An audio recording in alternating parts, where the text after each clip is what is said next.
Wyrde and Wayward, a novel of the House of Werth by Charlotte E. English.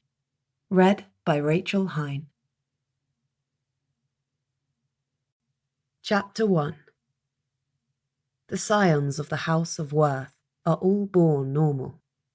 It is what happens afterwards that sets them apart from the rest of England. 3 years afterwards, to be precise. No sooner had Augusta Honoria Werth set foot over the threshold of Werth Towers than her name was heard to resound about those ancient brick walls, uttered in the powerfully resonant tones of her Aunt Weldrake. The syllables rolled through the great, craggy pile like controlled claps of thunder, and set the floor a-shake. "Where," thundered she, "is Augusta?" The importuned lady in question paused to shake the rain from her shawl, a brisk summer shower having caught her unawares as she crossed the park. Werths she saw aplenty, as she swept her calm gaze over the darkly majestic great hall. Aunt Margaret crossing from one side to the other, a pile of linens in her hands, Cousin Theodore wisely disappearing into the library, and Mrs. Thanybore, her elder sister Nell, coming towards her, wielding an ugly but dry shawl with intent. She did not, however, see Aunt Weldrake. "Gussie, how late you are!" hissed Nell, plucking her sister's delicate, rose-coloured shawl from about her shoulders and replacing it with the sad, slate-grey substitute. The wool prickled Gussie's bare arms and scratched woefully. But Nell was deaf to all protests, instead ushering her resolutely towards the enormous, polished oak staircase dominating the central hall. "Go, please," said Nell. "Pacify her, or we shall not have a moment's peace." "I do not know what peace is likely to be found on Lizzie's 3rd birthday," Gussie observed, but Nell was not listening, already hastening away. Squaring her shoulders, Gussie faced the staircase with resolution and climbed. "I am here, Aunt," she called, just as the thunder began again to roll. Aunt Weldrake's face, crowned with a gauzy lace cap, appeared over the banister. "How late you are!" she said, echoing Nell. "I am very sorry, Aunt. I was obliged to— Never mind that now," she said, descending with a whoosh and taking a firm grip upon her niece's elbow. "We are but 5 minutes from the great event. So, you see, you are just in time, and not a moment is to be lost." Wisps of roiling cloud swirled about her feet, and then about Gussie's, who lurched unsteadily as she rose into the air. Swiftly was she borne away, sailing through the hall, the library, and out into the gardens, where the rain continued disobligingly to fall. "Theodore!" thundered Aunt Weldrake as they soared past.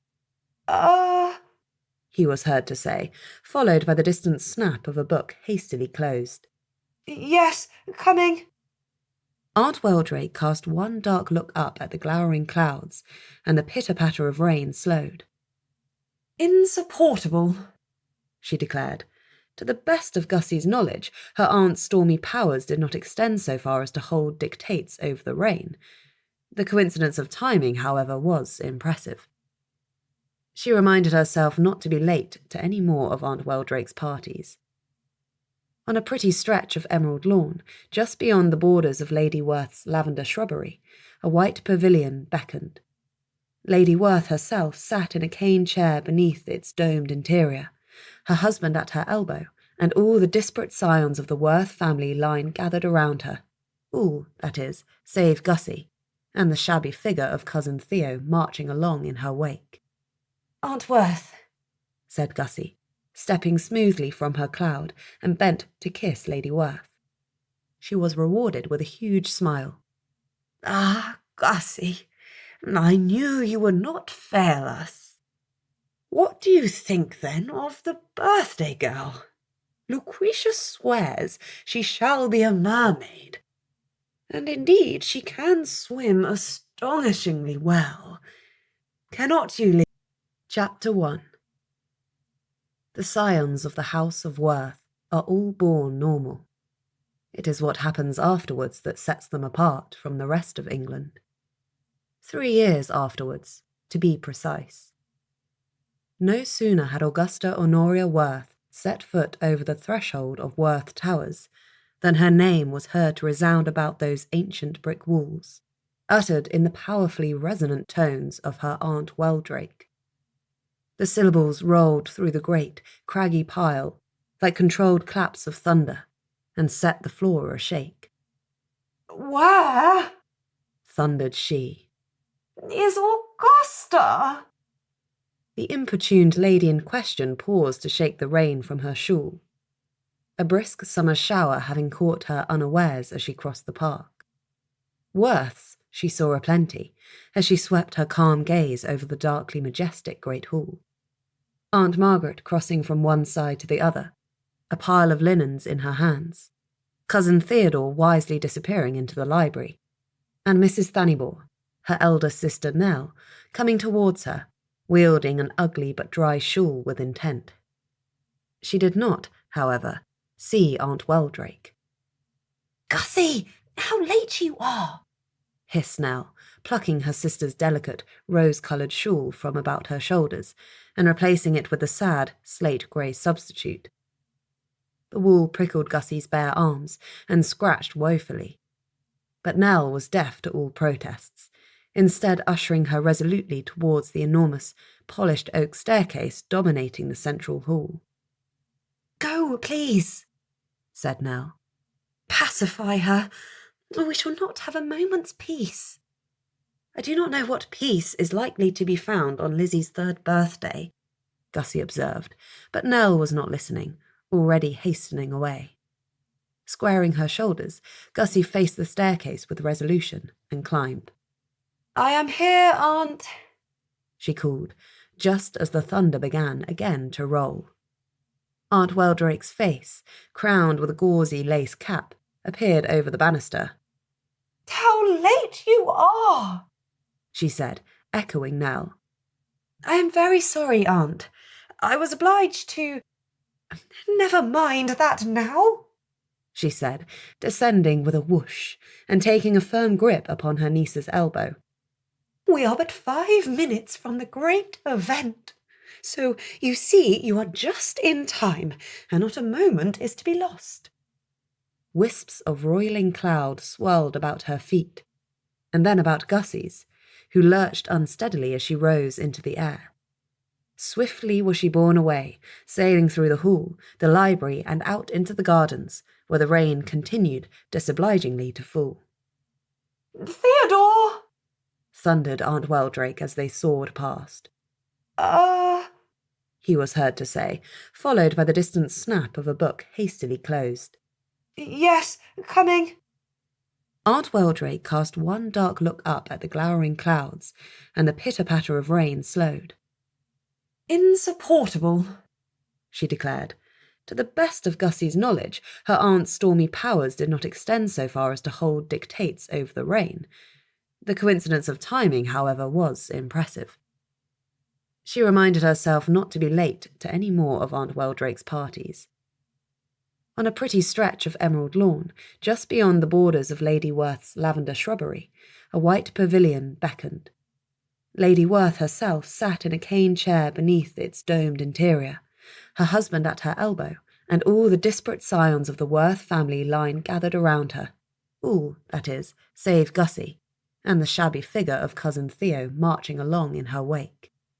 "Aunt Werth," said Gussie, stepping smoothly from her cloud and bent to kiss Lady Werth.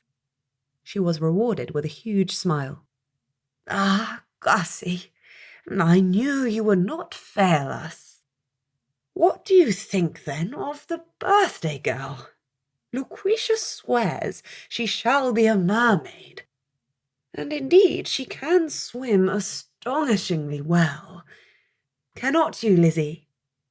But for my part, I think it a great deal more likely that she shall surprise us all, and turn out a siren, or perhaps a fire-weaver." Privately, Gussie knew that Aunt Georgie had the right of it, for the weird, when it came, rarely deigned to manifest in any manner of pattern. Mere mortal expectations were as nothing to it. It always did just as it pleased, and as such made a fitting curse for the wayward Werths. The hopes of Lizzie's mamma must, however, be respected, so Gussie smiled at Aunt Weldrake and agreed that Lizzie would make a perfect little mermaid. "What with her golden hair?" said the proud mamma. "And would she not look well, all wreathed about in sea jewels?" "Very well indeed," agreed Augusta, happy in her aunt's restored temper. The members of the house being now collected in an orderly fashion where the great event was to take place, her thunders had departed, together with her mists, and she was able to take her place beside her husband with smiling alacrity. A chair had been placed upon Lizzie's right hand, undoubtedly designed for Gussie. Someone, Nell, most likely, had piled it high with fat, silken cushions.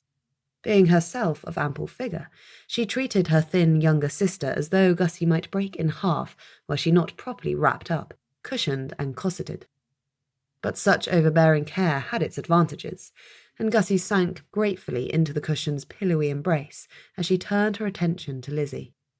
The child sat on the weirding chair, so called because the throne-like structure had been wheeled out for every third birthday in living memory. Nothing about the chair mattered, of course. It was not, itself, weirded, nor could it have any impact upon the proceedings. But being oversized, gilded and ornately carved, it offered a majesty and a grandeur to these great events, as Aunt Weldrake would have it, that would otherwise be lacking. Lord Werth had his pocket watch in hand.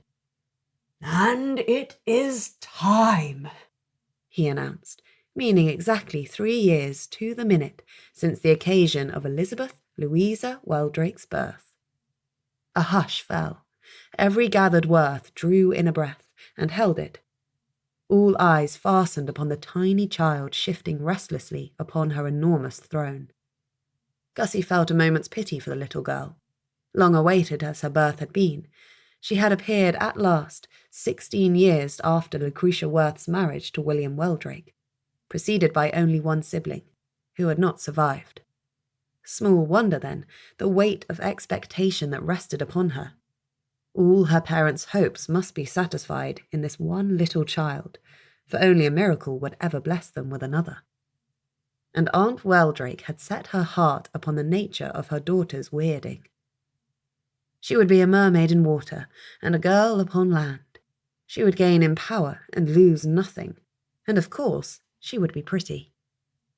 Gussie cast up a silent wish of her own, that her poor aunt would not be too disappointed with whatever happened instead, and that she would contrive to control her temper if she was. Not that anything was happening at all yet.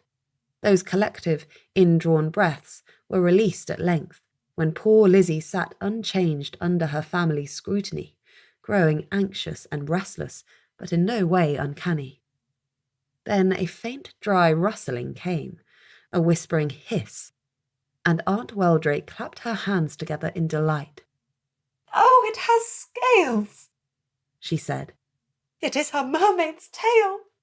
Quick, Lizzie, we must get you into the water at once." And she rose and bustled forward, ready to scoop up the child and carry her straight to the winding beck that ran, half asleep, through the grounds. "Stay, Aunt," said Gussie, holding up a warning hand. "I do not quite think—" Further words were unnecessary, for a tiny storm caught up the ringlets of Lizzie's golden hair and whipped it all into a tangle. It was no storm of her mother's, for Aunt Weldrake's face registered dumb astonishment, and then bleak dismay. For the golden mass shifted, in the blink of an eye, into a nest of slim, gold-gilded snakes. At her approach, all those tiny heads turned as one and uttered a sibilant hiss in chorus. Aunt Weldrake came to an abrupt stop, but too late, for one eager little monster lashed out with its ivory fangs, and sank them with alacrity into her wrist. With a scream, Aunt Weldrake retired, defeated from the lists. The assembled Worths waited to see whether Lizzie's snakes would prove venomous, to be indicated by the sudden and fatal collapse of Aunt Weldrake. This undesirable development did not come to pass. Aunt Weldrake clutched at her injury, but minor, to Gussie's eye, though she keened and bristled as though it had come near to mortal, and gabbled something perhaps only her husband could understand. "Well," said Lady Werth into the ensuing silence, "and we have not had a Gorgon among us since Worth's great-aunt Maud. I shall fetch her diaries for you, Lucretia. I am sure they contain a great deal of practical advice upon the management of her hair, and other troubles." What her ladyship meant by other troubles presumably included a tendency to turn living beings into exquisite stone statues, an ability few gentlemen could consider desirable in a wife. Already, 1 or 2 Worths were drawing away from poor Lizzie, as though she might leave nothing of the party behind her but a collection of statuary, which, of course, she might. Aunt Weldrake should consider herself fortunate only to have been bitten, Gussie thought, though there was no sign in her aunt's face of any consciousness of a narrow escape. At length, the disappointed mamma drew herself up. "Mr. Weldrake," she said to her husband, "if you will be so good as to take Lizzie. I believe I will begin upon those diaries at once, sister." Lady Werth gave a gracious inclination of her head and dispatched a hovering footman with instructions to unearth these hitherto forgotten manuscripts. The defeated parents followed, bearing the birthday girl between them, and a silence fell. At length Lady Werth sighed. "And I wish she had been a mermaid, for her mother's sake. But for her own, I do not think it at all a bad thing. A Gorgon! She will be quite the terror of society in 15 years' time. I look forward to her effect upon the patronesses of Almack's, should the wretched creatures still be in the ascendancy. Only let them tell her she is denied entry to their abominable establishment." Had she been a man, of course, she might wreak havoc rather further afield, for tales of a long-ago Phineas Worth's services to king and country were legendary at the Towers. He was said to have turned a whole platoon of advancing cavalry to stone with a single flick of his riotous locks, and he was insufferable about it too. There was no talking to him at all. As a lady, Lizzie's influence might extend no farther than the elite social establishments of London, but Gussie amused herself very much in picturing the results. These were reasons, perhaps, why the Worths were not always entirely popular abroad. Chapter 2. Upon Gussie's return across the park, she found a warm welcome awaiting her. Being as it was the kind of welcome born of expectation, she knew she must soon disappoint. Nonetheless, she enjoyed a moment's heart-swelling gratitude upon beholding the familiar and beloved outlines of Lake Cottage, its arched roof and prettily shaped gables visible from some distance. Lord Werth had granted her residence there only some 8 months previously, prior to which she had maintained her abode at the Towers.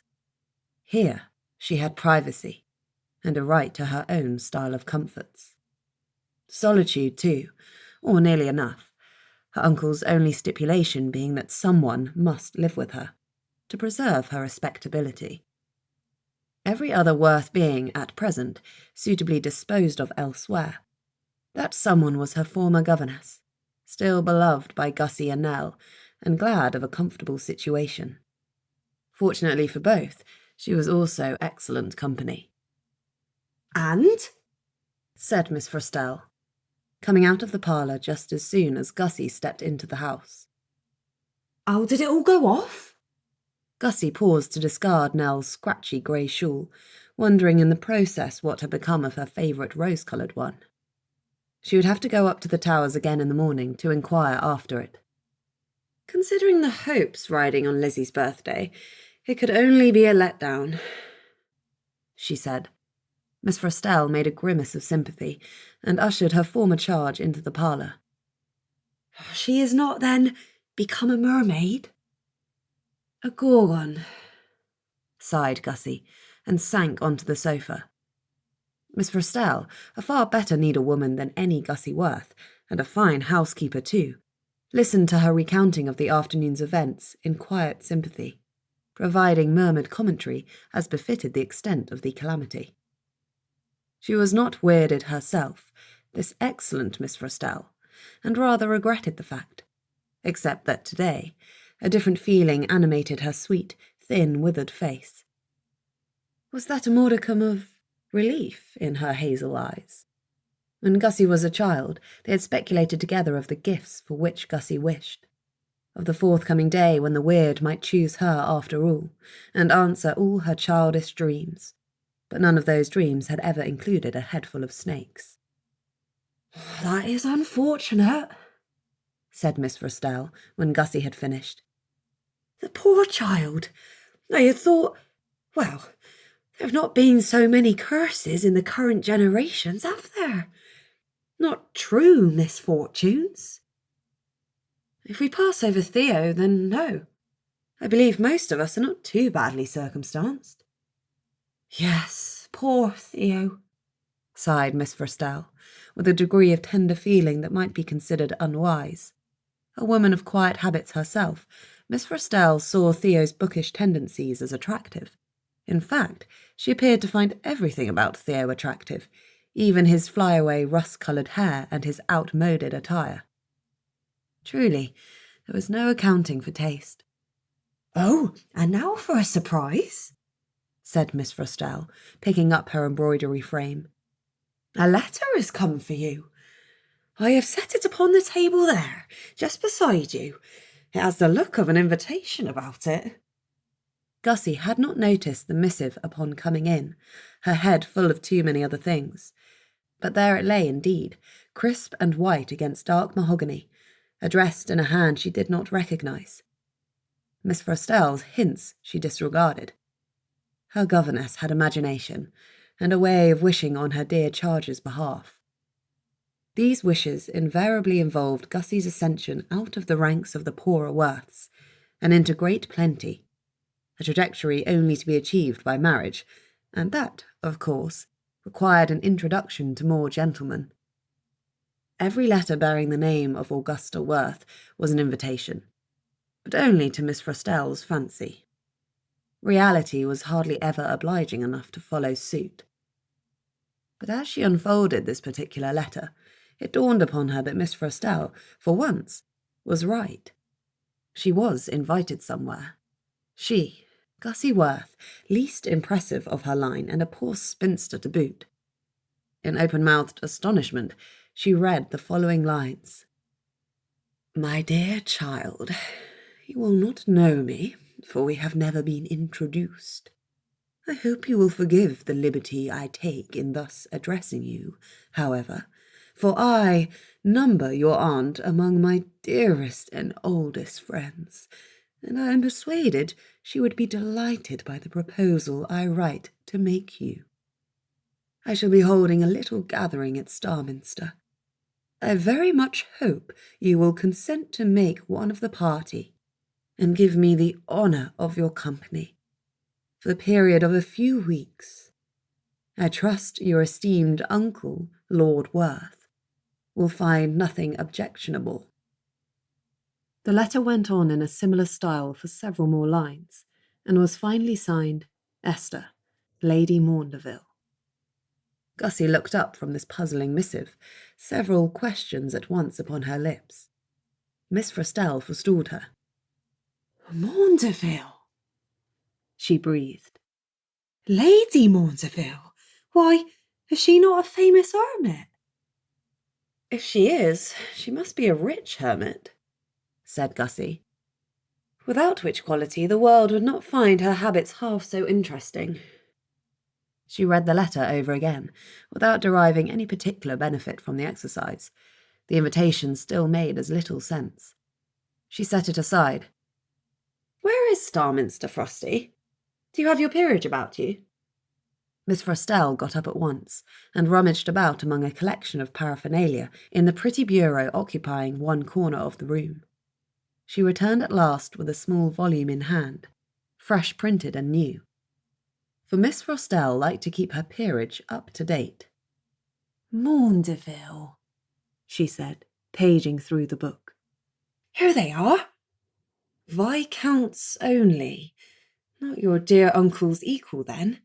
Quite. Principal seat, Starminster in Somerset. Having enjoyed few opportunities to travel, Gussie had yet to venture beyond the borders of Norfolk. Somerset, she knew, was quite on the other side of the country, representing a journey of some days. Miss Frostell closed the book. Your correspondent must be the Dowager Viscountess, Gussie. The current incumbent is named Henry. Naturally, I am overcome with joy at her gracious condescension, said Gussie, but absently, her mind still turning upon the problem of her letter. What could the Dowager Viscountess Maundeville want with her? He is 34 years old, continued Miss Frostell. And, she added, with the air of a woman applying the crowning glory to a string of brilliant achievements, he is unwed. She stood, beaming. Gussie's wandering attention sharpened. Frosty! You are not matchmaking? Again?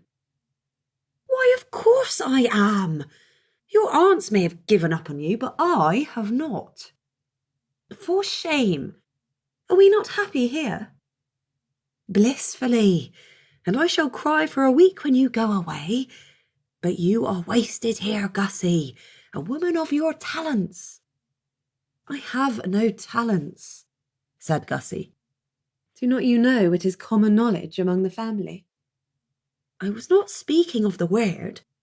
You deserve a high position, and it is shameful that you should never have had the opportunity to win one. Quite right, said Gussie, laughing. Every woman of moderate beauty, small fortune, and little practical use deserves a high position.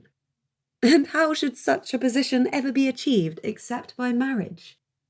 Your Aunt Werth will support your going, I am sure of it, said Miss Frostell, affecting not to hear this. Her being so old a friend of Lady Maundeville's. Is she, though? Said Gussie. Why else should the Dowager invite you if she is not? Why would she invite me if she is? We are perfect strangers to one another. Even supposing her to be seized by a sudden freak and compelled to fill her house with the unremarkable relations of all her friends, why would she choose me? There are Werths enough to satisfy every possible requirement. True, said Miss Frostell, and it does not quite make sense that she should not extend the same invitation to your aunt, but... And here she hesitated. Perhaps it is your very lack of talents, as you put it, or rather your lack of the weird, that encourages her. Not everybody prizes the effects of it as the Werths do. You may well be right, but still it is not quite explanation enough. The world is full of the unweirded. There are far more of them than there are of gorgons and mermaids and nightmarists. Why then me? She must be quite spoiled for choice. I cannot explain it, but I still think you should go. Why, Frosty? Well, said Miss Frostell, with a shrug of her shoulders, something wonderful could come of it. Who knows? That is like your optimism, said Gussie, folding up the letter. But I am of a suspicious, shrewish disposition, and I say there is more afoot here than is apparent. Do you not, then, wish to find out what it is? Gussie sat tapping the letter against her knee, and did not immediately reply. At length she said, Well, and why not? Glancing about at their comfortable but quiet parlour, she added, Though it will be difficult to tear myself away from the unending revelries of the Towers, I dare say Starminster will contrive to entertain me. No, said Lady Werth some 2 hours later, Gussie having walked back up to the great house to attend at dinner. No, Gussie echoed, too surprised to come up with a more intelligent response. Lady Werth thrust the letter back into her niece's hands, crumpling the delicate paper in the process. Starminster, she said, with an air of exasperation. Then, abandoning this line of thought, Lady Maundeville is not my dearest friend. whatever she may say, we have not spoken in quite 20 years. Why should she suddenly impose upon you? Well— She stopped and looked long at Gussie. Yes, Aunt? Lady Werth swept into the dining parlour without offering any immediate reply. Only once seated did she say, I do not think it suitable for you to attend upon Lady Maundeville at Starminster. And if that is the case, then certainly I shan't, Gussie said calmly. But it does not appear so objectionable to me, Aunt. Why should the idea trouble you? You will not be suitably attended. I will take Miss Frestelle with me. Lady Maundeville could hardly object to so proper a measure. It is quite out of the question. Perhaps she would not object if you were to accompany me, Gussie suggested, seeing as she considers you so special a friend. Absolutely not. Gussie held her peace, watching her aunt closely. More lay behind her objections than was apparent, that was obvious. She began to feel quite tangled up in secrets, and the feeling did not please her at all. She was not strictly obliged to seek her aunt's or her uncle's permission, being 26 years of age, and possessed of her own independence. But living as she did in one of her uncle's cottages, and so often attending upon the family at the Towers, any outright defiance would be both unwise and unbecoming. She did not mean, however, to be kept forever at home. I should like very much to go, said Gussie after a moment. I have barely stirred beyond the family grounds. If I do not travel when I am granted the opportunity, then I will never see anything of this world. The world, said Lady Werth shortly, is vastly overrated. Lord Werth, having made his appearance at the table, now interrupted his wife. What's that, Gussie? Are you asked somewhere? Gussie explained, aware of her aunt silently fuming beside her as she did so. Instead of leaping at once to her defence as Gussie had hoped, and immediately offering her the use of his carriage, Lord Werth looked at his wife. Their eyes met, and something Gussie could not read passed silently between them. You think it unwise? Said Lord Werth. You know that it must be, came the reply. Lord Werth submitted. Perhaps another time, Gussie, he said, kindly enough. I am sure there will be better chances to see something of the world than to be walled up at Starminster. Gussie gazed helplessly at her well-meaning protectors, at her aunt in her lavender silks and her elaborately arranged hair, perfect and composed and utterly unmoved, and her uncle, never unkind, but with a will to match the iron hue of his hair. Why? She said. Her aunt was startled into meeting her gaze. Why what? Why do you object? What is the real reason? Lady Werth looked away. How fanciful you are, my dear. Gussie gave it up. The conversation had been conducted before an audience of attentive Werths, but one glance at their rapt faces, Cousin Theo at her elbow the only exception, intent upon a wholesale rejection of his food, convinced her that they could not intervene, nor were they inclined to try. With a soft sigh, she turned her attention to her own dinner, and tried to console herself with ragout of mutton and herb pie. Chapter 3. Upon the morrow, after the sad duty of answering Lady Maundeville's invitation in the negative, Gussie busied herself with the myriad duties attendant upon so large a gathering of Werths. It was a pleasure to see Nell, whose residence some distance away with her husband and 4 children kept her too busy for regular visiting. Gussie found her in the garden pavilion, enjoying the late morning sun. She was alone. Mr. Thannibal had elected not to attend Lizzie's great event, and her children remained at home with their nanny.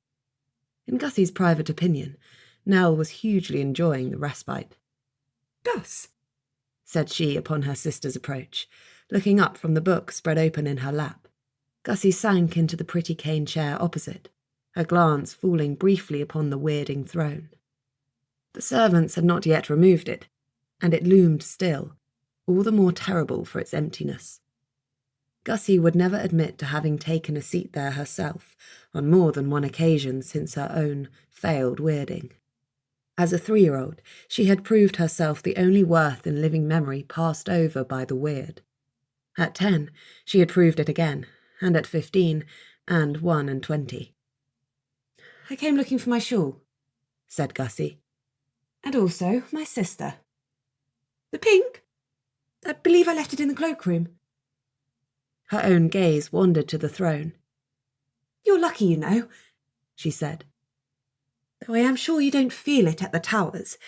The weird is troublesome." Gussie recognised the book she was reading. It was a book of spectres, penned by a long-ago Werth, and added to by later generations, including Nell. "Perhaps I am better suited to life outside the Towers," Gussie agreed. "But that, it seems, I'm not to have." That piece of fortune had fallen, instead, to her sister. She had found in Mr. Thannibal a man who did not mind what she did in the night, and who was unruffled by the shades that wandered into Fothingale Manor, bent on having a comfortable cose with his wife. Such men were not often to be met with. "Your chance will come, Gus," said Nell, with a look of sympathy. "Oh?" said Gussie. "When?" Nell shrugged and closed her book. "Do you know why my aunt and uncle are so set against my going?" "They think it unsuitable. Did they not say that?" said Nell, frowning. "An explanation not much to the purpose." Nell's frown deepened, and she turned upon her sister a troubled gaze. "Gussie, have you not sometimes wondered—" "Wondered what?" "Have you never noticed?" said Nell. "Noticed? What am I to have noticed?" But Nell would not be drawn. "No," she said thoughtfully. "How could you have? And perhaps they are right after all. Nell, if you too are keeping secrets from me, I swear I shall— Why, I'll tell Great Aunt Honoria what became of the fur tippet she left to Mother." Nell gasped. "You would not!" Gussie subsided with a sigh. "Probably I would not. I am nowhere near evil enough." "She was delighted about Lizzie," Nell offered. "Well, she might have been. You should stay here to keep her in line, or she'll be haunting the poor child quite until she is grown." "I cannot," said Nell, not without regret. "I must leave tomorrow, as planned, or heaven knows in what state I shall find Arthur and the children. They can manage very well without you, I am sure." "They may, perhaps. The spectres, I am persuaded, are most unlikely to leave them alone." Perhaps that was what Nell meant, when she called the weird troublesome, and a fair observation at that. A flicker of movement caught Gussie's eye. She looked up and beheld the distant figure of Cousin Theo, recognisable by the shock of red hair blowing in the wind. He was red elsewhere about himself too, in places he rather ought not, and Gussie averted her eyes. "Oh, is that Theo?" Nell sighed. "Someone ought to break him of those habits, or he will never find a wife." "Perhaps he doesn't want one." Nell's brows rose. "That can hardly be permissible." "Why ever not?" "Well, look at him, Gus. Did you ever see a more total figure of helplessness?"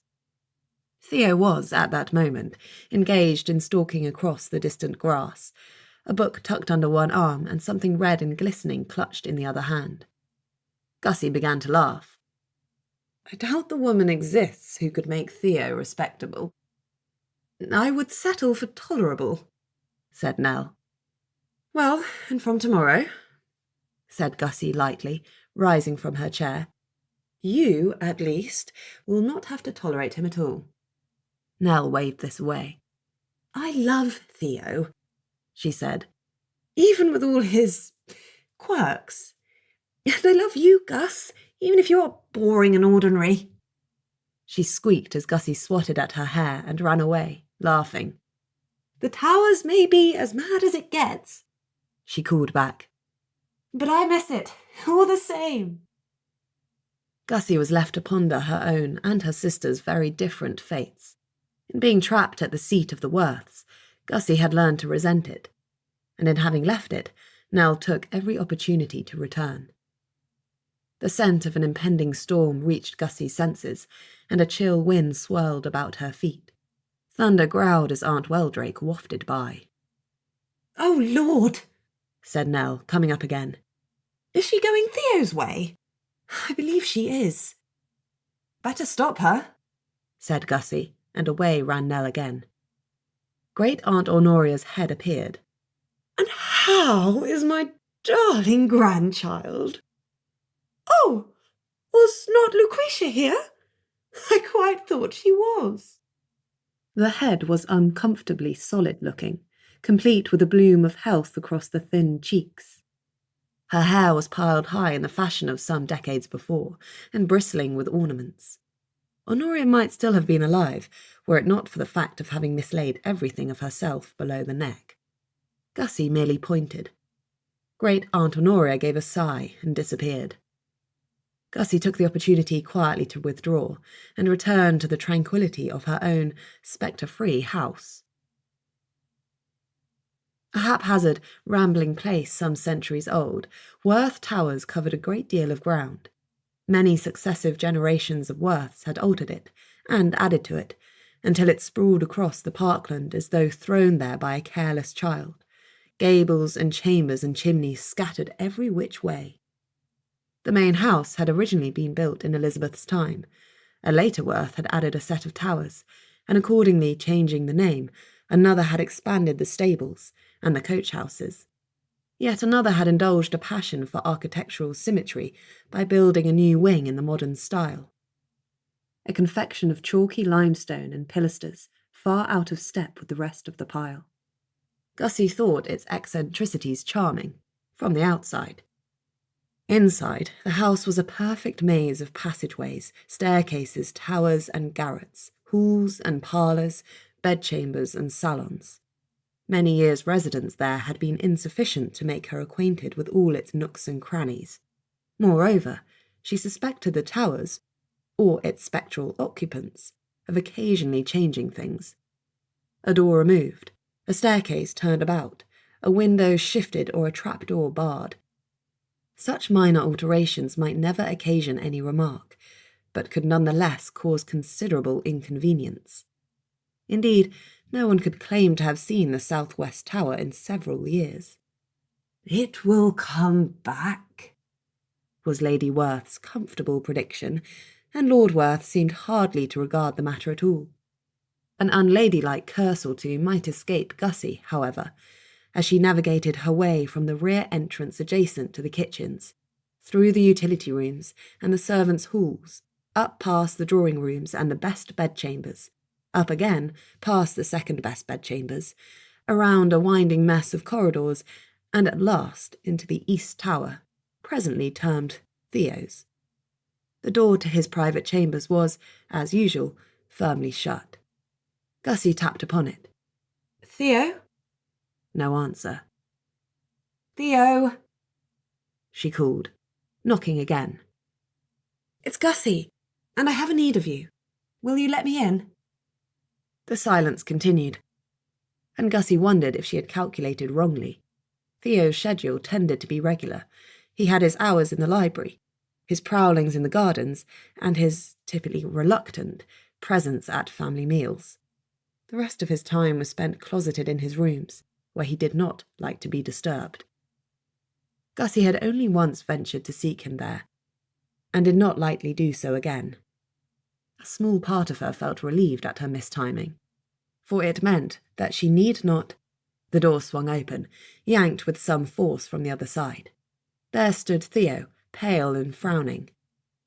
"If this is about the rabbits again—" "It is not." Gussie smiled, and endeavoured to look like a person come on no excessively troubled errand. "May I come in?"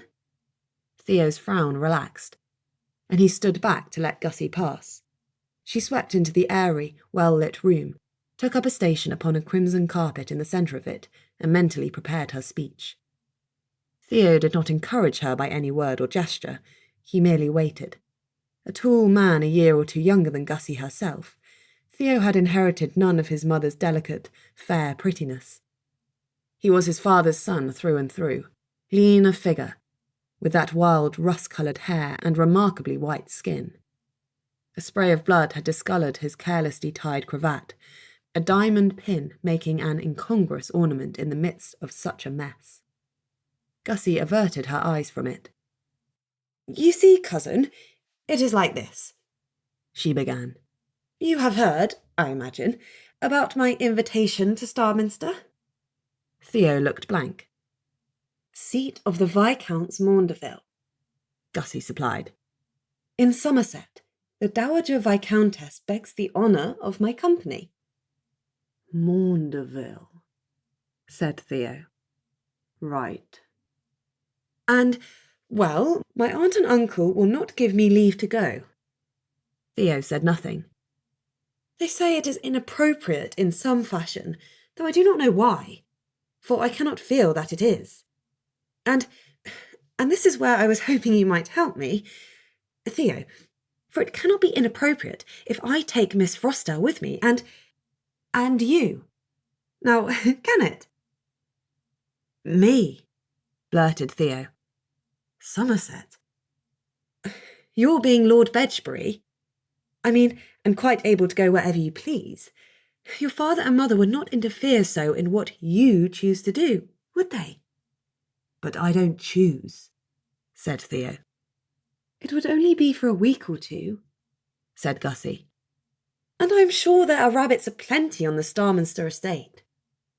Theo folded his arms. "Cousin," he said, "being among the least intolerable members of my family, there are numerous ways I would gladly contribute to your comfort. But this is not one of them." "But—" "I cannot leave the Towers. Certainly not to spend a week or more as the guest of a perfect stranger who is not expecting me, and could hardly want me." He punctured this depressing speech with a gesture at the drying blood upon his cravat, which was eloquent enough. Gussie, deflated, had nothing to add. She had known it to be a gamble, approaching Theo, and she knew he was right in his objections. An hour ago, pacing about the parlour of her little cottage alone, she had persuaded herself that Theo could contain his odder qualities for a week or two, and pass for a respectable gentleman. That the Viscountess, who was so eager for her company, must be flattered to receive that of the much more important Lord Bedgebury. Also, and that a possible future lay before her in which Theo himself might be amenable to it. Even as she had toiled up the stairs into the East Tower, her certainty on all these points had been declining. Now she saw all the folly of it, and wondered that she had ever thought it likely at all. "You are right," she sighed.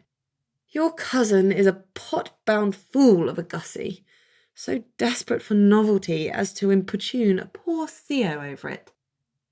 Theo, arms still folded, subjected her to a hard, cold-eyed stare. Gussie's spirit rose under this ungracious treatment. "Well, but was it to be so bothersome a request as all that?" "Maundeville," said Theo again. "Is that the Selwyn family?" "I do not know what the family name might be." "I know a Selwyn," said Theo. "Schoolfellow." Gussie wondered if this might be the Henry who had since succeeded to the Maundeville title. But before she could inquire, Theo added, Charles was the name. Edifying, said Gussie. Hated him, said Theo. Gussie blinked. But I think it odd, said Theo next, that Mamma should object, especially if you are to have Miss Frostel with you. Yes, said Gussie, and when she and Lady Maundeville are such old friends at that. Are they? Said Theo, visibly losing interest in so insoluble a problem. His gaze wandered. Gussie knew he had been looking for the book he had doubtless placed down but lately, somewhere easily to hand, where he would in no wise be able to find it again half an hour later. It is on the window-sill, she said with a sigh, pointing to where a large folio lay, drenched in morning sunshine. Hard luck, cousin, said Theo, drifting away. But there is no persuading Mamma when she is fixed upon something. Gussie only sighed and withdrew. She wandered slowly downstairs again, all the way down and around and down, until she emerged into the sunlight, blinking in the sudden glare. Instead of returning by way of the kitchen-adjacent entrance, as had been her intention, she had, in the abstraction of her thoughts, wandered out of the great front door instead. In the driveway stood a carriage. Gussie, regarding it in confusion, noted firstly that it was not one of her uncle's equipages.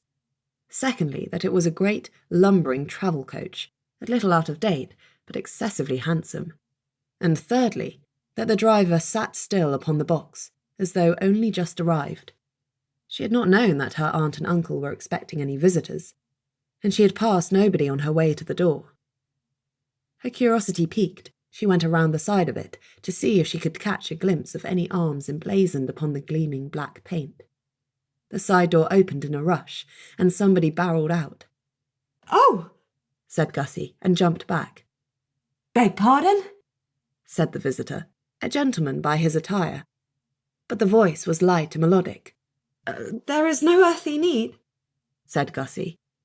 "For if I will blunder into the way of the door, it is quite my own affair if—" This speech was destined never to be concluded, for to Gussie's stupefied surprise, she was seized by a pair of thin but strong arms, lifted off her feet and borne in the direction of the waiting coach. "What in the—" Gussie spluttered, and recovered from her surprise so far as to writhe like an animal in an attempt to free herself. "Oh, but don't spoil it," said her attacker, in tones of exasperation. "Otherwise I shall be obliged to call Charles, and that would be very tiresome. For he said I could never manage it alone. You do not want to prove him right, do you?" Gussie spread out her arms and legs, making each limb an obstacle to her being stuffed through the beckoning doors of the coach. "It is the outside of enough," she gasped, "to be expected to collude in one's own abduction, for the sake of proving a gentleman wrong." "Don't think of it as an abduction, then," said her abductor, whom Gussie was now quite sure was in fact a woman. "Call it a pressing invitation, if you will." By some agility beyond Gussie's comprehension, the insufferable woman contrived to thrust Gussie's arms into the coach one by one, and soon afterwards she fell all the way in, landing face first upon somebody's booted feet. "Steady on," said another voice, certainly male, and Gussie looked up into a man's face, young and sharp-featured, with chestnut-coloured curls and vividly green eyes. Without troubling herself to venture any reply, Gussie picked herself up, thrust her head in the way of the rapidly closing door, and drew in a great breath. Her mouth opened, and in a vast scream born of fright and indignation both, she cried, "Great Uncle Sylvester!" The door then colliding smartly with her face, Gussie fell in a senseless heap upon the coach's floor. Chapter 4. Contrary, perhaps, to appearances, Lord Bedgebury was not an unfeeling man. If asked, he would not hesitate to declare himself fond of his family. Yes, even of thunderous Aunt Weldrake. However, in his general view, relatives were best enjoyed from a comfortable distance. and no circle of hell could be considered deep enough to receive those who interrupted his reading. All of this being the case, the appearance of Great Aunt Honoria in his quiet tower room could fill him with nothing but a mild wrath. "And I have but just got rid of Gussie," he said, snapping shut his book. "But that's just it," gasped Great Aunt Honoria's head. "We have just got rid of Gussie, and in a shocking fashion too. I've been trying to tell you." It distantly filtered through to Theo, his head full of J. Barber's treatise on the nature of the constellations, that Great Aunt Honoria did not ordinarily manifest in the East Tower, nor was she normally observed to be screaming at such unladylike volume, nor pouring quantities of ethereal blood from the stump of her, apparently, severed neck. "Something has upset you," he observed. This silenced Honoria altogether, though only briefly. "Theodore," she said severely, "I tremble to think what is to become of Werth when your poor father dies." "Nothing in particular, I should think," said Theo. "Why, is something likely to happen?" "Something has happened," said Honoria. "Your cousin, she—" "Which cousin?" inquired Theodore politely. "Augusta, as I have just told you. Really, did you not hear a word of it? Your unoffending cousin Gussie has this moment been snatched from the very doors of Werth by a pair of unscrupulous villains." Theodore, his thoughts and his gaze having wandered back to his book, looked up. "What?" "Snatched," proclaimed Great Aunt Honoria. "Gussie. Carried off, overpowered and borne away." "Abducted," Theo said. "Gussie, are you sure you've got it right, Aunt?" "I saw it with my own eyes." "Perhaps you mean Nell," said Theo helpfully. "Or my father. Really, who could want Gussie?" Great Aunt Honoria swelled with the sort of rage that could only presage another explosion. And Theo had suffered quite enough unscheduled noise already. He held up a pacifying hand. "All right, I can see you are serious about it. But what can it possibly have to do with me?" "Why, you must instantly go after her. She must be retrieved." A notion wandered through Theo's thoughts. The notion was this: in the general way of things, he was not the person to whom crises were brought. It also occurred to him that he ought vigorously to object to such treatment of his family. Indeed, if Great Aunt Honoria's report were not a mere nothing, why then he would. Regretfully, Theo set down his book. "Did you chance to observe who these blackguards were?" he asked. Great Aunt Honoria had not, but she had noticed a coat of arms, emblazoned on the side of the coach which had carried off his cousin, and when Theo heard her description of this symbol, and discovered that he recognised it, he did not pause to listen to the rest of Honoria's diatribe. He was out the door and halfway down the stairs in an instant, his feet pounding heavily upon stone, a slow fury burning in his heart. He found his father and mother lingering over the breakfast table. "That cur," he announced, "has made off with my cousin." Lady Werth looked up from her plate of eggs. "Which cur?" she inquired. "Which cousin?" said Lord Werth. "Gussie. And the cur is Charles Selwyn. I always knew he was no good, and now he has taken Gussie." Theo said this with the feelings of one vindicated, for had he not always detested the Selwyn boy at school? "Selwyn?" said Lady Werth, setting down her knife and fork. "You cannot mean—" "Lord Maundeville's younger brother," supplied Lord Werth. "But there must be some mistake, Theo. How could Charles Selwyn come upon Gussie at all? And what cause could he have to carry her off? He is brazen enough for anything, said Theo grimly. He has come right up to our own door, if you please, and snatched her off the doorstep.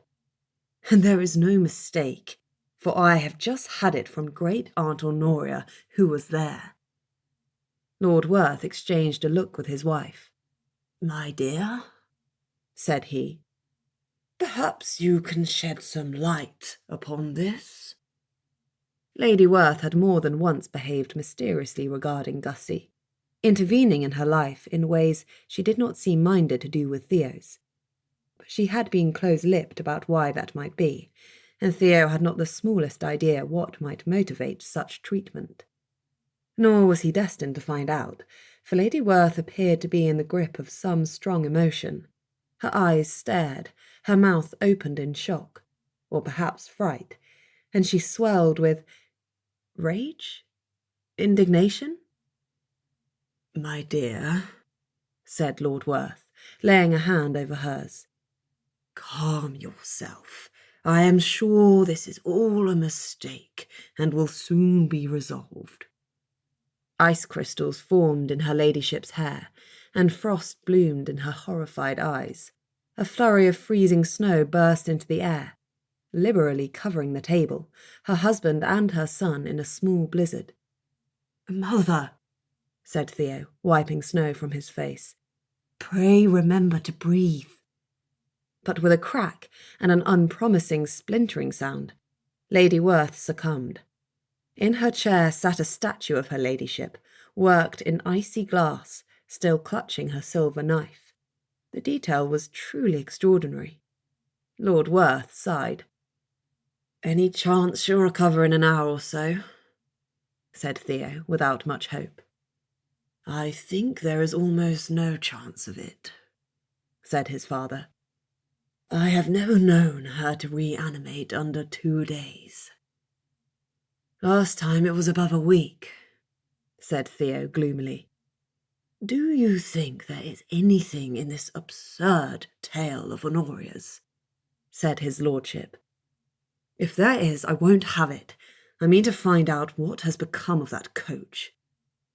I imagine Gussie has the matter well in hand, said Lord Werth, returning unruffled to his breakfast. But if you are going, you had better do so without further loss of time. His hopes dashed as to the likelihood of his father's preparing to wade into the fray. Theo was very ready to obey this parental edict. The sooner he left the Towers, the sooner he could come back again, and if he was prompt in pursuit of the coach, no doubt he could overtake it upon the road, at only a little distance away. He and Gussie might be home in time for tea. But having given orders for the horses to be put to and the carriage brought round, in a clipped tone expressive of his general feelings, every pleasant prospect of the kind was done away with. All the wheels, Theo repeated in disbelief. All? From every vehicle? Jem Coachman, clad in his driving coat ready to depart, gave a miserable nod. All 4, sir, quite off his lordship's coach, and the barouche, and my lady's phaeton as well. Ned came to tell it to me herself. Well, I can't think how it came about. Only if I weren't to be thought fanciful, sir, I'd say as it looks like... Sabotage, said Theo grimly. Aye, sir, but who could have done it round here? Theo did not trouble to enlighten him. Later he would inquire, through Nell, of the tower's various spectral inhabitants, if anyone had observed the sabotage being done. No one had, except for Cornelia, who swore to seeing a gentleman saunter into the coach-house as casual as you please. But since poor Corny had died before she had reached her 11th year, she was not much attended to at any time. Obliged to await the coach's repair, Theo consoled himself with a fresh rabbit, just the one. It would not do to overindulge before a journey, and waited. In the end, there was a delay of some 6.5 hours before he could at last follow the cooling trail left by the Selwyns' equipage. At such a distance of time, word of the occurrence, and of Theo's meditated response to it, had spread across the towers. And the end of that was that Theo found himself with an unwelcome but persistent travelling companion. "I'm afraid it is of no use to remonstrate with me," Miss Frostell declared, climbing resolutely into the carriage. "You cannot imagine I shall sit at my ease when Miss Werth is in trouble, and we shall have Honoria, you know, by way of companion." "Honoria!" stuttered Theo, appalled at the twin vision of Miss Frostell ensconced within the very carriage he meant to drive, and the severed head of his great-aunt opposite to her. Both ladies considered it unnecessary to say any more, but only looked at him, calmly certain of his acquiescence. Theo was left with the choice: to haul both women out by the hair and hurl them into the dust, before driving off as fast as he could without them, or to submit to the inevitable, and hope that the presence of Miss Frostell in particular did not cause him more difficulties than might be acceptable, in consideration of the cause. Fool, Theo thought, and savagely slammed the door upon them both. Very well, if they would have it so, on their own heads be it. Sense and feeling returned in an unwelcome rush, for Gussie's head ached fit to burst. She sat slumped upon the plump, upholstered seat of the swaying coach, straightening. She risked opening her eyes, and at the fresh stab of pain thus provoked, quickly shut them again. A brief glance had revealed to her the figure of the chestnut-haired gentleman seated opposite her, and by his side a second person. This additional creature had swept off the tall hat she had worn, and let down the auburn hair previously concealed beneath it. The hat lay on the seat beside Gussie, a mute reproach for having been so easily taken in. The woman's features were by far too feminine ever to be taken for male. In fact, she was ravishingly pretty. No mere hat ought to have so lulled her good sense, Gussie thought. But then, for all the oddities one expected to encounter at the Towers, a woman clad in the garb of a man was not typically to be counted among them. "You would be the Selwyns, I suppose," said Gussie, without opening her eyes. "I've just been hearing about Charles Selwyn. Quite detestable, I am told, and since you, sir, are both detestable and a Charles, I cannot think it a coincidence." She heard amusement in the rich voice that answered her. "And what have you to say of my sister's conduct? I assure you it was all her idea." Gussie half opened one eye and regarded the sister in question sourly. She received in response a winning smile. "A diabolical pair," she pronounced. "And when my head has finished aching quite so badly, I assure you I shall do everything in my power to escape." "Oh, please don't," begged the lady, "when we have gone to so much trouble to rescue you." Gussie's eyes opened all the way. "Rescue me?" she repeated. "From what?" "Why, from the tyranny of your uncle and aunt. We knew they would refuse to let you visit us. They did, didn't they?" "That can hardly be termed tyranny," Gussie retorted. "And I do not remember mentioning any opposition from Lord and Lady Werth when I declined your mother's invitation. Not that you can possibly have received my letter yet." "Well, but why else would you decline?" said Miss Selwyn. Since they had, by accident or shrewdness, hit upon the exact truth, Gussie gave up arguing the point. "You must take me back," she said coolly. "It would present so very odd an appearance, you know, if you were to make a habit of abducting your house guests by force." "Then we shan't make a habit of it," said Miss Selwyn. "Just this once, I cross my heart." She did so, marking the outlines of a sacred cross over the black expanse of her coat. Gussie said nothing for a moment, engaged in listening. Was that a scraping upon the roof? Perhaps a half-caught glimpse of a flickering shadow beyond the window? She could not convince herself of it. "Besides," said Gussie next, My family will be frantic with worry when they find me missing, and this is unkind." "They won't notice for some time yet," said Miss Selwyn airily, rather to Gussie's indignation. "And we have sent a letter," put in Charles, who hitherto had watched the play between his sister and Miss Werth with a gleam of silent amusement, and said nothing. "Yes, so they will know where you are, and shall not be concerned for you at all." A terrible suspicion struck Gussie. "Did I write this letter?" "You dictated it to my brother's secretary," said Miss Selwyn with aplomb. "He has particularly fine handwriting." Gussie looked at Charles. "Her other brother," he supplied. Gussie's heart sank. Was the whole family complicit in this bizarre scheme? What manner of woman was she to find in Lady Maundeville? Resolved upon one last-ditch attempt at reason, she sought desperately for another rational objection, all the self-evident ones having failed to move the Selwyns, and at last fixed upon saying, "Had you really to whisk me off alone? If I had accepted your invitation, I was to have brought Miss Frostell with me." "And who is Miss Frostell?" said Miss Selwyn. "Is she amusing?" "She was my governess." "Not amusing, I collect," said Miss Selwyn, wrinkling her perfect nose. Her eyes widened in realization. "Oh, but you shall have no need of a chaperone, Miss Werth. You will have me."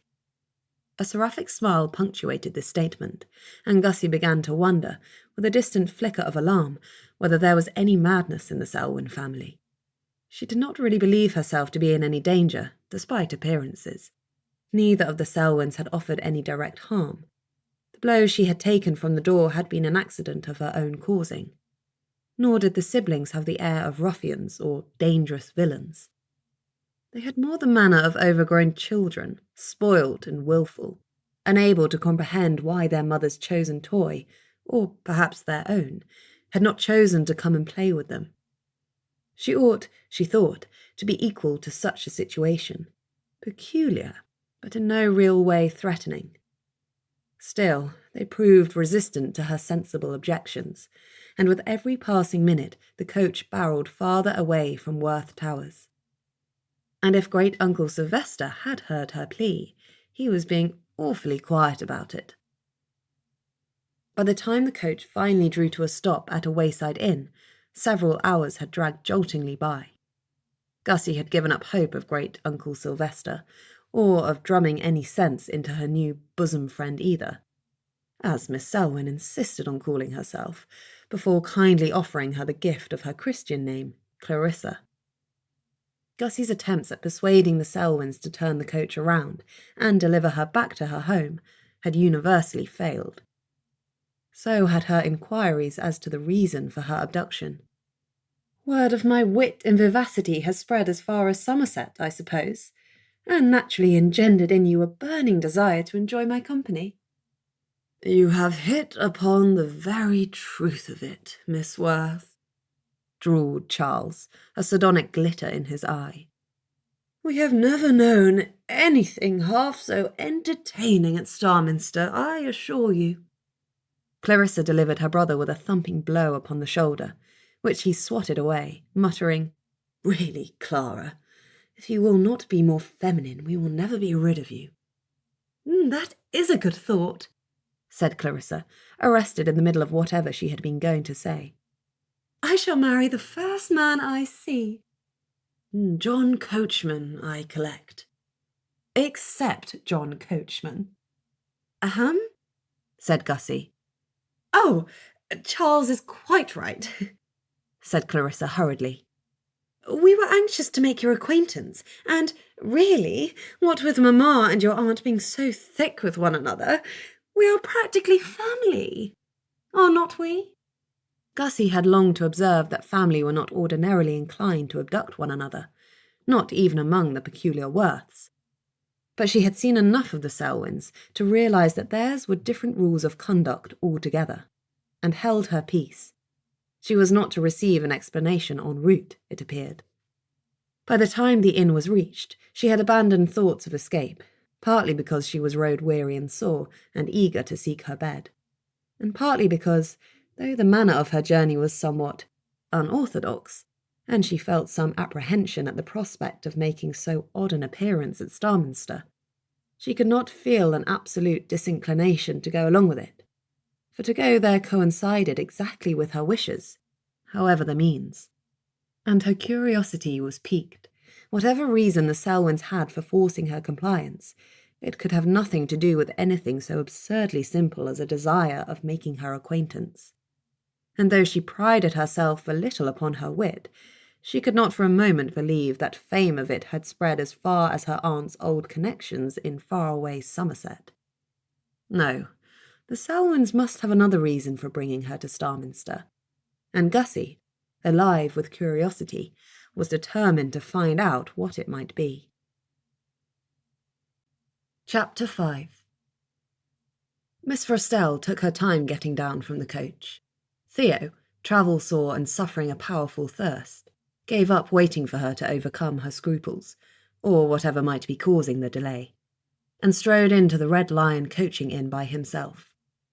"I require 2 rooms and a private parlour," he informed the landlord, noticing only that the man was short and as thin as a reed before he resolutely turned away his gaze, and regarded instead the portrait of a fat woman in a great wig that hung over the fireplace.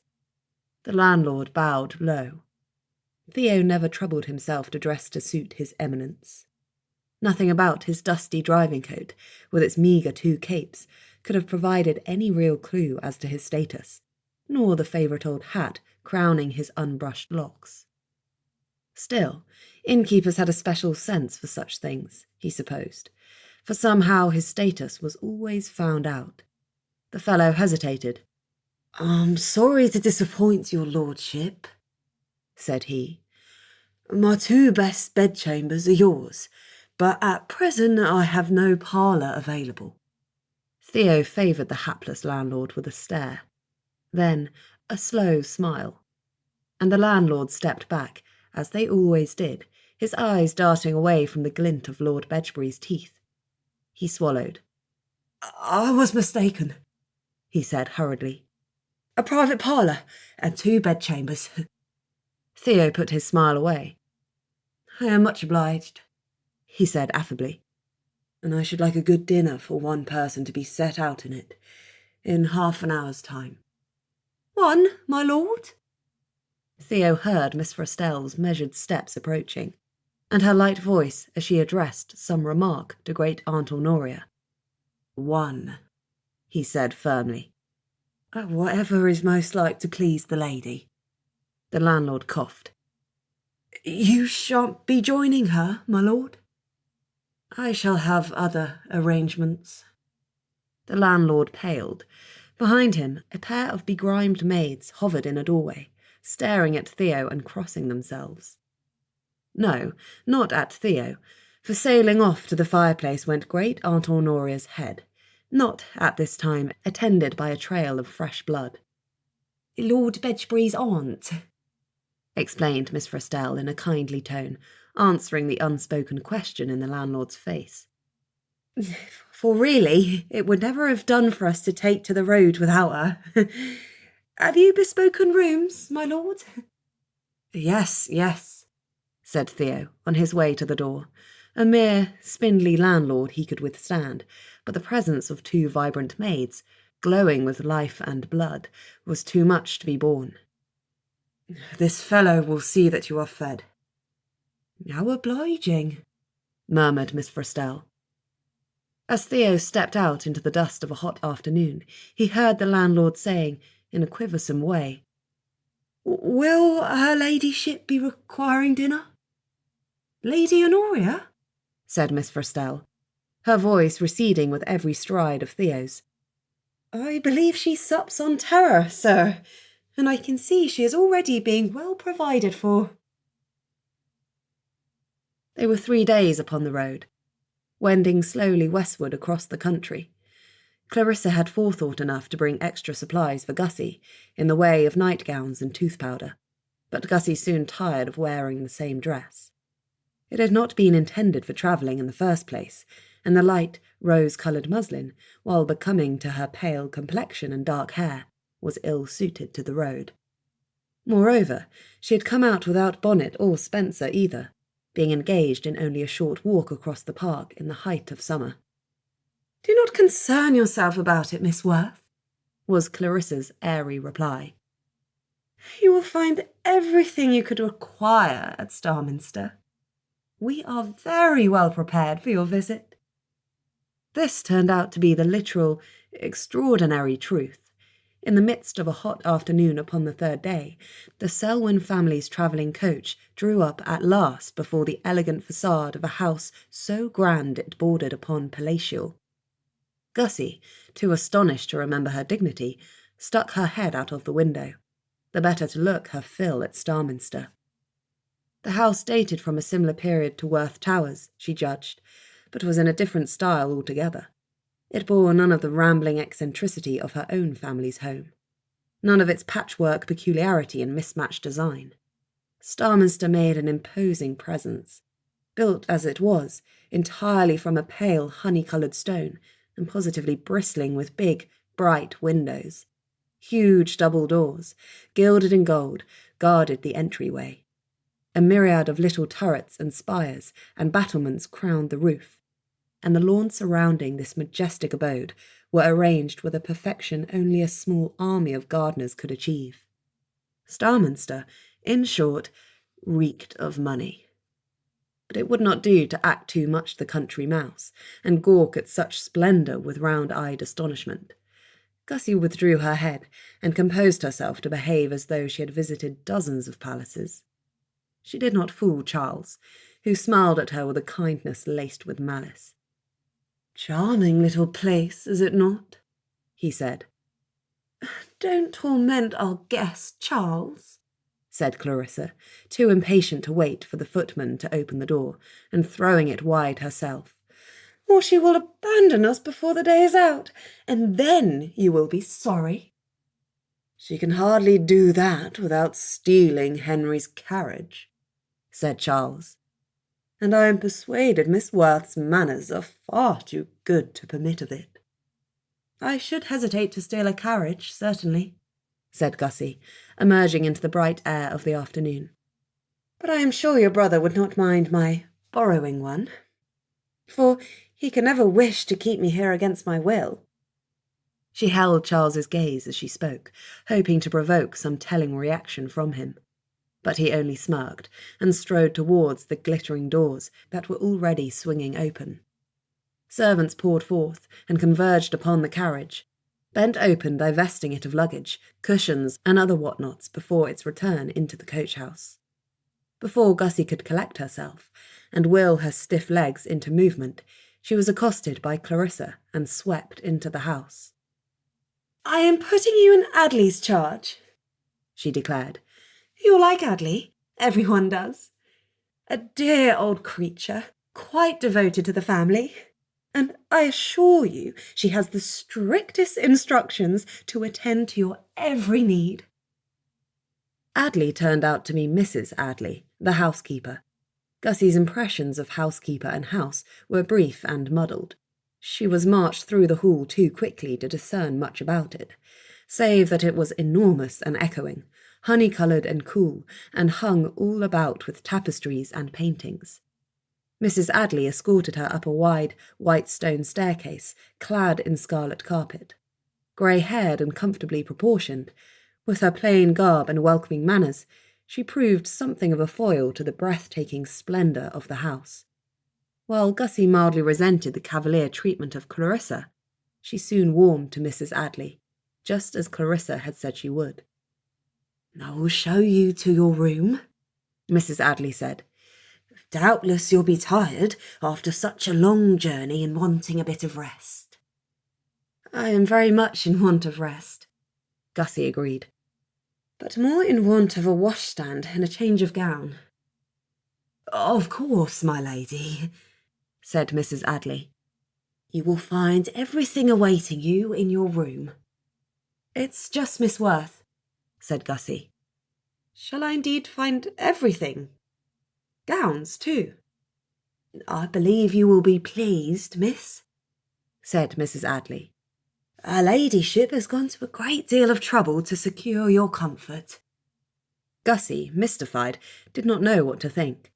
Some part of her felt a little compunction upon hearing this, for her family's easy dismissal of the invitation. It was rare that anybody had gone to so much trouble purely for the sake of Gussie's comfort. Indeed, no one ever had, and she could not help being gratified by such attention. But her ladyship had been so discourteous and high-handed as to compel Gussie's attendance upon her, and for reasons that remained unclear. Under such extraordinary conditions as those, a close attention to her needs was the very least she had the right to expect. Furthermore, for a lady to arrive at a house unattended by any relative or companion, or even by her maid, unencumbered by any luggage, and wearing a gown wholly unsuited to the occasion, these were the heights of impropriety, by anybody's measure. Nobody appeared to regard it at Starminster. However, not even the servants. Either they had expected it, and saw nothing to question in her ladyship's importing her guests by force, or they were too well trained to betray any condemnation or surprise, and contented themselves with despising her in secret. Gussie held up her chin, and swept up the stairs with all the implacable hauteur of a duchess. She was taken aback upon reaching her room, and finding that the term had been misleading. A whole suite of rooms was assigned to her use, of sufficient grandeur to flatter the consequence of a princess. She had a handsome salon, fitted with elegant, low divans and mahogany tables, a bedchamber so enormous she might lose herself in it, the four-poster bed hung with velvet drapes, a reading room, small but amply provided with books and upholstered chairs, and a dressing-room. This last Mrs. Addley ushered her into with a smile, pointing out a fine porcelain wash-basin upon a marble-topped table, and the great mirror that hung above both. She then proceeded to throw open the doors of the closets, and Gussie gasped at the array of garments waiting inside. Gowns aplenty, sewn of fine muslins and silks, Spencer jackets and an embroidered pelisse, stockings and half-boots, dancing slippers and shawls, and a handsome pearl-grey cloak. She had never worn clothes so fine in her life. "Why," she gasped, "I believe they mean to keep me here forever." "You're to be paying us a long visit, miss," said Mrs. Addley. "I thought her ladyship had said as much." "No," said Gussie. "Not so very long a visit, in fact. Only as long as it took her to unearth the motive behind such peculiar treatment, so inexplicable a mix of consideration for her comfort and contempt for her will. "Where did all these come from?" she said, gesturing at the astonishing array of garments before her. "Her ladyship might have been preparing for my arrival for a 12-month. "As to that, I do not know," said Mrs. Addley, serenely untroubled. "Some arrived early this morning, others were gathered from somewhere or another about the house. Her ladyship will be able to explain everything to you, I am sure." Upon which helpful note, having inquired as to Gussie's further requirements, Mrs. Addley excused herself, and left Gussie to wash and change her attire in peace. For some moments, Gussie eyed the handsome gowns with something approaching trepidation. She felt ushered into a jewelled trap, replete with every comfort but freedom, as though, like Persephone in the underworld, she might be condemned to remain forever, were she so foolish as to partake of any of the proffered delights. But that was foolishness. They could not confine her at Starminster forever. Her family would have something to say about it in due time. And she still had not quite given up hope of great-uncle Sylvester. Besides, what reason could they possibly have for doing so? For clothe her in luxury as they may, feed her on sweet meats and beguile her with flattery, she remained a mere Gussie Werth, of no particular distinction. Perhaps it was odd to be so comforted by a recollection of her own insignificance, but Gussie launched a foray upon the closets with renewed confidence. She selected for her immediate use a gown of sky-blue muslin overlaid with white gauze, and a fine, pale gold shawl to throw over her elbows. She had thought, upon taking them down, that they must prove too large for her.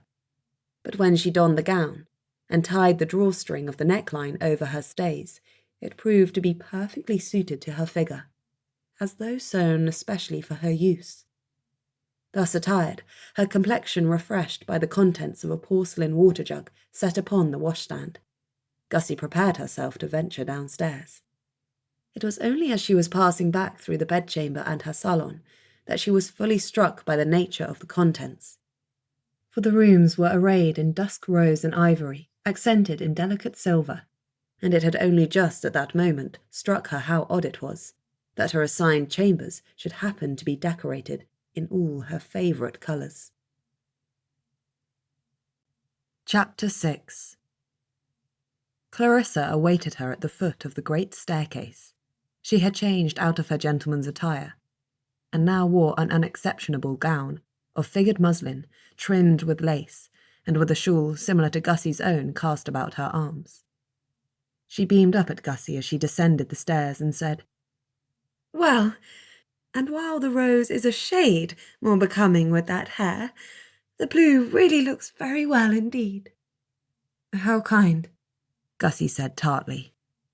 "I should be ashamed to look anything but my best indeed, when on the point of being introduced to my chief abductor." Clarissa tutted, and presumed so far as to tuck her arm through Gussie's in the friendliest and most familiar manner. "I wish you were not fixed so upon this notion of abduction," she said.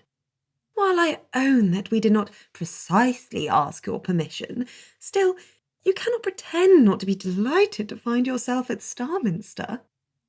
"Who could be anything but delighted, indeed," Gussie agreed. "I dare say nobody in history has ever been provided with so luxurious a prison." Charles's voice intruded from somewhere across the hall.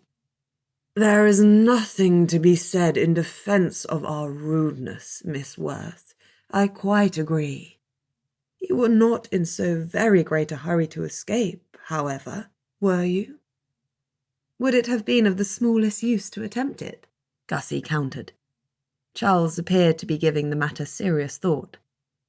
"I am not perfectly certain," he said. "Clara, what's your opinion?" "Not the least use in the world," she said merrily, and steered Gussie towards a door at the rear of the hall that led into a short passage. "Now, Miss Werth, if you do not object, Mamma is quite wild to meet you." "And Lord Maundeville?" said Gussie. "Henry too," Clarissa agreed. "Though I do not know if he is about the house at present. He is given to long walks, you know, and might rather be on the other side of the park." "That is as it should be," Gussie murmured. "When one has been kidnapped, you know, it would be the heights of rudeness to expect one's presence to interfere with the regular habits of the household." "Exactly," said Clarissa. "Such exquisite manners these Werths possess," said Charles from somewhere behind. "I am quite put to shame." "Why," said Gussie, "I think it even possible that my aunt has never abducted anybody in her life. The thought has never even crossed her mind." "A pattern of good breeding, to be sure," said Charles. No, it was not Charles. Clarissa had, by this time, propelled her along the somewhat dark passage leading off the hall, and through a white door standing ajar. On the other side of it was a pretty receiving room, all decked in frothy gauzes and silk upholstery, and the room proved to contain 2 occupants. The Dowager Viscountess occupied the best of the chairs. The majesty of her posture, together with the sumptuary she wore, identified her at once. She sat in a pool of sunlight filtering through a great window, the frondy vegetation of a shrubbery visible beyond. The light turned her grey hair silver and glittered upon the heavy jewels she wore. The one who had spoken must be Lord Maundeville, the third of the peculiar Selwyn siblings. He stood before the window, previously engaged in looking out over his domain. But he had turned his head to observe Gussie's entrance, and stood regarding her, rather expressionless. He was as tall as his brother, and had a similar colouring, only his hair was darker, and he had the appearance of a man several years older. He was dressed expensively, but soberly, in a dark blue coat and plainly tied cravat, and wore no ornaments about himself at all. "Mamma, Henry," said Clarissa, drawing Gussie forward. "Look, we have brought you Miss Werth." She spoke like a small child, eagerly showing off its latest accomplishment, in the happy expectation of receiving great praise. "I hope you were not put to any great inconvenience by the journey, Miss Werth," said Lord Maundeville. Gussie blinked at him in astonishment. "Not the smallest inconvenience, I assure you," she answered. "Indeed, how could I be so ungrateful as to be aware of any?" He frowned slightly and said no more. "Miss Werth," said the dowager, and everything that was forbidding in her appearance melted away as she smiled. "We are greatly honoured by your visit." "Thank you," said Gussie coolly. "I am very sensible of the honour of your invitation, I am sure." The dowager rose and came forward, hands extended to take Gussie's. "I trust you will forgive us," she said. "It was unconscionable treatment, and I sincerely beg your pardon. But it was a matter of such very great importance, you know. I quite thought your dear aunt would sympathise, but I could not help fearing the reverse." "I believe she was concerned for me," said Gussie. "Not, it seems, without good reason." The dowager's eyes opened wide. "But you shall not come to the smallest harm at Starminster. You shall not do anything that you do not like, and we shall all be quite devoted to you." Gussie, rapidly learning where Clarissa had got her extravagance of manner, permitted herself a small smile. "Nothing I do not like. And if I do not like to stay, Ma'am?" "Then, of course, you shall go home," said the dowager soothingly. "But will you consent to give us a trial first? A day, perhaps 2? If you find you truly cannot like us, then we shall not stand in the way of your going." "How obliging." Lord Maundeville spoke. "Am I to understand that Miss Werth has arrived here against her will?" Clarissa looked daggers at her brother, and drew herself up. "Anyone would think it a punishment to be here, the way you are all carrying on. Do you not know how many there are who would kill to spend a week at Starminster?" "Miss Werth, however, does not appear to number herself among them," said Lord Maundeville. "Mother, you cannot have condoned this."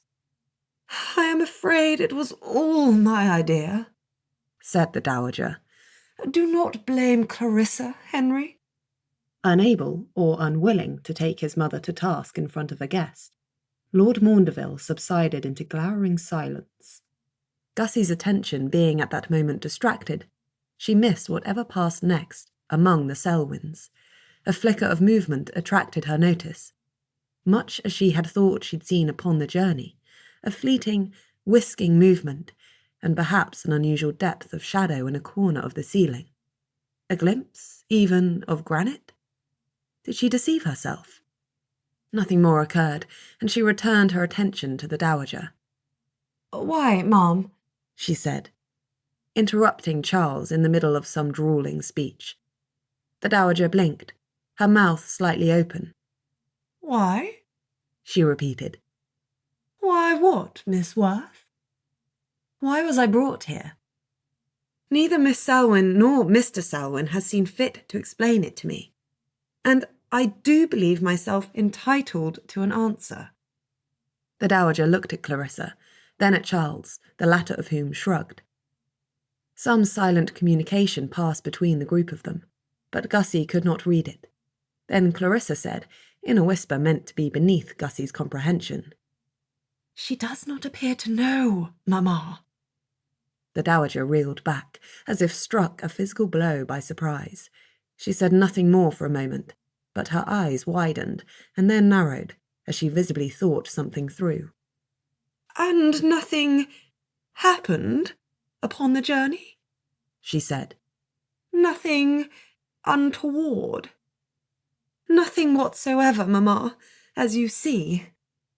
Did Gussie imagine it, or was Clarissa's tone one of disappointment? The dowager's smile returned, if a forced one.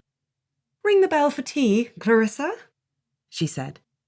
"You must all be parched with thirst after your journey." The conversation following being little to the purpose, Gussie finally left the dowager's presence, burdened with a renewed sense of frustration. Whatever her aunt had been so reluctant to tell her was known to the dowager and her children, and yet still eluded Gussie.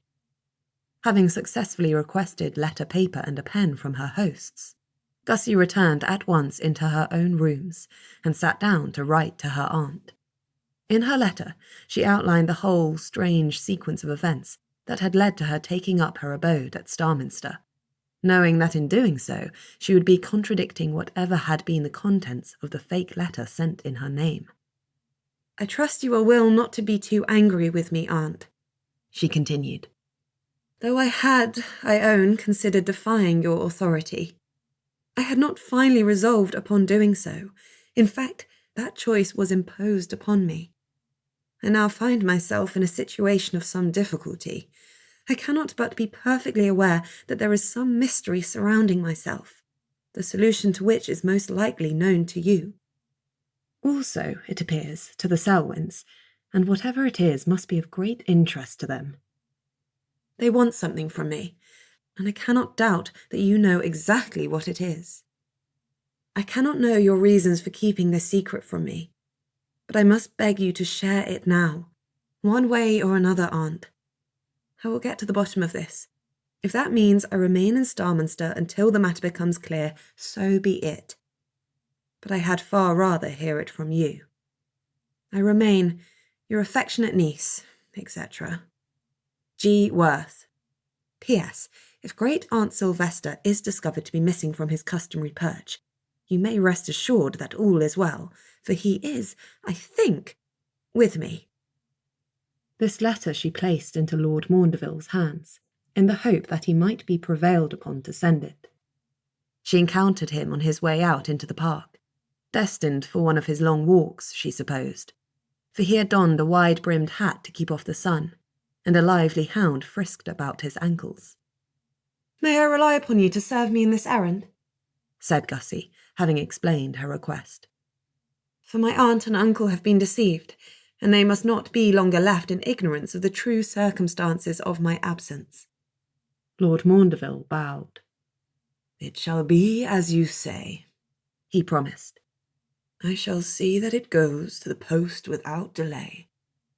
With this, Gussie had to be satisfied.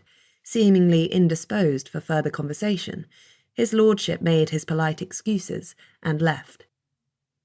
The dowager having retained her state in her receiving room, and Charles and Clarissa being departed to unknown parts upon mysterious errands of their own, Gussie considered herself fully at her own disposal.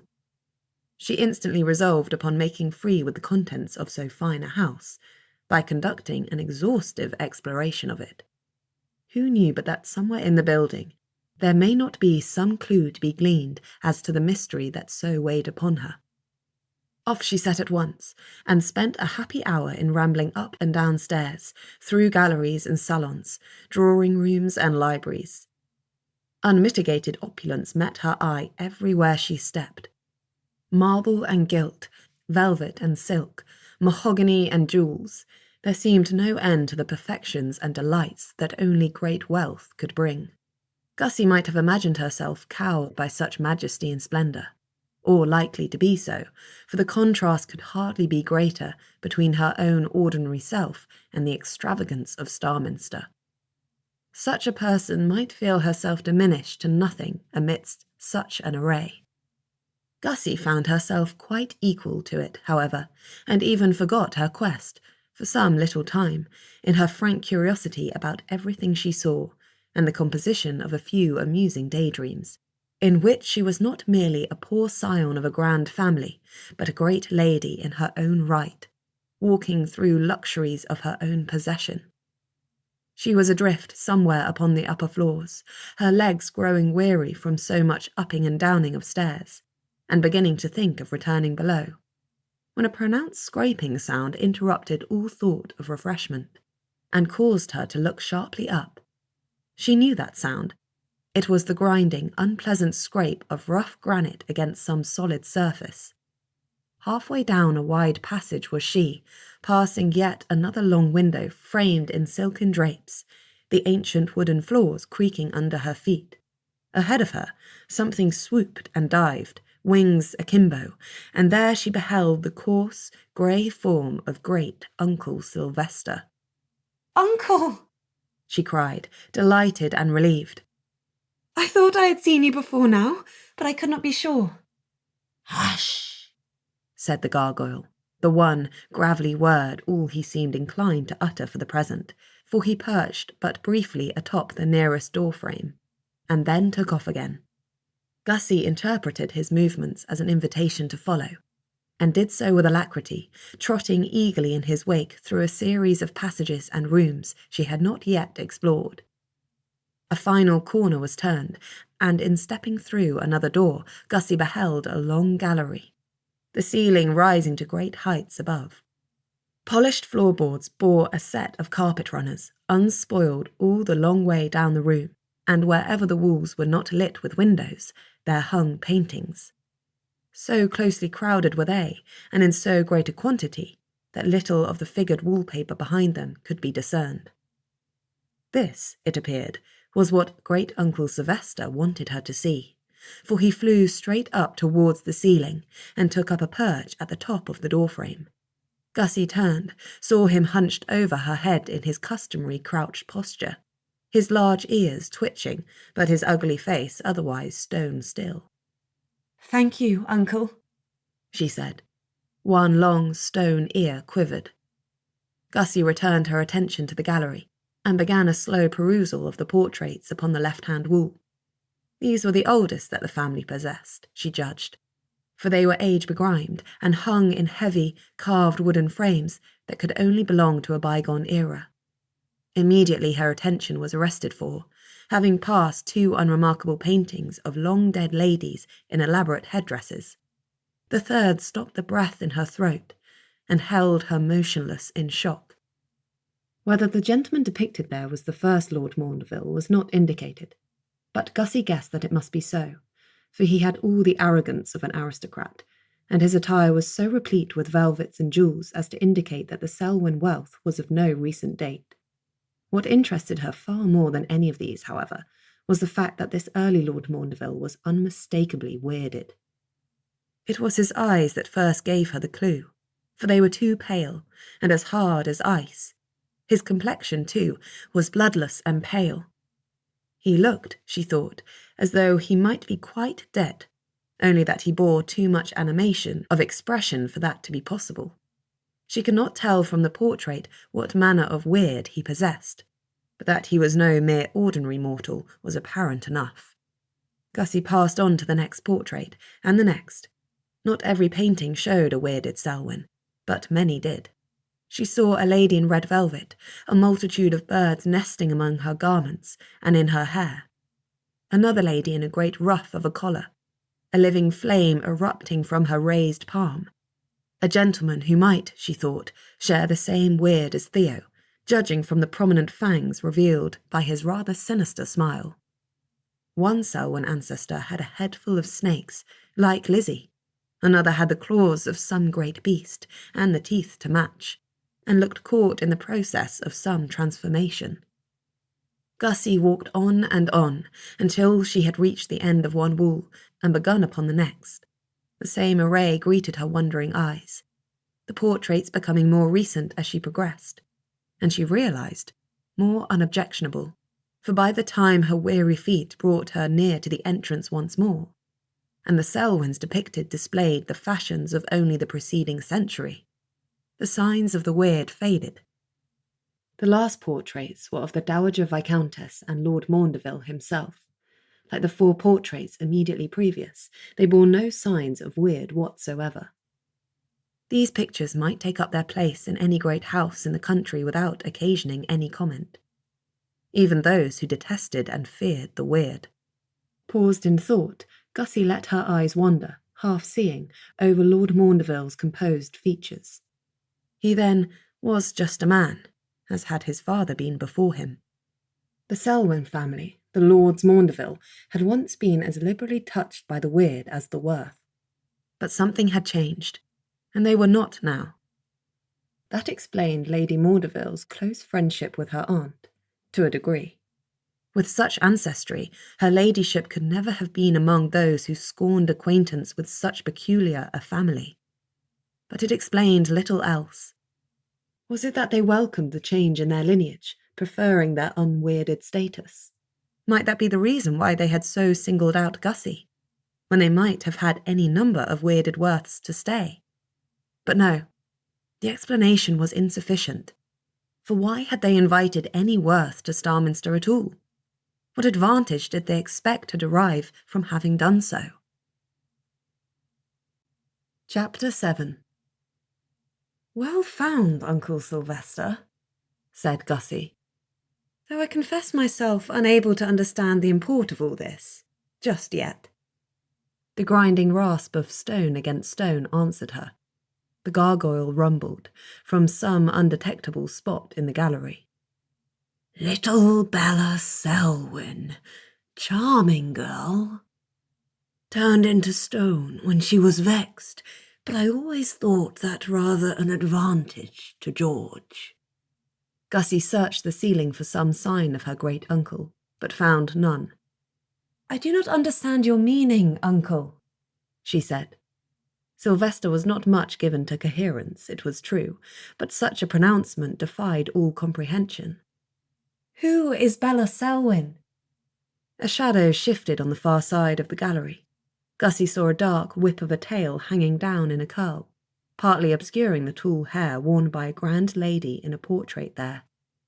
She approached, and beheld again a picture she had only briefly glanced at before. A lady long dead, having lived rather more than a century before. She had a lively expression and a great many jewels, and her eyes looked shaped from sapphires. "Is this Bella?" Great-uncle Sylvester crouched atop the frame like a pint-sized curse, swished his tail. He did not answer in words, but Gussie took this for assent. "And who is George, if you please?" "Used to put frogs in my boots," ground out Sylvester. This memory did not please him, for his claws tightened upon the frame, and the wood groaned in protest. "That sounds like something a mere child would—" "Oh!" Gussie saw it in a flash. "You grew up with George, did you? Why, then he must have been your brother. And if Miss Selwyn's proclivities had the power to affect him in particular, why then there must have been some enduring connection between the two. They were married, weren't they?" Great-uncle Sylvester's granite tail swished, swished. "So the Werths and the Selwyns have some long-ago connection," Gussie said thoughtfully. "I suppose they must have, if both families were among the more weirded in the land. Such an alliance must have been reckoned as sound good sense." A horrible thought then occurred to her. Was she, Gussie Werth, invited here because Lady Maundeville sought to renew this age-old family connection? Was she chosen for being unwed and intended to pledge herself to one of the Selwyn sons? Hideous thought. For Henry was cold and Charles cruel, and while Clarissa could be engaging, Gussie did not relish the thought of a madwoman for a sister-in-law. All the innocent pleasure she had taken in her daydreams of an hour or so before now returned to reproach her.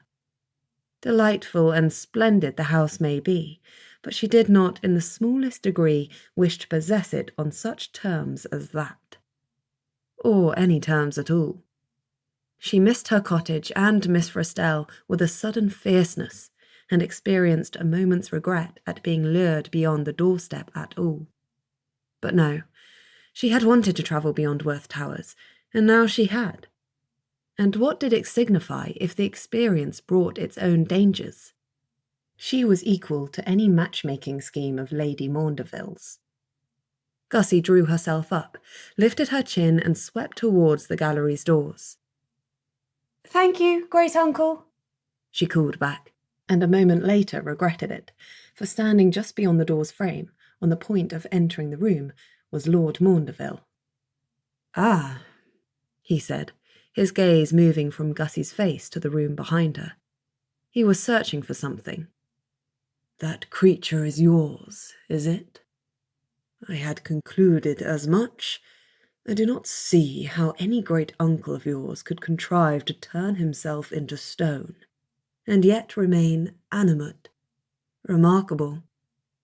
But the weird, I suppose, is equal to anything." "In fact, sir, he is dead," said Gussie haughtily. "Has been these many years, I believe. At present he is haunting a cathedral grotesque. It is its very ugliness that amuses him, I am sure of it." "I see," said Lord Maundeville. "Before that, it was a rock." "A rock?" "A mere ordinary rock, such as one might pick up on any country ramble. It was found in all sorts of odd places all over the towers, and I believe it took my aunt some 3 years to understand its provenance." "It did not speak much then, this rock?" "I conclude not, sir. It is the lack of mouth, perhaps. In which respect, great-uncle Sylvester's current choice must be considered superior."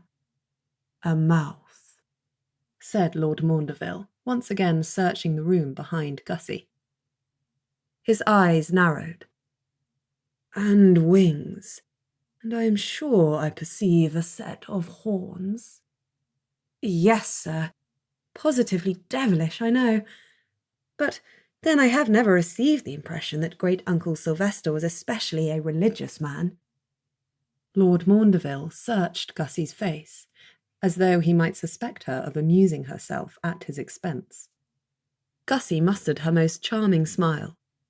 "What a coincidence it is that you should come up here at the very time I was exploring. I had thought you gone out into the park." "You must have been exploring for some time," said Lord Maundeville, "for I have had my walk and come back. My mother sent me in search of you. I believe it is time to dress for dinner." A glance out of the nearest of the long windows confirmed this thought. So absorbed in her discoveries had Gussie been, she had failed to notice the lateness of the hour. "Surely a servant might have been better employed upon such an errand," said Gussie. "It demeans Lord Maundeville to chase about the house after an errant guest." She meant to poke his lordship into giving away some inkling as to his mother's notions, and perhaps his own. Had Henry been sent up as part of a general scheme to throw them together? But Lord Maundeville was as unruffled by this as he seemed to be by everything, for he merely said, "I found myself at leisure, and had no objection." "So fine a collection of paintings," said Gussie next. "I found myself quite absorbed. Your family has a history as colourful as my own, I observe." "My mother is very proud of it," he said. He stepped back from the doorway as he spoke, and gestured for Gussie to precede him. "I do not doubt she will be enchanted to meet your great-uncle." "Sylvester is almost as sociable as he is religious," said Gussie, sweeping past him into the passage. "And I am afraid his speeches are infrequent, and generally incomprehensible." "I do not imagine that will much disconcert Mamma." Gussie could well believe that little disconcerted Lady Maundeville. Before she had gone more than halfway down the passage, Lord Maundeville called her back. "Miss Werth." Gussie turned. "I have ordered that the carriage should be brought round at an early hour in the morning. If it pleases you, You shall be taken straight back to Werth." Gussie regarded him thoughtfully. She could not determine whether the gesture was made in earnest. Had he truly known nothing of his family scheme, or was he set up in apparent opposition to it in order to win her approval? Common sense decided that the point was immaterial. She was not going to marry him either way, and it must be perfectly apparent by now that while she objected greatly to the method by which she had been brought to Starminster, she had evinced no particular distaste for the prospect of remaining there. "I am grateful for such attention," she said, which was true. "But I shan't need the carriage just yet." Lord Maundeville's eyebrows rose. "I had thought you resentful of my regrettable brother and sister's treatment." "And I am. Their conduct was indefensible." "Why, then, would you not seek an early removal?" "Because some mystery is apparent in all this, and I can hardly be expected to feel no curiosity about it, can I?" "You are quite as bad as Clarissa," he said. Gussie's mouth opened in shock. "How ungenerous! I am persuaded no one has ever been as bad as your sister." He surprised her with a swift smile, soon gone again. "She would be delighted to hear you say so." "Then I shall make a point of keeping the thought to myself." He bowed. "Lord Maundeville," she said. "Yes?" "Do you know why your mother wanted me here?" He studied her. "It pains me to admit it, for my sister at least is clearly in my mother's confidence. But she has not seen fit to confide in me about it." If it was a lie, it was smoothly said. If it was not, did her ladyship fear that her son would disapprove of her scheme, whatever it was? As the current Lord Maundeville, he was master here. "I will find out what it is," she vowed. "I can see that my mother be no match for you, Miss Werth." Chapter 8. Sylvester defied all of Gussie's expectations. When she entered the dining hall an hour later, escorted by an obliging Lord Maundeville, she beheld her disgraceful ancestor seated atop a vast silver epergne occupying the centre of the table. He sat tall, or as tall as his diminutive frame permitted, and alert, as though he expected to enjoy an entertainment of no common order. The epergne being not wholly dissimilar in hue to Sylvester's own grey, and possessed of a variety of flourishes and extrusions besides. Nobody save Gussie immediately registered the presence of the grotesque. Except, perhaps, for Lord Maundeville, whose lips formed a small, half-suppressed smile as he bowed Gussie into her seat, for which she could not otherwise account. "I trust you have passed a pleasant morning at Starminster, Miss Werth?" said Lady Maundeville, upon the commencement of the meal. She sat at the head of the long mahogany table, surrounded by festoons of napery, fine porcelain and silverware. Gussie she had caused to be seated on her right hand, next to Lord Maundeville. The other two Selwyns occupied the two seats opposite to their brother and their guest. Clarissa a restless vision in ivory silk, Charles a monument to boredom in an exquisite green coat. Gussie felt thankful for the presence of Sylvester. If only for his disruption of a family party she might otherwise find a degree too cosy.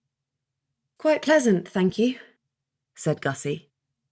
"Finding myself not, after all, confined to the dungeons, I undertook to go all over the house and poke my nose into a great many things not at all intended for my amusement."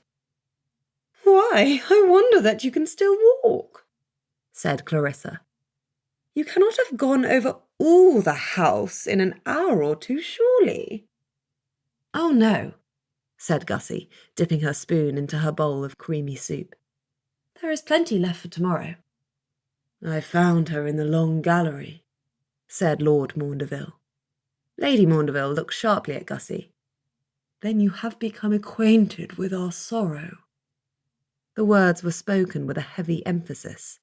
Were the words written down, Gussie would certainly expect to see sorrow spelled with a capital S. "I do not believe I am, quite," said Gussie. Do you refer to the prevalence of the weird among your ancestors?" "Oh, no," said Lady Maundeville, shocked. Lord Maundeville had spoken of his mother's pride in her lineage, but Gussie was still surprised. A family of such consequence might more naturally regret such a heritage. Many an aristocratic family in England would.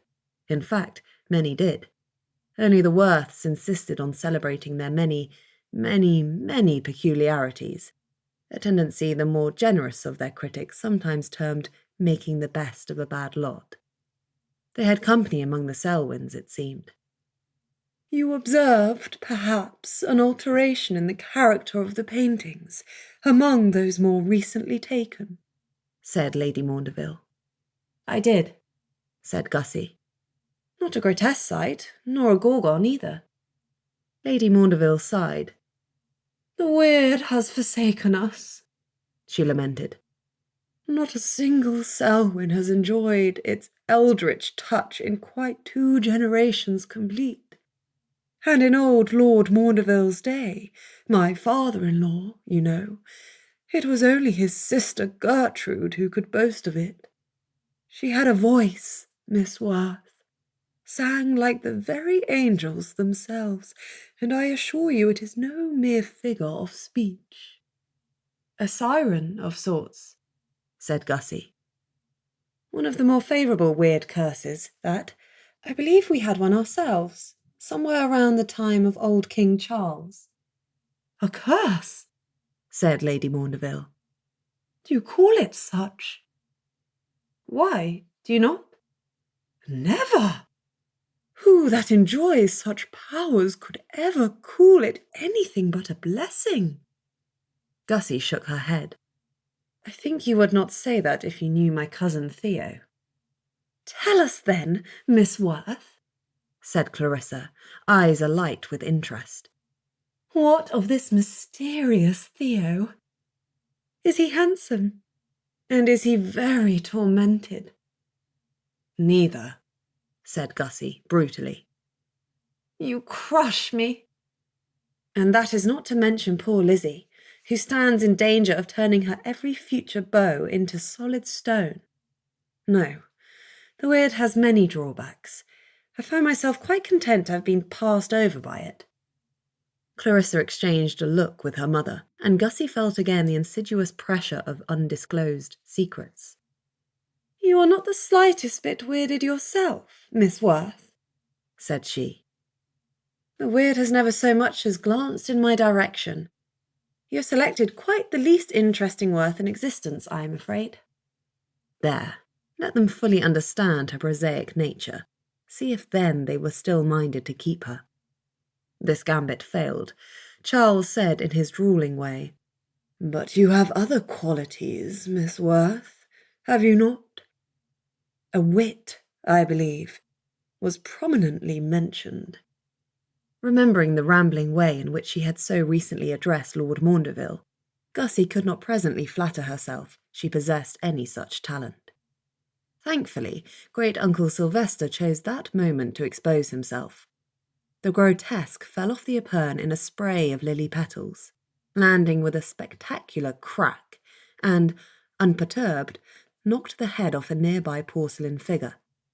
Gussie thought the insipid thing rather improved by decapitation, but when Sylvester opened his maw impossibly wide and inserted the porcelain girl's head intact, she could not but feel a moment's mortification. The grotesque's jaws snapped shut with a crunch, and a spray of shattered porcelain erupted in a puff of white dust. "Oh dear," said Gussie. "I am so sorry. I had no notion he was so fond of statuary." An appalled silence followed. Then, surprisingly, Charles began to laugh. "An inept illustration of Miss Werth's point," he said. "You are not too attached to the thing, mother, I hope?" "Gracious, no," said Lady Maundeville calmly. It was Grandmother Totten's, and of no value at all beyond the mere sentimental. Gussie's heart sank. Charles's snort proclaimed his mother's words either a polite lie or a sarcasm to rival any of her sons. Still, as great-uncle Sylvester's chosen means of expressing his sense of obligation to the Lords Maundeville, it was not unfitting. Lady Maundeville had nothing further to say upon the subject of the porcelain nymph. Instead, she said, "You say you found Miss Werth in the long gallery, Henry. I trust you enjoyed a pleasant conversation?" "Perfectly," said Henry, without looking up from his soup. "And did anything of any import chance to happen?" Gussie looked up sharply at her ladyship. Heavens, she was not suggesting her son might have felt disposed to make an advance upon their guest. She was but barely acquainted with him. She opened her mouth, minded to express her precise feelings upon such disgraceful notions at once. But Lord Maundeville said, "No, mother," in such a tone as to quell all further comment. Lady Maundeville subsided. "Well," said Clarissa brightly, "it has been scarce half a day yet. We must not expect any very great attention from Providence, mamma. It has been ignoring us these 50 years at least." Gussie could make no sense of this speech, and her look of inquiry was answered only with an airy smile. "Besides," Clarissa went on, "there is always the ball." "Magical occasions, balls," said Charles. "There is no saying what might happen." Coming from Charles, the words were probably meant to provoke, and they certainly provoked Clarissa, who, judging from the way Charles jumped and scowled, proceeded to kick him under the table. Did they possess a kernel of some imagined truth in the minds of these peculiar Selwyns? Was Gussie meant to be so overcome at the sight of Lord Maundeville in his formal wear as to fall in love with him directly? Was he meant to feel any such sudden passion for her? Gussie's indignation swelled to such a height she did not immediately recollect the simpler peculiarity of there being any ball to raise such expectations. A minute or two passed before she was able to inquire, "Is there to be a ball, ma'am?" "Naturally there is to be a ball," said Lady Maundeville with asperity. "Tomorrow night," put in Clarissa helpfully. But... Disparate thoughts whirled around Gussie's head, most of which she could not, in any politeness, express. Was not her ladyship a famous hermit? How then could she consider anything natural about hosting a ball at her own home? And was this on Gussie's account? If so, it must have been planned some way in advance. Just how long had Lady Maundeville been harbouring designs upon Gussie? "I hope you are not ill-disposed for a dance, Miss Werth," said Clarissa, with a smile of glittering mischief. "Mamma, you see, has quite set her heart upon it." "Oh, no," said Gussie, "when I have come into Somerset with no other view." "Miss Werth's motives become clear," said Charles. "You have anticipated her wants exactly, mamma." Under different circumstances, Gussie might indeed be positively inclined towards a ball, for she had never in her life attended anything but a small, impromptu dance among her own family. Some part of her might, by the morrow, feel delighted at the prospect, were it not for the utter strangeness of such an event's being held under such conditions at all. "I have never been more than passingly fond of asparagus," said great-uncle Sylvester, apropos of nothing. "Then we certainly shan't serve any," said Clarissa without turning a hair. "Besides, Charles hates it above all things." When Gussie retired at last to her bedchamber, she was in a state of muddled confusion she hardly knew how to resolve. She had been treated all evening as an honoured guest, as though the circumstances of her arrival at Starminster counted for nothing. When Lord Maundeville and Charles had joined the ladies in the drawing-room, the former had made not the smallest effort to distinguish her. In fact, he had not spoken more than 3 words to her from the moment of his entry until the moment of her departure. Even Charles had been more civil than that. One might have imagined Lady Maundeville to object to her son's cool treatment of Miss Werth, but she had not seemed to notice. The only intervention she had made was on the occasion of Henry's sitting down, quite on the opposite side of the room from Gussie. "Why, Henry, you will give Miss Werth a conviction of your disliking her," she had said, and waved her son to a chair at Gussie's elbow. "Do pray try to be an amiable host." The tightness around Lord Maundeville's mouth had declared him less than pleased, but he had made no objection to the alteration, and had spent the rest of the evening seated next to Gussie, in silence. Gussie had at last excused herself, claiming weariness after her journey. It was true that she was inordinately tired, though not because of the morning's travel, rather because of everything that had happened since, and the impossibility of making any sense of it afterwards. She missed Miss Frostell's observations. In all likelihood, her governess would have something to say of it that would make everything clear, or at least tolerable. Gussie could only console herself with satire. She lay in her bed, listening to the faint sounds of great-uncle Sylvester consuming some other trinket of priceless worth and questionable taste, her mind turning upon the peculiarities of the Selwyn family until she fell asleep. Chapter 9. Gussie woke in the morning to the extraordinary sight of the very Miss Frostell of her plaintive imaginings. Her friend, unquestionably many miles distant the night before, was seated in a deep chair on the far side of her bedchamber, wrapped in the enjoyment of a steaming cup of tea. "Frosty?" she said, sitting up. "Good morning," smiled Miss Frostell. But surely you are a dream. I had no notion I had the power to conjure up visions. How curious that I should never have happened to do it before." "It would please you to no end if you could, no doubt," said Miss Frostell. "But I am not a vision. I have this moment arrived, and probably woke you as I came in, for which I am sorry. It is past 11 o'clock. You must have been excessively tired to sleep so long." "Don't reproach me," Gussie begged. "I had quite the day of it yesterday, I assure you." She got out of bed, drawing her shawl around her shoulders, and advanced upon Miss Frostell with the purpose of satisfying herself as to her friend's solidity. "I am quite real," said Miss Frostell. "I see that you are. But how came you to be here?" "Why, I came after you, of course. Lady Honoria observed what happened to you and raised the alarm. And after that, it was no very difficult task to trace the passage of the Maundeville coach. Though we were delayed in setting off, by some unaccountable accident, all the wheels had come off our carriage, and the repairs were not speedily accomplished." Gussie thought of Clarissa at once.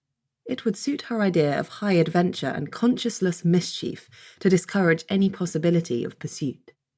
Not that Gussie had had any idea of there being any. "You mean to say you came all this way alone?" she cried. "Across half the country?" "No, not alone.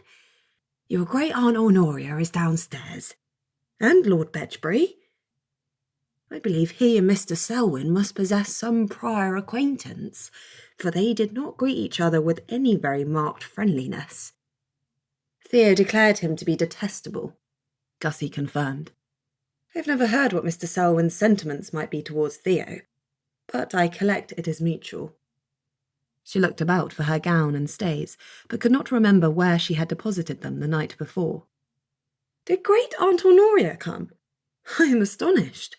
I never thought it likely she would leave the Towers." "Or Lord Bedgebury either," said Miss Frostell dryly. "And he is not half sour about it, I can tell you." "I'm sure he is perfectly savage," Gussie agreed. "But then he need not have come. What can he have meant by herring after me in this fashion? Quite as though I were not fully capable of managing my own affairs." "The circumstances were unusual, you must own," said Miss Frostell. "We are Werths," said Gussie. "The merely unusual comes as a matter of course." "I shall leave you to dress," said Miss Frostell, rising from her chair. "I came up here to help you with your packing, but I see I am too precipitate. The horses must be rested a while before we can depart, of course, so all that may be done later." "But we are not departing just yet, Frosty," said Gussie, espying her gown thrown in a disgracefully untidy heap over the silver-gilded dresser, and her stays on the floor beneath. "Lord Maundeville has already offered to send me home, and I declined, for I am not at all ready to leave." "I know you wanted to accept Lady Maundeville's invitation," said Miss Frostell, "but surely there can be no call to remain here upon such disgraceful terms." "But I remain here upon excellent terms. The manner of my arrival notwithstanding, I have been treated with the greatest kindness. So great, dear Frosty, that I am persuaded some powerful motive must lie behind it, and until I have uncovered what it is, I must beg you not to carry me off again." Miss Frostell only sighed, being accustomed to Gussie's stubbornness, when once she had got hold of an idea. "I shall tell his lordship," she said, and took herself and her teacup out of the room forthwith. Gussie was not afraid of encountering much opposition from Theo. He did not like to be away from Werth Towers, this was true, but she had only to show him the library at Starminster to reconcile him to the prospect of a short stay. Once absorbed in a book, he would quickly grow oblivious to every other consideration. And seeing as Starminster turned out to have such a long history of weirded ancestors, she did not imagine the current inhabitants would be too much discomposed by Theo's peculiarities either. Really, it was all quite perfect. Gussie made herself respectable as quickly as she could, and hurried downstairs to enact her plan upon Theo's peace with brutal alacrity. She found Lord Bedgebury standing in the hall, surrounded by Selwyns. Miss Selwyn had been the first to accost him, Gussie judged, but her brothers had not been far behind. Clarissa might be said to be doing her best to be fascinating. She seemed turned from her usual brash self to an adorable, kittenish creature, quite overcome by the excitement of Lord Bedgebury's presence. Theo was patently more interested in Mr. Selwyn, who was prudently stationed behind his sister, and regarding their unscheduled visitor with a satirical eye. Lord Maundeville stood near the door, watching the proceedings with a quiet intensity, though without seeming minded to interfere. The air crackled with animosity, and Gussie perceived that Theo and Charles might easily come to blows if she did not intervene. "Theo!" she said, sweeping into the hall with Miss Frostell at her heels. "What can you mean by coming so far, and without an invitation?" "You did not precisely receive an invitation, cousin," Theo said curtly, and without taking his eyes off Charles. "Why, but I did." "And declined it, did you not? But a lady's wishes count for nothing with some." "Yes, and another time I will hope not to be bodily picked up and thrown into a coach without so much as a by your leave. But since it has all turned out for the best, you need not trouble yourself about it. Has my Aunt Werth received my letter?" "I doubt it," said Theo. "She was in no state to receive much of anything when I left." Gussie, who knew perfectly well what that meant, winced. "Was it news of me that did it? How inconvenient for Aunt Werth, and for that matter, for me. Clarissa, please," she added, as Miss Selwyn began in a loud voice to compliment Theo's dress. "This is hardly the time." Clarissa cast her an anguished look, which Gussie, rather to her confusion, took to mean that she was dying of love for Lord Bedgebury and quite wounded by her bosom friend's lack of support. Play-acting, Gussie perceived. Clarissa did seem addicted to the art, and no one could genuinely languish away over her awkward and dishevelled cousin. Having thus dismissed Theo from all possible notice, Gussie said, "Do say you will go away again, cousin. As you perceive, I am unharmed and quite in my element." "Do not say you are determined to be rid of me as well," murmured Miss Frostell beside her. "Never," said Gussie. "Though I do not think it precisely necessary for you to have come here either." Cruelty, thy name is Augusta, said Theo. The devotion of her loyal companion means nothing to her. Nothing at all today, Gussie agreed. Tomorrow, I dare say I may think differently. She pressed Miss Frostell's hand as she spoke, for really she was touched by her retiring governess's daring ride to the rescue. Why, she had volunteered herself to be closeted with Lord Bedgebury and Great Aunt Honoria for days. The said Lord Bedgebury, plagued by the beseeching regard of Gussie on the one hand, and Miss Frostell's calm certainty that he would instead do as she wished, knew not how to reconcile these competing claims, and retired into a distracted silence. Gussie noted the way his attention lingered upon Clarissa. Clarissa noticed it too, and preened, but Gussie did not imagine the girl understood the real reason behind his lordship's regard. "Cousin, have you breakfasted?" she said hastily. Theo did not look away from Clarissa. "No." "All the more reason to take your leave at once," she proclaimed. "Miss Frostell, I believe you must by now be familiar with my cousin's requirements. May I leave him in your capable care?" Miss Frostell responded with a glare. "And leave you here, I take it?" Gussie smoothed her gown. "I shall do very well here." "There is not the slightest need for anyone to leave," said Lord Maundeville, unexpectedly rousing himself from whatever silent study had hitherto occupied him. "I have no doubt that my mother will be pleased to extend Miss Werth's invitation to include her cousin and her companion, and naturally I shall not oppose her wishes."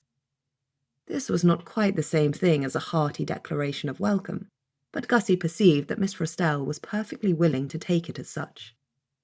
Theo's fixation upon Miss Selwyn did not abate.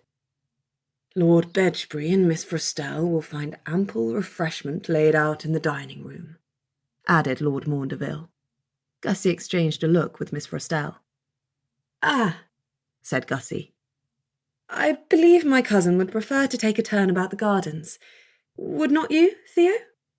Upon which words she advanced upon Lord Bedgebury and bodily shoved him towards the doors. Halfway there, he blinked and shook himself, as though surfacing from a trance. "Get you gone, Theo," Gussie hissed. "or you know you will disgrace yourself." "But," said Lord Bedgebury. Gussie expelled him from the house via the expedient of one final, hearty shove. "Miss Selwyn is supremely irritating, I grant you," she said, a trifle breathless from her exertions. "But she is not to be breakfast." Theo sighed and turned away. "I sincerely hope you did not avail yourself of Miss Frostell either," Gussie called after him. She had surreptitiously surveyed Miss Frostell for signs of interference, and had, to her relief, perceived none. His lordship did not dignify this parting sally with a response, and disappeared into the sunlit garden without a word. Gussie spared a brief moment's sympathy for any unwary creatures that might be ambling about Lady Maundeville's shrubbery, before dismissing the matter from her mind. She returned into the hall to find Miss Frostell departing in the direction of breakfast, under Lord Maundeville's escort. To her mild unease, there was no sign of either Mr. or Miss Selwyn. She hoped they had not taken it upon themselves to pursue Lord Bedgebury into the shrubbery. But that was Theo's lookout. Gussie could not be expected to solve every problem single-handed, especially not when she was so ferociously hungry. Dismissing Lord Bedgebury and the Selwyns from her further notice, she followed Miss Frostell in to breakfast. Theo was halfway through a fresh rabbit when he discovered himself to be under surveillance. It must be Miss Selwyn. She had shown tiresome signs of wanting to attach herself to him, despite his attempts to glower her out of her fancy, and he imagined her both bold and shameless enough to follow him out into the gardens. It was a pity she had found him. He ought to have gone farther away from the house before he caught his breakfast. He had known it at the time. But the creature had darted into his path, as though sent for the express purpose of quenching his appetite. And hunger had defeated him. Really, it was tiresome in the extreme to have to catch one's own food. He did not at all understand why coaching inns did not offer an alternate menu of fresher fare. nor why the dining parlours of the great and wealthy were devoid of such accommodations. Miss Frestelle had attempted to defend all these disparate souls with a singular argument. "Why, the trouble is that you are unique, my lord," she had said, some way through one of the interminable days of their journey hither. "If there is another man or woman in England with your particular dietary interests, I should be surprised." The reflection offered Theo no comfort at all, and only depressed him, so he did not think of it much. He stood on the far side of an immaculate shrubbery, a wide lawn opening at his back, crimson droplets pouring down his chin, and the limp corpse of his breakfast clutched in both hands. A compromising situation, but Theo felt no personal sense of shame. If Miss Selwyn did not like it, she and her witless relatives ought not to have made off with Gussie. But it was not Miss Selwyn. When a pair of laurel bushes parted and the figure of Charles Selwyn appeared, Theo began to wish rather that it had been the sister after all. She at least seemed disposed to approve of him, however absurdly and without cause. Charles had no such positive feelings. He regarded the vision of a bloodied and feasting Lord Bedgebury with distaste, and stopped several feet away, as though unwilling to taint himself by a nearer proximity. "I did try to dissuade Mamma from this mad plan of hers," he said, his conversational tone at odds with his demeanour of icy disapproval.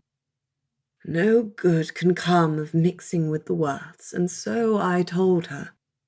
But she is used to command, and my brother did not exert himself to oppose her." Theo did not immediately lower his breakfast. He rather amused himself by taking another lingering bite, relishing in the ensuing spurt of blood. Only when he felt himself reasonably replete did he set the small corpse aside, like a man pushing away his emptied plate, and smiled at the infuriating Charles Selwyn. The man gratified him with a grimace, even a flicker of fear, and he took a small step back, his cravat being somewhat disarranged. Theo neatened it, aware that he was thus transferring the blood from his fingers onto the snowy white linen. "And what is the mad plan?" he said. "I remain determined to escort my cousin out of here before the morning is gone." "You may do so with my good will," said Charles. "I should think it wiser, but you will not so easily gainsay Mamma. No, not even you." And he grimaced afresh at the sight of Lord Bedgebury's bloodied linens. He did not seem either shocked or horrified, which interested Theo, accustomed as he was to such reactions. From this, he concluded that the inhabitants of Starminster were better informed as to the Werths and their Wyrde than most. What did they imagine they knew about Gussie that might explain their behaviour? "How long does her ladyship mean to keep Miss Werth?" said Theo. "Is she never to be released back to the Towers?" "Oh, not much past tonight, I imagine," said Charles carelessly. "Once the ball is over, there can be scant reason to want her, for either Mamma's point will be gained, or it will be apparent that she is to be disappointed." Theo did not waste his time inquiring again into the nature of Mamma's point. It was evident that Charles meant to goad, and was being evasive on purpose. Theo would not gratify him by pressing for an answer. Still, the situation irritated him immensely. He did not doubt his ability to gainsay Lady Maundeville, if he so chose, regardless of Mr. Selwyn's words. He had methods at his disposal that had never failed to carry his own point whenever he chose to employ them. But Gussie, now, that was a different problem. For if she did not choose to leave, could he compel her? Yes, without a doubt. But would he? For if he had so condemned the Selwyns for hauling her off without her leave, what right had he to do the same? He was not, after all, her father, or her husband. His authority over her did not extend so far. Besides, Gussie might herself possess no particular Wyrde, but she had other powers, not the least of them being the ability to make the journey home deeply miserable, were she displeased. Theo resigned himself to an overnight stay and a forced attendance at a ball he would much rather miss. He need not do more than put in a courtesy appearance, however. The rest of the event would be better spent in a long ramble over the grounds, for the night hours were ever more productive for hunting. And then he, his cousin, and Miss Frostell would depart bright and early upon the morrow. Reassured upon all these points, Theo abandoned Charles Selwyn without a syllable, and stalked away towards the house. His appetite being, for the present, sated, he ought to make some small effort to keep Gussie in some kind of order, before she created some manner of incident at Starminster. His mother would have had a great deal to say to him if he did not. As he passed under the lintel of the great front doors, the scrape of stone met his ears, and a grinding voice said, "I should not myself favour hair powder above a plain cropped head, only it does cover all manner of sins." Theo gave a sigh. "Thank you, Sylvester. That is a great help." Chapter 10. Gussie was far more fond of great Aunt Honoria than the lady's abrupt manners and unprepossessing appearance might strictly warrant. However, she did rather wish her esteemed ancestor would contrive to control her mischievous impulses a little better. Breakfast proceeded at a docile pace and in a serene silence. Miss Frostell choosing to devote herself to the benefits of toast and coffee, declining for the moment to harangue Gussie any further about a prompt departure. Lord Maundeville, as appeared to be his habit, was taciturn. Gussie, regarding him thoughtfully over her own repast, did not find his silence forbidding. Rather, he had an air of abstraction, coupled, adamantly, with a supreme indifference to company, that suggested his mind was simply elsewhere. "And what are we to expect at tonight's ball, my lord?" said Gussie after a while. Lord Maundeville looked up, blinking, as though surprised at hearing anyone speak. He did not appear displeased by the question, and might even have answered it, had not great Aunt Honoria chosen that moment to manifest above his lordship's plate. She refrained from streaming blood, to Gussie's relief. Her neck wound was quite dry, but the ghoulish expression she favoured on such occasions was more than enough to disconcert even the calmest of men. Gussie had seen it happen more than once. His lordship did give a start, spilling his chocolate. He stared at the severed head before him.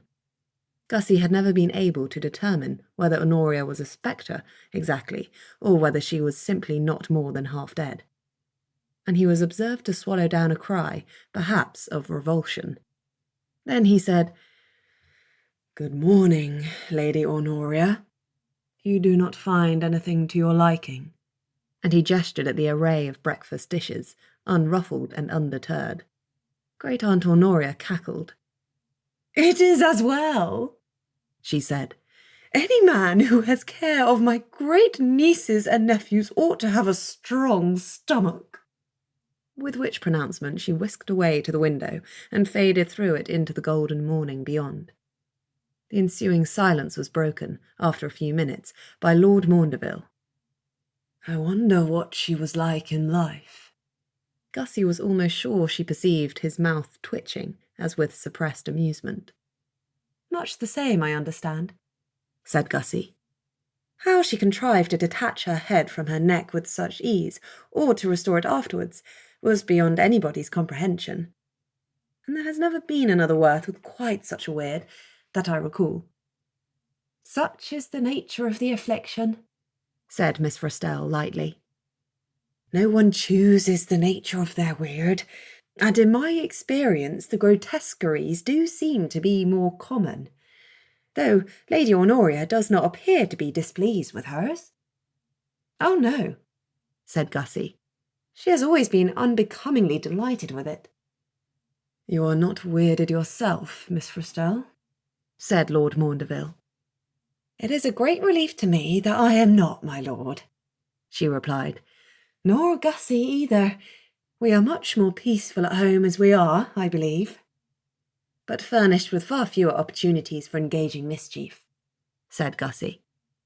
"Uninterrupted domestic harmony has its drawbacks, on occasion." "And what manner of mischief might you like to commit?" said Lord Maundeville. "Had you been weirded, like the rest of your family?" Gussie, unprepared for the question, had no ready answer to give. She had spoken flippantly, out of fun. Not once had she ever given serious thought to what might have been if she had inherited the curse of the Werths. Not since she was a child, anyway, and those flights of fancy had been just that, daydreams. "I do not know," she said. "I could not wish for Theo's, certainly, nor do I quite have the stomach for Honoria's. And while I am sure Lizzie will make a splendid Gorgon, I cannot but be relieved that I have all my own hair." "Lord Bedgebury shall not be too inconvenienced in remaining here for the ball, I trust," said his lordship. Gussie recognised this as a form of subtle inquiry into Theo's particular affliction, and did not choose to gratify his curiosity. Let her cousin remain an enigma for as long as possible. Lord Bedgebury took some getting used to. "I am sure he will manage," she replied. "He always does."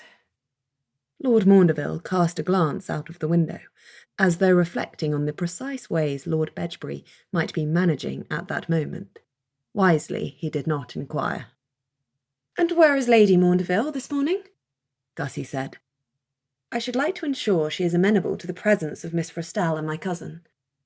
"My mother has not yet come down," answered Lord Maundeville. "But do not trouble yourself over the matter. She will not contradict me." This bordered upon a rather repugnant self-satisfaction, though it was uttered without undue pride. Gussie decided she had had enough of the Selwyns for one morning. If her hosts did not require her company, she could easily furnish herself with more agreeable activities. "Come, Miss Frestelle," she said, rising from her chair. "If Lord Maundeville will excuse us, it is time to see whether my excellent closet can supply us with suitable attire for a ball." "It is a costume ball," said his lordship, as Miss Frestelle rose, obedient to Gussie's command. "Oh?" said Gussie. "There are to be masks and intrigue, then, I collect?" "Certainly the masks. As to the intrigue, I cannot say." "I should think it inevitable," said Gussie. "There is mystery enough surrounding the event already. Masks and secret identities were all that was wanted to make it quite perfect." Lord Maundeville looked at her. Perhaps he was deciding whether or not she was in earnest. She could not tell how he got on. "You are amused by mystery?" Gussie merely smiled. Miss Frestelle gave a somewhat unladylike snort of laughter. "Consider her mere presence here, my lord. Your mother offered her a mystery, and Gussie, as you see, cannot let go of it until it is solved. It was quite the perfect way to ensure her compliance, whether her ladyship knew it or not." "Then I see my mother has chosen the nature of the ball with similar luck," said his lordship. "Or skill." Gussie also wondered which it was. Lady Maundeville appeared to know more about Gussie than Gussie did herself, which was disconcerting. But it was also a situation which could not last beyond the evening. So she repaired to the door with a cheerful spirit, having made her curtsies to her taciturn host. "How shall you be dressed, my lord?" she called back, as a parting sally. "Some dark and Gothic character would doubtless be suitable." "Naturally, I cannot tell you before the ball, Miss Werth," he replied. "That would be to wholly spoil the fun, would it not?" "Well, Frosty, and how shall we appear?" said Gussie 10 minutes later, having arrived once more in the relative sanctuary of her own rooms. No Clarissa had waited for her en route, ready to jump out, unannounced with some fresh scheme of high drama.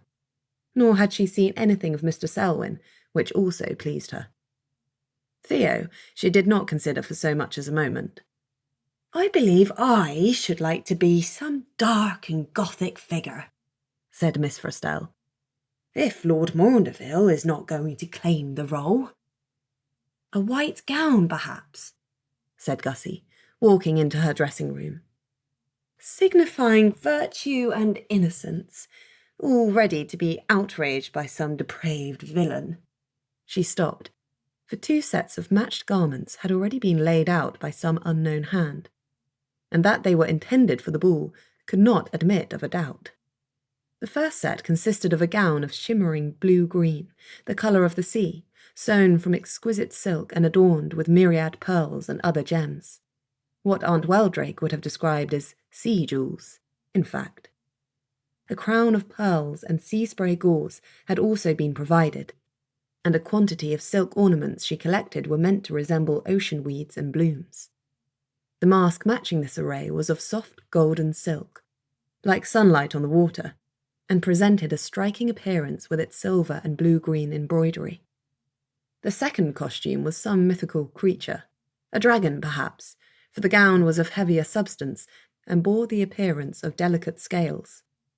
A pair of cleverly contrived wings was attached at the back, borne up and out with some manner of hidden construct, and the headdress and mask and other ornaments were all of dazzling jewels, a veritable dragon's hoard. Eyeing them, Gussie could not quite convince herself that they were only of paste. Surely the Selwyns had not given over real jewels in such quantity. "One of us is to be a beautiful mermaid, I perceive," said Gussie, "and the other a fire-breathing monster out of legend. Which shall you prefer? For my part, I think the latter role perfect for you." Miss Frestelle declined this honour. "I have not the spirit to carry it off, my dear," she said.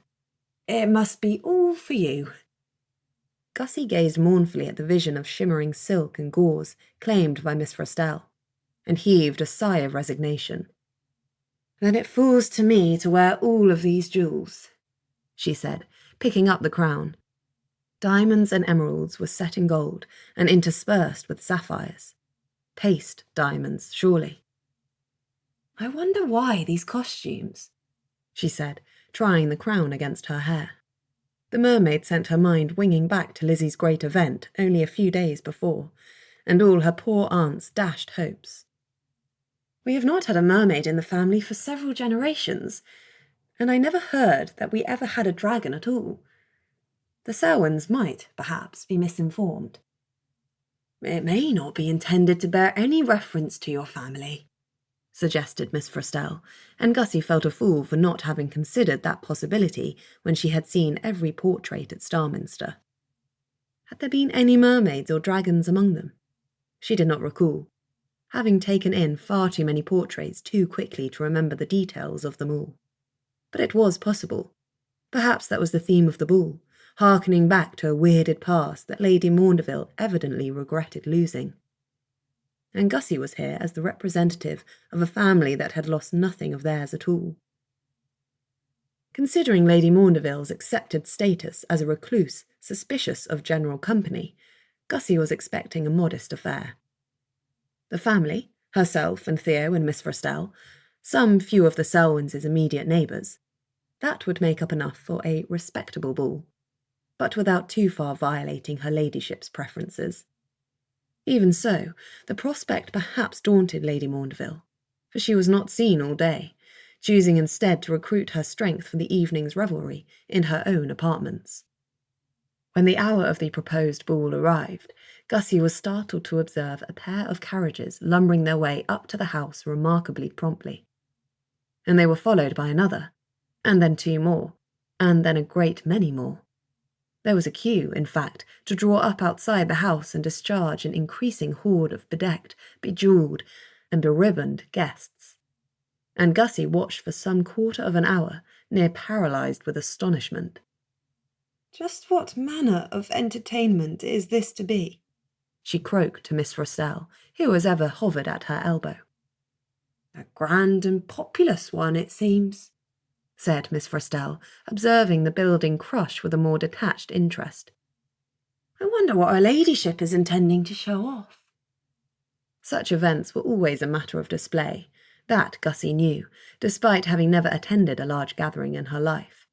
The Werths were not much given to these excesses, perhaps on account of the fact that many of their neighbours viewed them with a settled suspicion, and nobody could make either Theo or Great Aunt Honoria presentable for a ball, which was why it was unfortunate that it had been those particular two, among all the Werths, who had come so far to intervene. She had seen nothing of her cousin either, and had not the smallest idea if he had contrived to get hold of any ball clothes. She did not imagine it would trouble him overmuch if he had not. Starminster itself is worthy of display, Gussie offered, knowing as she spoke that this could not be explanation enough. Starminster had, probably, always been a splendid palace deserving of grand company, and the Lords Maundeville had not chosen to throw it open to guests in some years. Why now, then? When, some little time later, Gussie and Miss Frostell ventured downstairs, suitably clad in their costumes, they found Lady Maundeville herself, appeared at last, and holding court at the bottom of the sweeping staircase. She was dressed as some kind of fire spirit, putting Gussie in mind of one of the family portraits that had made some small impression upon her. Fire-red silk swirled around Lady Maundeville's feet with every movement. Her sleeves were as light flames, licking coyly up and down her arms. Sprays of gold erupted from her hair like showers of sparks. Her mask was a token only, covering very little of her face. Her identity was perfectly obvious. She welcomed her guests with the grace of a queen and a suppressed excitement which convinced Gussie she expected to triumph in some definite way over the course of the evening. Clarissa stood at her mother's side. Though she was heavily masked in black, Gussie had no difficulty recognising her, for she wore the self-same men's garb in which she had staged Gussie's own abduction, albeit a finer example. This highwayman was dressed for a ball, in knee breeches and stockings, and he had met with considerable success in his profession, judging from the profusion of gold and diamonds winking at collar, cuffs and cravat. She ought to cause a stir, except that the costume and the mask were so good, and so disguising, that she might pass quite easily for a man. Perhaps the assembling ball-goers imagined themselves meeting Mr. Charles Selwyn, and wondered at the apparent absence of Clarissa. Gussie had to admire her daring, even as she shook her head. Sooner or later someone would realise her true identity, and then there would be a fine stir. Knowing Clarissa, she was greatly looking forward to it. She did not see Clarissa leave Lady Maundeville's side, her attention being briefly distracted by the myriad of costumes filtering into the house. Truly, every manner of myth and monster imaginable was in attendance, and some of them were excellent. Her appreciation of a grand peacock with vast, sweeping tail was interrupted by a hiss in her ear. "You make a splendid dragon, Miss Werth. Mamma has chosen perfectly for you." Miss Frostell said the same, replied Gussie calmly. "I cannot think what I have done to give her ladyship the impression I might break into roaring flame at any moment." "Can you not?" said Clarissa, and Gussie heard the grin in her voice. "I'm surprised she let you dress like that," Gussie said. "Surely it is not proper." "Mamma gave up on the prospect of my ever observing propriety overmuch," said Clarissa, unconcerned. "And it is a good costume, is it not?" "Very convincing. I stand here trembling in all my jewels, expecting at any moment to be divested of every one." "But that would not be very entertaining, since they are only mamma's anyway," said Clarissa, supremely uninterested. "Who are all these people?" Gussie gestured in wordless awe at the crowded hall. Many had gone into the ballroom already, yet a crush remained, and more were still coming in at the door. "Every family of any consequence for quite 20 miles around," said Clarissa, "including several of the noble families of the country, and, of course, every Selwyn in existence. Mamma insisted upon the family's attendance." "But not so far as to grant them house-room," said Gussie. "Oh, no, that would not do. They are quite good enough to come to the ball, but far too irksome to encounter over the breakfast table. Most of them are putting up at inns hereabouts, I suppose." "I wonder that they consented to come at all," Gussie remarked. "I would not wonder at it if they were a little piqued at being dismissed to common inns. It is far too important an event to admit of a denial. There has never been a ball here in my lifetime. Who could possibly refuse?" "And why is there a ball now, Miss Selwyn?" Gussie looked hard at Clarissa as she spoke, intending to convey a settled determination to receive a definite answer. Her efforts were wasted. Clarissa only smiled and said, "You will not be left long in suspense, I am persuaded, because one or another of you will suddenly be overcome with the need to abandon all this mystery and answer my questions." Clarissa thought. No, I do not think that will be the reason." "You astonish me." Whether there was some unspoken signal of which Gussie was not aware, or whether their illustrious hostess had a fixed schedule in mind for the evening's entertainments, a change at that moment occurred. Lady Maundeville left her place at the foot of the stairs and led a generous exodus into the ballroom, contriving in the process to sweep up her daughter and her honoured guest and carry them along in her train. Upon entering the enormous ball chamber, with its mouldings and gildings and statuary and every extravagant thing, she encountered her eldest son standing in an out-of-the-way corner, and bore inexorably down upon him. "Henry, there you are. Miss Werth?" Finding herself expected to follow, Gussie chose obedience over useless rebellion, and trailed along in her ladyship's wake. Lord Maundeville had not entered into the spirit of the event with quite his mother's degree of enthusiasm. He was duly costumed and masked, but with no very marked flamboyance. He wore crimson and velvet and otherwise sober colours, with a mask of burgundy, wine and gold. Gussie could not tell what he was supposed to be. He made her a bow as she approached. His face was too well covered for her to gauge his feelings, but a slight tightening about the mouth proclaimed him displeased by something. Lady Maundeville did not say anything else, but stood by, watching as her son made his courtesies to her guest. She was too evidently waiting for something. Gussie thought she heard a small sigh escape his lordship. "Miss Werth," he said, "I hope you will do me the honour of dancing the two first with me." Gussie blinked. Why, to dance the first two with the lord of the house would be to open the ball, a position of high honour indeed, and one to which she had no claim whatsoever. Any number of high-ranking ladies must be here tonight, any one of whom had a greater right than Gussie to expect such a distinction. Her eyes narrowed, and she regarded Lady Maundeville with undisguised suspicion. Her ladyship merely smiled benevolently, the picture of an obliging hostess tending to her special guest's consequence. Gussie, of course, had no power of refusal, though she had no real wish to. Lord Maundeville might prove to be an excellent dancer, and if she found herself the object of general resentment for a distinction that must be seen as misplaced, well, she was a Werth. She was used to rumour and distrust. "I shall be delighted, my lord," she assured him. Behind her, Clarissa clapped her hands. "Excellent! And then after that you shall dance with Charles. I know he means to ask you, and will soon present himself for the purpose."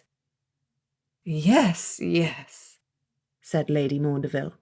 "You must certainly favour my second son with a dance, Miss Werth. I know he will be anxious to secure you.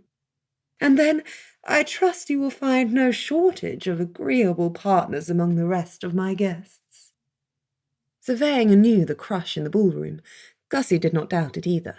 Not that she possessed either looks or consequence enough to attract a great many partners on her own merits, but in such a squeeze, surely there must be partners enough for everyone.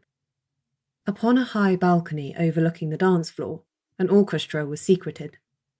Gussie heard them strike up the opening notes of a lively quadrille. Her company was required at once. She went, with her partner's escort, to take up her place in the dance, and determined upon failing to notice the reactions of her fellow guests as she took up the place of honour opposite Lord Maundeville. If there were murmurs of dissent, the music was too loud and too beautiful to permit her to hear them. Couples formed rapidly, and soon Gussie forgot everything but the pleasure of dancing. Rarely had she enjoyed such a treat, and never in such company. Her partner, moreover, while taciturn as ever, was a capable dancer, and for the duration of the two excellent dances, she felt she had nothing to wish for. When the second drew to a close, Lord Maundeville returned her to his mother's side, handing her back to her hostess with a courteous bow. "Thank you, Miss Werth," he said politely. "You are an excellent dancer." The compliment felt more a matter of form than particularly sincere, but Gussie accepted it anyway. For someone of her limited experience, to hold her own in the quadrille, and without disgracing herself, was no mean achievement, and she was pleased with her own performance. Her joyous feelings dimmed a little upon perceiving Mr. Selwyn waiting to take his turn, and though he, too, wore so splendid a mask as to cover much of his face, his demeanour made it quite apparent that he took no pleasure in the prospect of partnering her. She wondered why a man of his age and apparent disposition should consent to follow his mother's dictates at all, if he did not like them, and felt that she had not got the measure of these Selwyns. "Miss Werth," he said briefly, and held out his hand, omitting every other courtesy. Gussie suppressed a sigh, and reminded herself that the duty need be gone through only once, and then she and Mr. Selwyn would both be released. Courtesy compelled them both into a pair of dances, and the forms must be observed. As she accepted his reluctant offer, Gussie's glance happened to take in Lady Maundeville, who had not chosen to dance, instead taking up a position from which he might observe the goings-on among the dancers. Her attention was fixed upon Lord Maundeville. Straying once to Gussie, her manner was of heightened interest, even excitement, as though what? What could she possibly imagine might have happened over the duration of 2 dances? If her ladyship entertained hopes that either Gussie's heart or her eldest son's might have been smitten with love in so short a space of time, she was destined for disappointment. But as an explanation, that seemed insufficient. For if Gussie was no worthy partner for the opening of her grand ball, she was still less worthy as a potential wife for Lord Maundeville. And here in the room were a great many superior contenders, many of whom doubtless had very definite hopes about the business. Still, Lady Maundeville's anticipation was palpable, with, perhaps, a degree of disappointment when her elder son turned away from Gussie with no apparent reluctance, and sought the hand of another female. Gussie's sinking heart as Charles led her into the forming set was somewhat arrested by a glimpse of great Aunt Honoria's bodiless head, sailing dreamily up over the balcony railings and into the midst of the orchestra. With a strangled note and an audible curse, the music ceased. "Aunt," Gussie called, "pray come down. It is difficult to dance without music, you know, and the poor fellows had no expectation of encountering monstrosities when they agreed to play this evening." "Monstrosities?" Honoria retorted, her head appearing over the balustrade. "I like that." She spoke in a belligerent tone, as though greatly offended. But Gussie was sufficiently well acquainted with her great-aunt to understand that the words were a literal truth. "I know you do," she said soothingly. "Come down and dance, if you like. Having announced yourself to the gathering, I am sure no objection could be made to you joining us, even if you have misplaced your feet. And great-uncle Sylvester could partner you, you know." "I have not seen Sylvester," Honoria sniffed, but she did come down, and soon disappeared into the sea of dancers. Whether or not she danced, Gussie could not see, but at least the interruption was ended. After a pause of a few minutes, while the musicians presumably got over their shock, the music began again, and the dancing resumed. The hubbub of conversation among the dancers and those watching took longer to dissipate. Gussie had heard more than one woman scream, and having spoken so calmly to the horrible apparition, and acknowledged her as aunt, she knew she had thoroughly placed herself beyond the pale. The reflection did not much discompose her. "I hope you have asked Miss Frestelle to dance, or that you intend to," Gussie said to Mr. Selwyn, in what was probably a transparent attempt to turn the subject away from her disgraceful relative. It failed. "I wonder what it can be like to live at Werth Towers," said Charles. "Such occurrences are commonplace, I collect." Your manner proclaims it. Like me, she knows no one in this company, and I would not like to imagine her left without a partner. Gussie had lost sight of Miss Frostell halfway through her dances with Lord Maundeville, and had seen nothing of her since. Is she a ghost? Said Charles. Miss Frostell? Oh no, she is as alive as you and I. His lip curled. I believe you know what I meant, Miss Werth. Perhaps I do not choose to discuss it, Mr. Selwyn. He handed her through a few more forms without making any other remark, but she did not think this was out of consideration for her wishes. His attention had strayed from her, his head turned this way and that, out of sync with the requirements of the dance, as though he were looking for something. Or someone, for she saw Lord Maundeville dancing several couples away, with a lady she did not recognise. It was he who had drawn his brother's regard, but for no reason she could imagine, for nothing could exceed the ordinariness of his present behaviour. Nor did his partner seem to be of such dazzling beauty as to merit such attention. Does something interest you about your brother, sir? She said at last, when he continued to ignore her. Really, she would take silence over impertinent questions, but to be outright passed over by one's partner in favour of a close scrutiny of someone else was not to be borne. Charles's head whipped back around. Nothing whatsoever, Miss Werth, I assure you. The response was not merely meant to silence her. He spoke with chagrin. Were you expecting something of interest to happen? She asked. And you are disappointed that it has not? Charles said nothing. So, I think, is Lady Maundeville. His smile was acid. You appear to possess a penetrating intellect, Miss Werth. I may as well tell you, I find it dashed inconvenient. Though I have failed to penetrate your secrets, so I am not much to be feared, alas. Gussie, having recalled Lady Maundeville's strange behaviour, sought her out among those watching the dance. She was not far away. Gussie caught a glimpse of her every time she turned. She was watching Gussie and Mr. Selwyn with a fixated attention that could only be termed unnerving.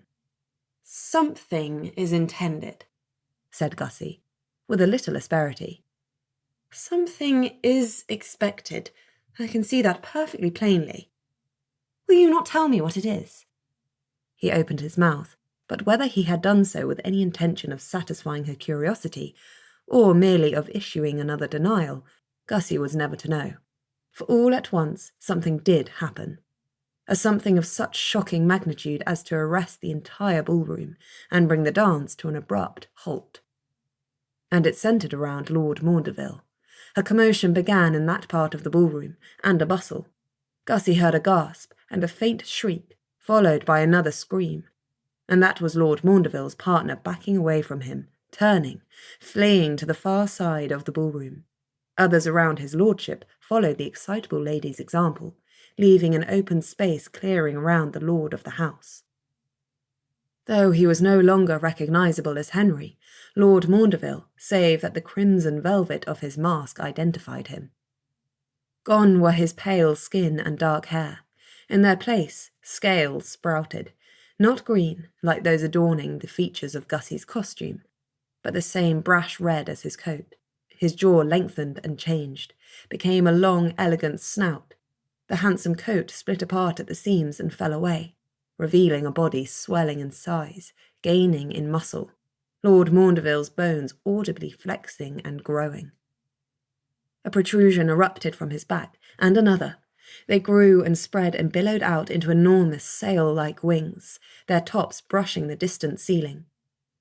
When the process was complete, Gussie found that she had been upstaged as the most magnificent dragon in the room.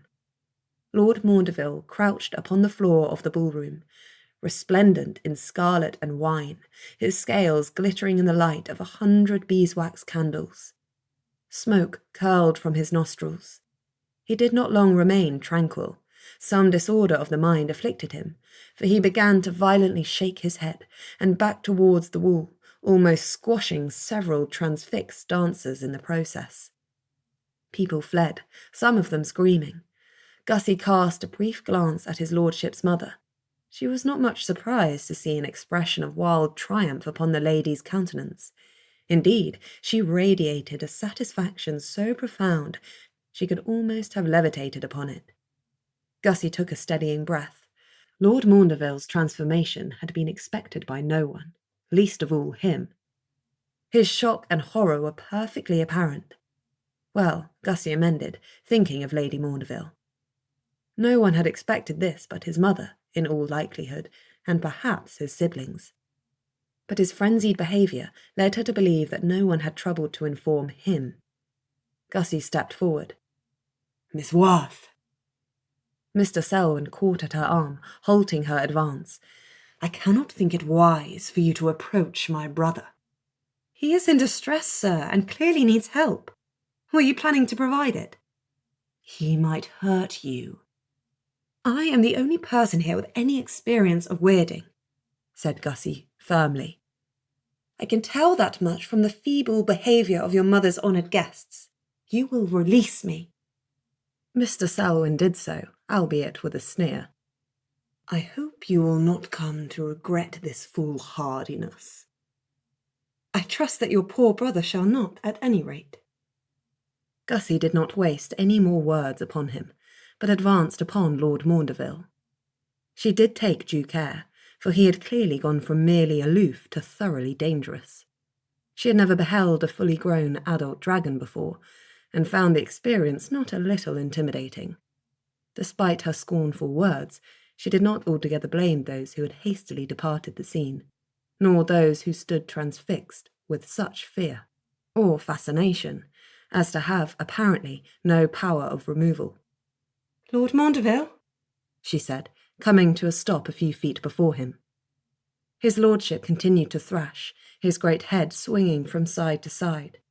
His silver-gilt claws were making a terrible mess on the tiled floor. "You will not get it off that way," she observed prosaically. "It is not an ill-fitting coat to be shaken off in a fit of temper."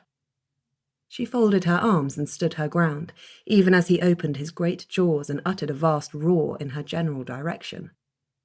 Someone came up beside her. Miss Frostell. "This is reckless, my dear," she commented softly. "No one else seemed minded to help the poor man, not even his scheming family." "You imagine this to be the intended result?" Miss Frostell spoke doubtfully, her scepticism plain.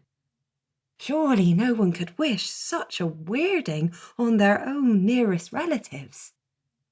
"That is exactly what I imagine," said Gussie, stepping back out of the way of the flailing claw. The ground shook beneath her, and an unpromising rumble of stonework met her ear. "Something was obviously meant to happen tonight, and this cannot be mere happenstance. Though what it has to do with me, I cannot—" She stopped. "You were just dancing with him, were you not?" said Miss Frostell. "I was. Our dances ended half an hour ago, but perhaps that need not—" "What are you thinking, Gussie?" "I hardly know." Gussie shook off the half-formed thoughts. "Now is not the time, Frosty. We have a dragon to tame." "Dragon taming is not numbered among my talents." "Nor mine." And Gussie was nonplussed, for having expressed a desire to help poor Lord Maundeville, and feeling more than equal to the dangers of attempting to do so, she found herself at a loss. None of her words, whether soothing or scolding, appeared to be making any impression upon his lordship. She doubted whether he had even heard her, such a ruckus he was making himself. She did not quite dare to touch him.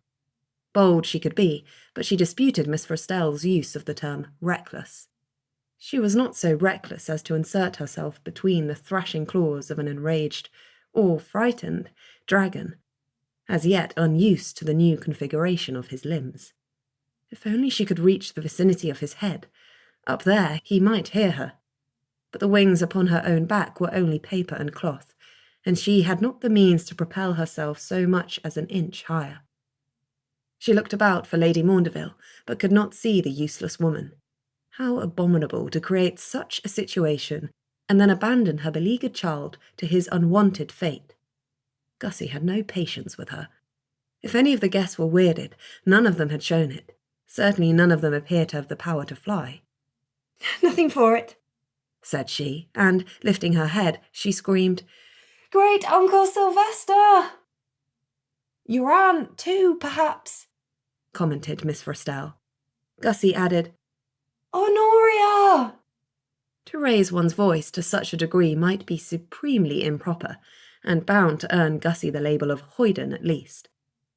But when Lord Maundeville had spectacularly transformed into a scaled, fire-breathing demon in the midst of a lively country dance, Gussie knew her own transgressions would be swiftly forgotten. The neighbourhood for miles around would talk of nothing but Lord Maundeville, the dragon, for months. A dusty flap of wings alerted her to Sylvester's arrival, and something shot past her ear. "See if you can talk him down, Uncle," she called after him.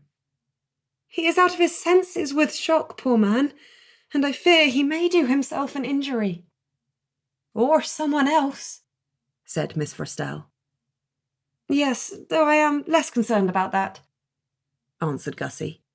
"Anyone who has not sense enough to maintain a clear distance quite deserves to be disemboweled. Would you consider 3 or 4 feet as a clear distance?" Miss Forstell took a step back. Gussie surveyed the scant space between herself and the dragon's front legs, and judged it prudent to take a step back also. "Obviously, I was not including us in such general opprobrium." "No, indeed." Minutes passed, and it did appear that Sylvester's efforts, whatever they were, might be working. Gussie spied a small, granite-dark shape winging its way madly about in the vicinity of Lord Maundeville's left ear. And under the influence of that dark little presence, the dragon's thrashings grew gradually quieter. At length, Sylvester was able to perch himself upon the arch of Lord Maundeville's eyebrow, and the great head came slowly down. Gussie heard her uncle's voice in a ceaseless, grinding whisper. "Coquelicot for summer bonnets," he was saying. "Splendid hue for ribbon. Daughters all wore it. Quite mad for it, the lot of them. Ratafia? No, thank you. Don't care for it above half. Do ask Edwina, however. Always did have a taste for the stuff." He rambled on in like style, making little sense as far as Gussie could tell, and his conversational topics bore no relation to one another whatsoever. What mysterious effect such nonsense could be having on Lord Maundeville, Gussie did not pretend to understand. Perhaps it was simply that his rasping, near-monotone voice offered a soothing counterpoint to the raging tumult of his lordship's disordered wits. Whatever the truth of it, great-uncle Sylvester talked on until the great head had sunk upon his forelegs, and he lay crouched and quiet. "Bravo, Uncle," said Gussie.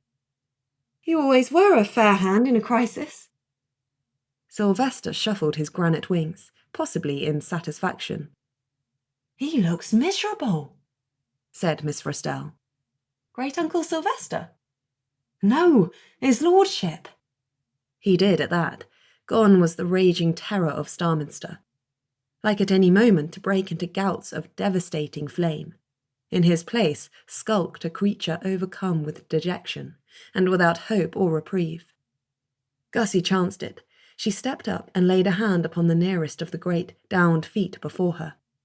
Her hand looked small and ineffectual against such overblown size and majesty, and she was not surprised when Lord Maundeville made no reaction whatsoever. "Henry!" came a shriek at her elbow, and Gussie looked round to see Clarissa returned from wherever it was she had been. "Half an hour," she said next, incomprehensibly. "I go up to the roof for half an hour, and this happens. What has become of you?" Either the familiarity of his sister's voice or its penetrating volume pierced the fog of dejected self-pity surrounding Lord Maundeville, and he opened one eye. It was a clear, golden eye, most attractive, except for its inordinate size. "He has discovered his weird," said Lady Maundeville out of nowhere, and Gussie rounded on her. "His weird," she said. "Yes, that has been the intention all along, has it not? long have we lamented the loss of our Wyrde, proclaimed Lady Maundeville dramatically. The noble Selwyn family so sadly diminished. Our eldritch powers faded, our arcane might vanished into nothing. Long have I sought the means of reviving our flagging fortunes. Long have I hidden in shame in my own manor, unable to face the world. For who could do otherwise than pity and disdain us in our diminished state? She stood, arms raised, caught in the grip of some feverish elation, and Gussie could only stare. What was this? A stage? And did she have no idea how the world in general perceived those touched by the weird?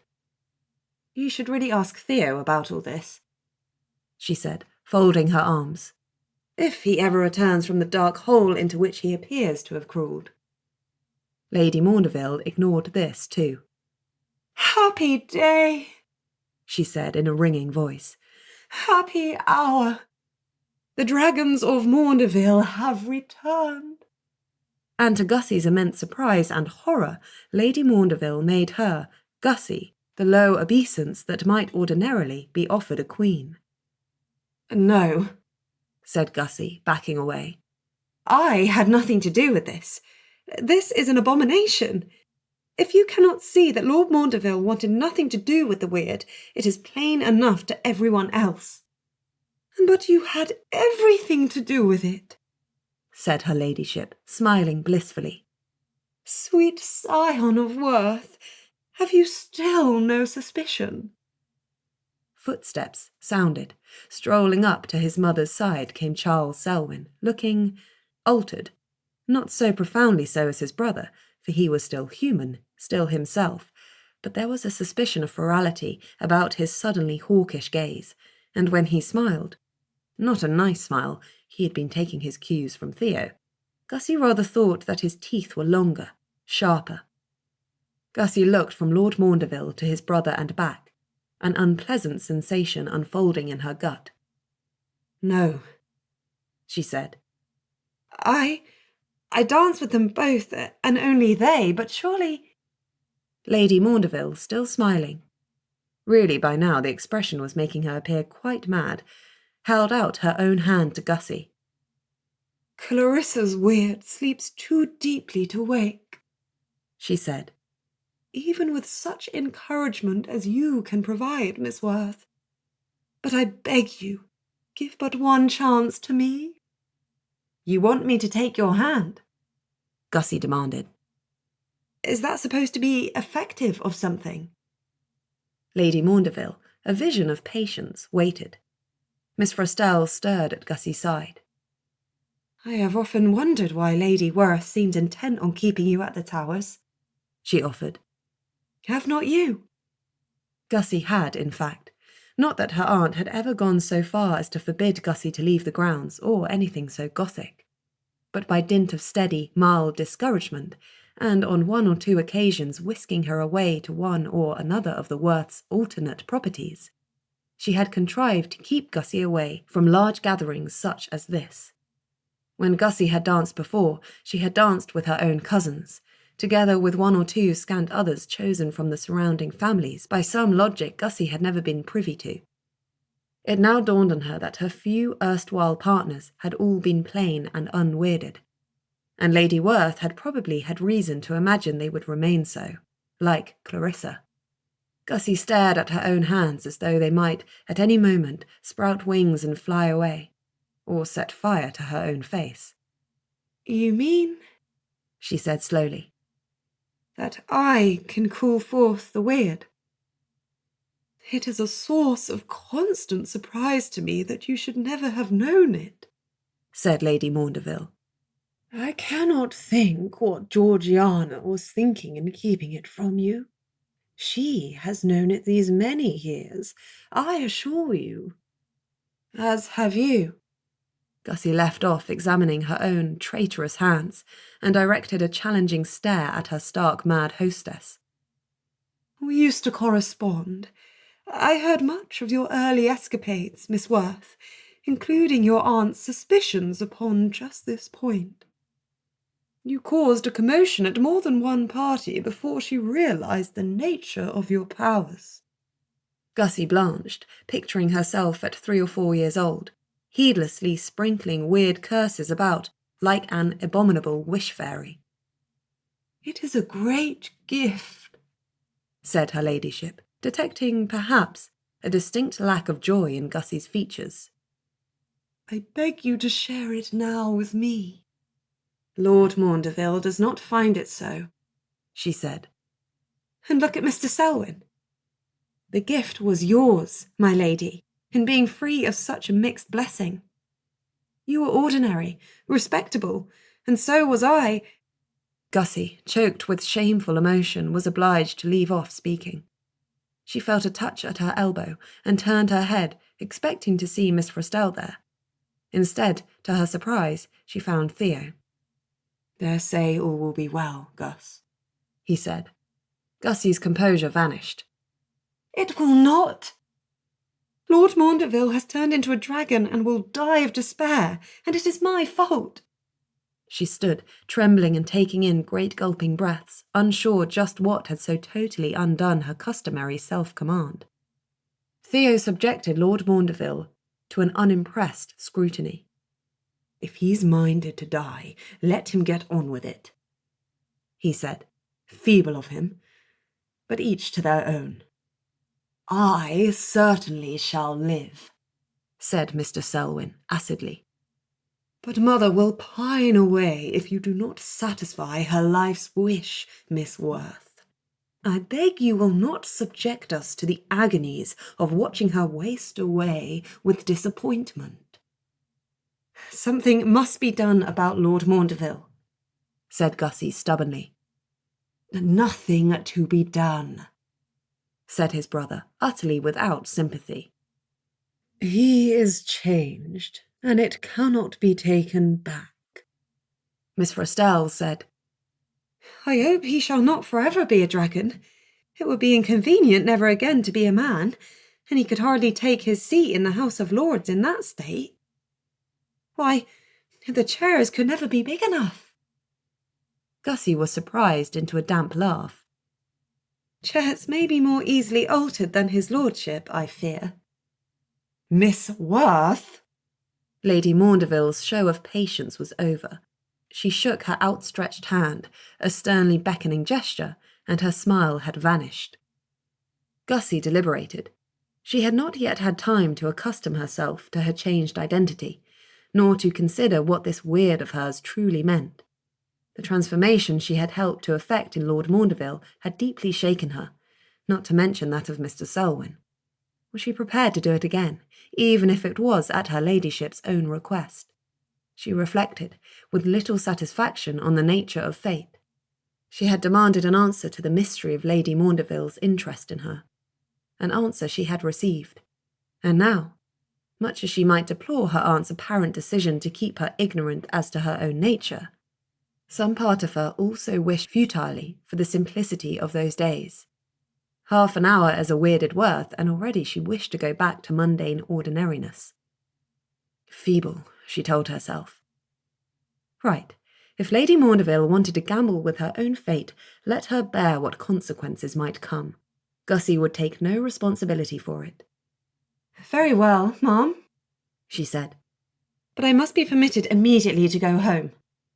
"I never sought to keep you here against your will," said her ladyship. "Only to bring me here against my will, and now I understand the reason why." "Couldn't have just paid a visit," said Lord Bedgebury. "Moved Miss Werth about a bit on her own ground and then cleared off. Would have been simpler." "That could never have been proper," said Lady Maundeville, rather severely, and Gussie was bereft of any possible response to such a distinction of etiquette. "Right," said Theo. "Naturally not." Abruptly wearied of the Selwyns' games, and exhausted in general, Gussie stretched out her hand to her hostess.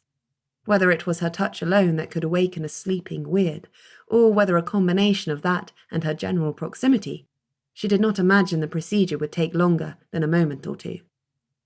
If Lady Maundeville had it in her to turn weirded, she would be forever transformed before the evening was out, leaving Gussie free to travel all night if she would, just so long as she was restored to all the familiarity and comfort of her own home before many more days had passed, and could then confront Lady Werth. Before her hand met Lady Maundeville's, however, a sudden surge of motion caught her attention, behind and to the left of her. Scarlet scales flashed and shone, something vast loomed over her. An impact knocked her prone and left her winded, with a smarting pain in her left side.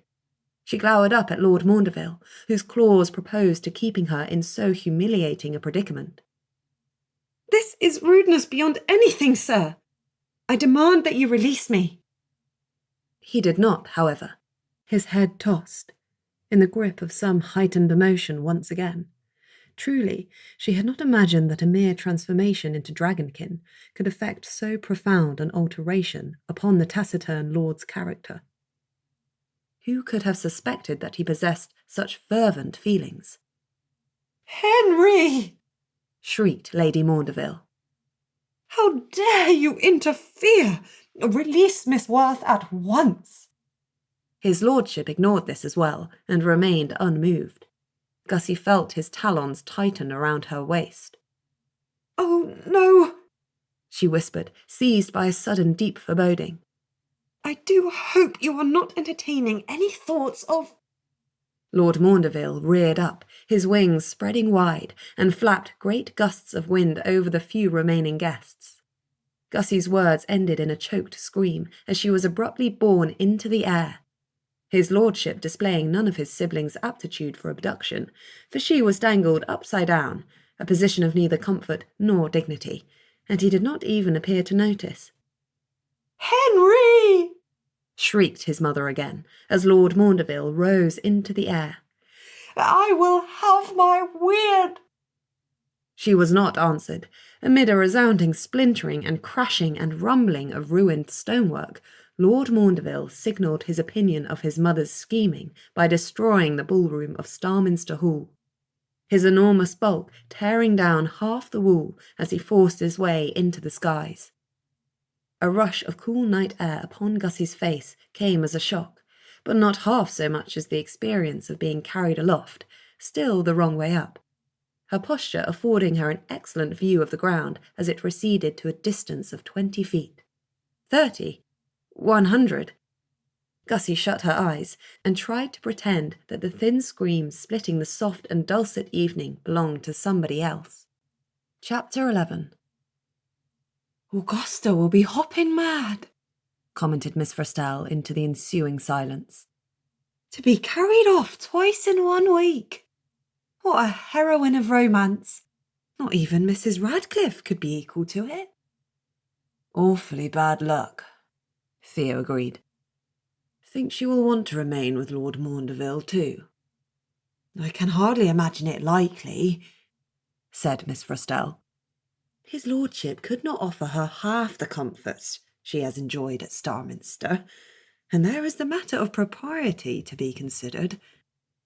Theo duly considered it. "Is it improper for an unmarried female to be alone with an unmarried dragon?" Miss Frestelle seemed arrested by the question. "I cannot think how it comes about, but somehow I have never before considered the matter."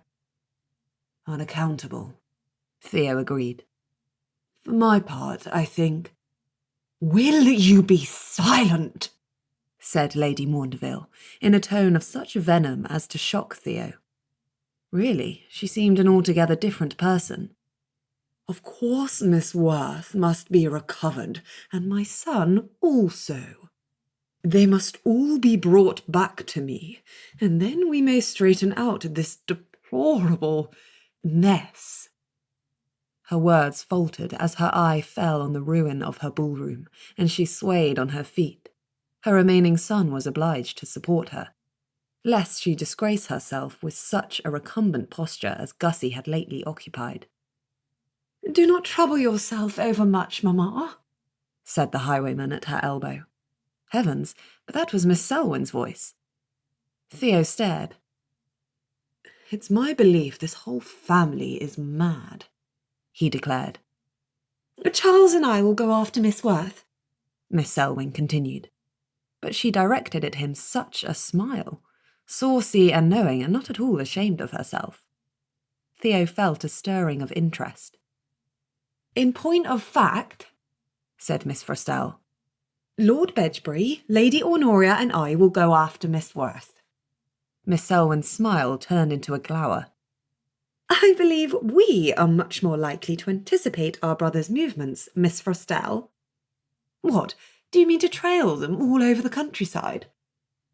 Having spent the last 3 days of my life doing just that, said Miss Frostell, I had imagined it possible to continue.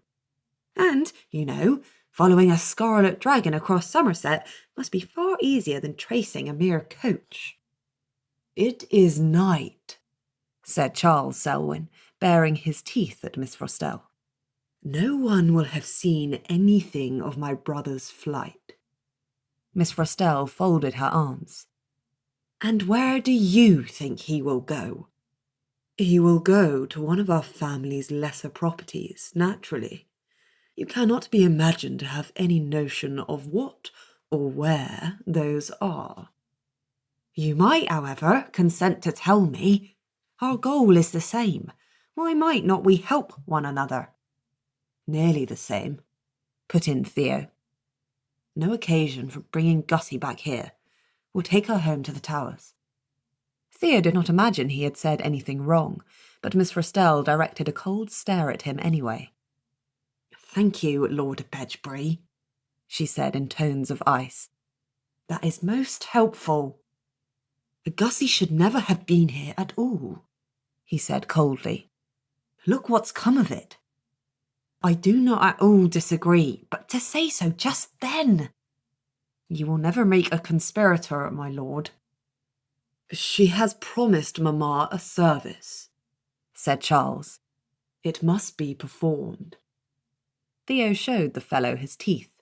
Charles's lip curled, displaying an incisor to rival Theo's own. Not the same weird. Charles, was a wilder, feral thing, very low in Theo's opinion. But that he had the might to match Theo tooth for tooth could no longer admit of a doubt. Briefly, Theo heaped curses upon Gussie's head, whose very wilfulness and curiosity had enabled the mad Maundeville family to achieve these lamentable changes. Then, cursing himself for disloyalty, he said, Do as you please, Charles. I shall find my cousin and take her home, with or without your interference. We, said Miss Frostell. Yes, quite, said Great Aunt Honoria, appearing from somewhere in a flurry of cold wind and fresh blood. Your uncle and I have been on the watch, Theo dear, and can tell you in which direction to go. Theo bowed to the floating severed head. Much obliged, Aunt. No. Some time later, when the nightmarish flight had at last drawn to a close, thus spake Gussie. This is wholly unsuitable. In fact, it is the worst accommodation with which I have ever been presented. Lord Maundeville had not covered himself with glory in his first outing as an airborne coachman. Unused to the functions of his wings, and also their unwieldy size, he had achieved a drunken progress from Starminster out into the surrounding countryside, more than once dipping so low in his flight as almost to dash Gussie's brains out on the unforgiving ground below. She had quickly lost track of their direction, or ceased to wonder where they might be going. To endure, with her eyes tightly shut and her breath held against any further screaming, was all that she could venture to attempt. And now she stood in a cave. I do not know where you even contrived to find such an unprepossessing place, she continued, for railing against the privations of cavernly accommodation suited her better than shrieking at his lordship about his crimes as an abductor. Apparently it ran in the family. His failings as a driver, and his total inability to communicate anything whatsoever of his intentions. I should count myself lucky to have been set on my feet, she said, attempting, mostly unsuccessfully, to survey whatever the cave might consider to be its stock of comforts. The moon shed a strong enough light over the woods and fields of Somerset tonight, but little of it filtered in through the cave mouth, and Gussie could discern scarcely anything at all. Even Lord Maundeville had faded into shadow, and he was the size of a house. He had, in fact, come close to dropping her on her head as he had landed before the cave's yawning mouth, saving her only at the last instant, with a lucky catch of his claws. Gussie's gown would never forgive his lordship, but her head had an altogether different perspective. She heard a grunt and a sigh and a shuffling. "You could not manage a word or two?" she pleaded. "I can imagine it would be no easy matter with that mouth, but it would really add immeasurably to my comfort." Another shuffling sound. "I should like very much to know why we are here," said Gussie. "If you felt the need to escape your family, I could in no way blame you, for it's my belief they are all of them mad. But need I be dragged along with you? If your mother wishes to follow your reluctant example and make a dragoness of herself, or some such thing, that must be her own business." A snort. "Your family loyalty is commendable," said Gussie mendaciously. "But I do not think your mother will appreciate this masterful attempt at promoting her welfare. A few ladies would thank you for overriding our decisions, though you are always surprised when we are annoyed by it." She did not understand what, of all the things she had lately said, summoned his lordship out of the shadows, but his head erupted out of the depths of the cave, so suddenly as to send her scuttling backwards with a small shriek. He glared at her, his golden eyes hard and unamused, and then shoved her with his snout. "Shocking reply," said Gussie, smoothly correcting her balance. "But I am right, you know. Your mother will be extremely angry with you." He snorted, so forcefully as to send streams of smoke billowing from his nostrils. Gussie took another prudent step back. Then, his anger dissipating, he laid his head at her feet and looked up at her with big, doleful, golden eyes. "Oh," said Gussie, recognizing this as an appeal. "I see. It was not so much your mother you wished to help, but yourself. Is that why you made off with me?" The enormous eyes blinked once, slowly. "But what do you imagine I can do for you? I did not precisely turn you into a dragon, and I cannot turn you back again." A wistful sigh, expressed in twin puffs of steam. "Until tonight I had no notion I had any weird at all, and I am still only imperfectly acquainted with what it might be. But it appears I am effective only in encouraging your own weird to rise to the fore, and do with you whatever it will. If you would like it to go away again, well, I believe you are out of luck, my lord." The eyes narrowed. "It may be possible to return to your lordly form, but I have no idea by what means. You will have to manage that yourself." Silence. "Perhaps if there are other dragons about, one or other of whom you may ask. The Werths are not the only heavily weirded family in England. I am sure there must be another dragon or two, somewhere." Silence, but a look of such soulful entreaty that Gussie relented. "Very well. If it is dancing with me that has done the mischief, I can see if another period of minor contact may reverse it." After all, until today she had been definitely, certainly unweirded, with no powers at all. What did she know about what she now may do? And it was not as though it was very shocking to touch an unmarried man, if he happened to be wearing the shape of a dragon at the time. She did not think even the highest stickler for etiquette and propriety could fairly fault her for it. Steeling herself, for the results of her last such experiments, however unwittingly performed, had been undesirably spectacular. Gussie laid a finger upon Lord Maundeville's long, red-scaled ear. One finger, and just upon the tip. She was rewarded with another impatient snort. "Oh, do not be so critical," she snapped. "This evening has been rather trying for me as well, you know." She punctuated her statement by wrapping her hand all the way about the ear and giving it a sharp tug. He gave a growl, curiously like a dog. "No complaints," she said severely. "You are owed for a great many bruises I need not have suffered, and I might add that this has been by far the least favourite of all the journeys I have ever taken in my life. And that is including the one I recently took under the aegis of your esteemed siblings. So you may now imagine how strongly I feel upon the subject." Nothing much was happening, however she might maul his ear. She laid both hands on his head for good measure, hardly caring that she poked him in one eye and half covered the other. A dragon he remained. "Well, perhaps it will take a little time to come into effect," she offered. "After all, you did not become a dragon until some half an hour after our dances. In the meantime, I do not suppose you are hiding any blankets hereabouts, or better yet, a bed. I am shockingly tired, and I collect we are not to be going on to any respectable inn this evening." She amused herself with a brief reflection as to the likely reaction of the innkeeper, were she to arrive there in company with a dragon. Or alone and unattended, which would be far worse. To her dismay, but not to her surprise, Lord Maundeville gave a shake of his head. "It did not even occur to you to consider it, did it?" Gussie scolded, but she was too tired to remain angry now.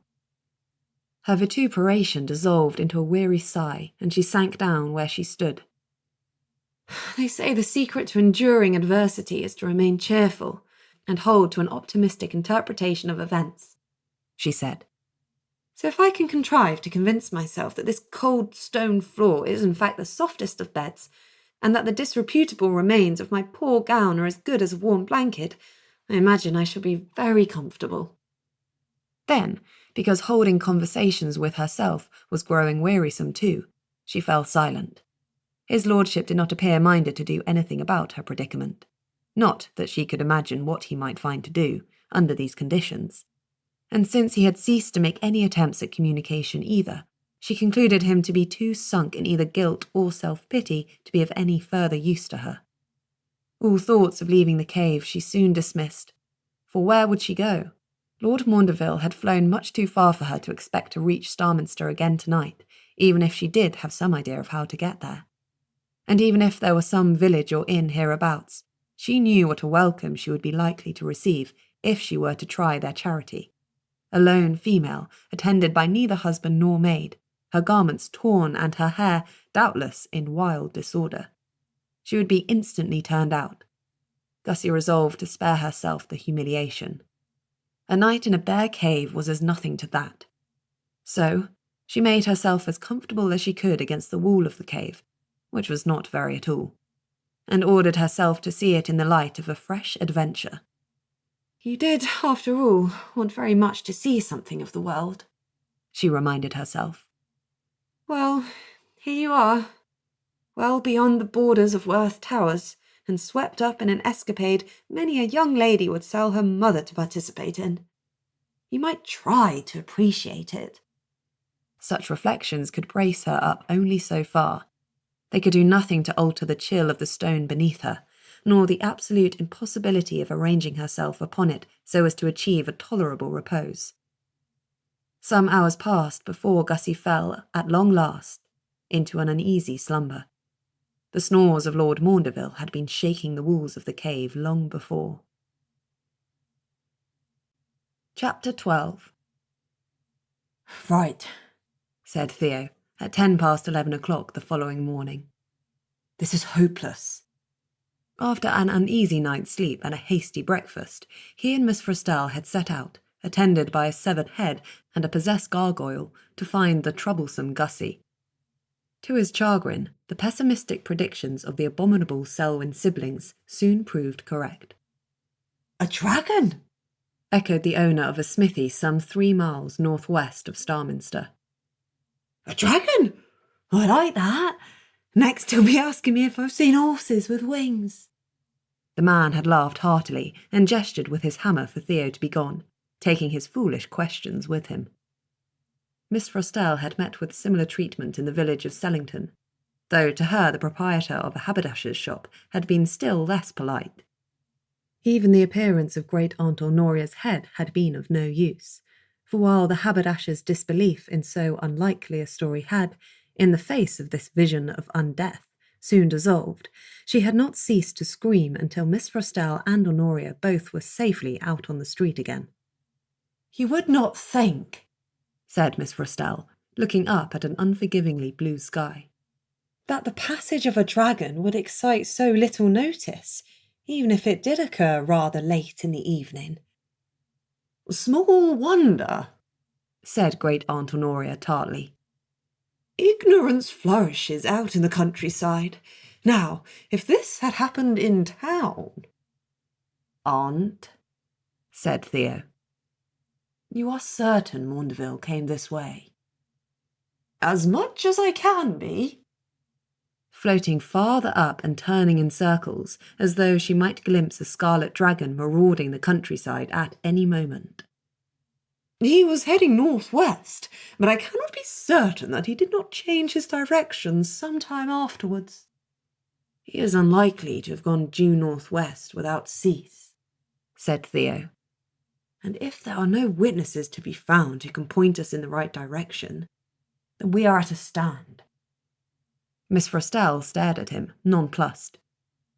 At a stand? But you cannot be suggesting that we abandon the pursuit already? Surely. What else might you suggest, Miss Frostell? Theo, deprived of a satisfying dinner or breakfast and feeling the pinch of his insides, endeavoured not to notice the flush of Miss Frostell's cheeks under the influence of a hot morning and an unaccustomed degree of exertion. The flow of blood beneath that pale flesh was of no relevance to the matter at hand, and not at all tempting. He looked away, scowling. Perhaps a bite of luncheon, my lord, said Miss Frostell, observing these signs of incipient predation with a tolerant eye. It is so difficult to think clearly while suffering from hunger pangs, is it not? Theo took her suggestion and walked out at once into the fields surrounding Sellington. When he returned, happily replete and only a little bloodied, he did not discover himself to have undergone any significant change of heart. Now what have you to say, my lord? Said Miss Frostell, evidently full of hope. That we are going home. Theo had enjoyed a half-hour's quiet reflection as he stalked his unsuspecting prey, and had arrived at the only course of action that could make any sense. Home? We are to abandon Miss Werth? Yes. Theo licked a stray drop of blood from his thumb, glowering at Miss Frostell, who only smiled indulgently. If she did not wish to be carried off by a dragon, why, she ought to have behaved with greater sense. Miss Frostell set both hands upon her hips, a sign even Theo recognised as unpromising. But it was his great-aunt who said, A consequence any woman of the smallest sense ought to have seen coming. We quite agree with you. Now you sound like my cousin, said Theo.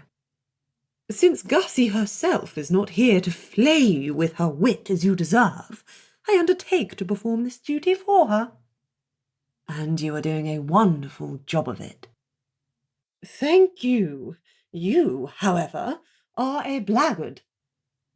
If Gussie don't wish to remain with Maundeville, it's my belief she will get herself out of it, said Theo stubbornly. In the meantime, I wish to consult my mother. Lady Werth, said Honoria, evidently startled. What can she have to say to the matter?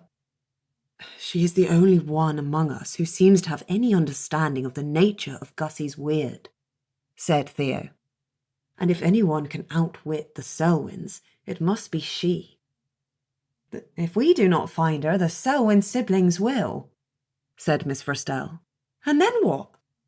Is she to be dragged back to Starminster yet again?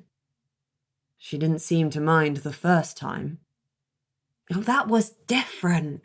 She had not then understood the reason for her abduction, nor the extent of the Selwyn madness. I am persuaded they are all out of their wits. Theo, watching as Great-aunt Honoria turned herself upside down and sprayed a delicate plume of blood into the air, had no response to offer. Lady Honoria, said Miss Frostell. Lord Sylvester, well, surely you will support me. No answer came from Great-uncle Sylvester. Not that any sensible answer ought ever to be expected. Honoria only said, I perfectly agree with you, but how do you propose to proceed? Miss Frostell opened her mouth, paused, shut it again, and returned her hands to her hips. "Well," she said. Theo waited. Perhaps there may yet be someone hereabouts who has seen or heard of Lord Maundeville's passage." "I shall wait here while you investigate," said Theo. "You will not be much above 2 or 3 days about the business, I am sure." "Miss Werth has always said that you were abominable," said the governess. "No, has she said that?" said Theo. "I have always sternly disagreed." "She was quite right, ma'am. I haven't a single virtue to my name. And now that the point has been established, I invite you to step into the carriage, whereupon we shall return to Werth Towers with all possible haste. See, Jem is quite ready to drive us. My mother ought to be recovered from her indisposition before very much longer, I am sure." "And what is Georgiana like to do about any of this?" demanded Lady Honoria. "That's rather up to my mother, isn't it? But she—" Theo stopped, for a glimmer of something out of place against the clear blue sky had caught his keen eye, a fire-red something, rapidly drawing nearer. "What?" said Miss Frostell. "What is it?" This fatuous query Theo was not obliged to answer, for she turned herself about to follow the direction of his gaze, and promptly gave a scream. Theo could classify it as nothing else, of satisfaction. "There! Lord Maundeville! He must have dear Miss Werth with him." But he did not have Gussie with him. His claws, once he drew near enough to tell, were empty.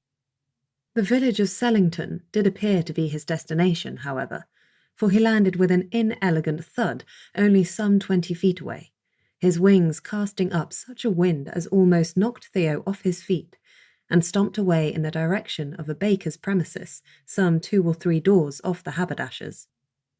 Only his head would fit inside the door, but this did not appear to trouble him overmuch. He withdrew it presently, a selection of rolls and pastries held carefully in his jaws, and took to the skies again, oblivious to the tumult he left behind him. This tumult consisted of yet another round of screams. Bakers were no more used to dragons than haberdashers were to talkative, severed heads.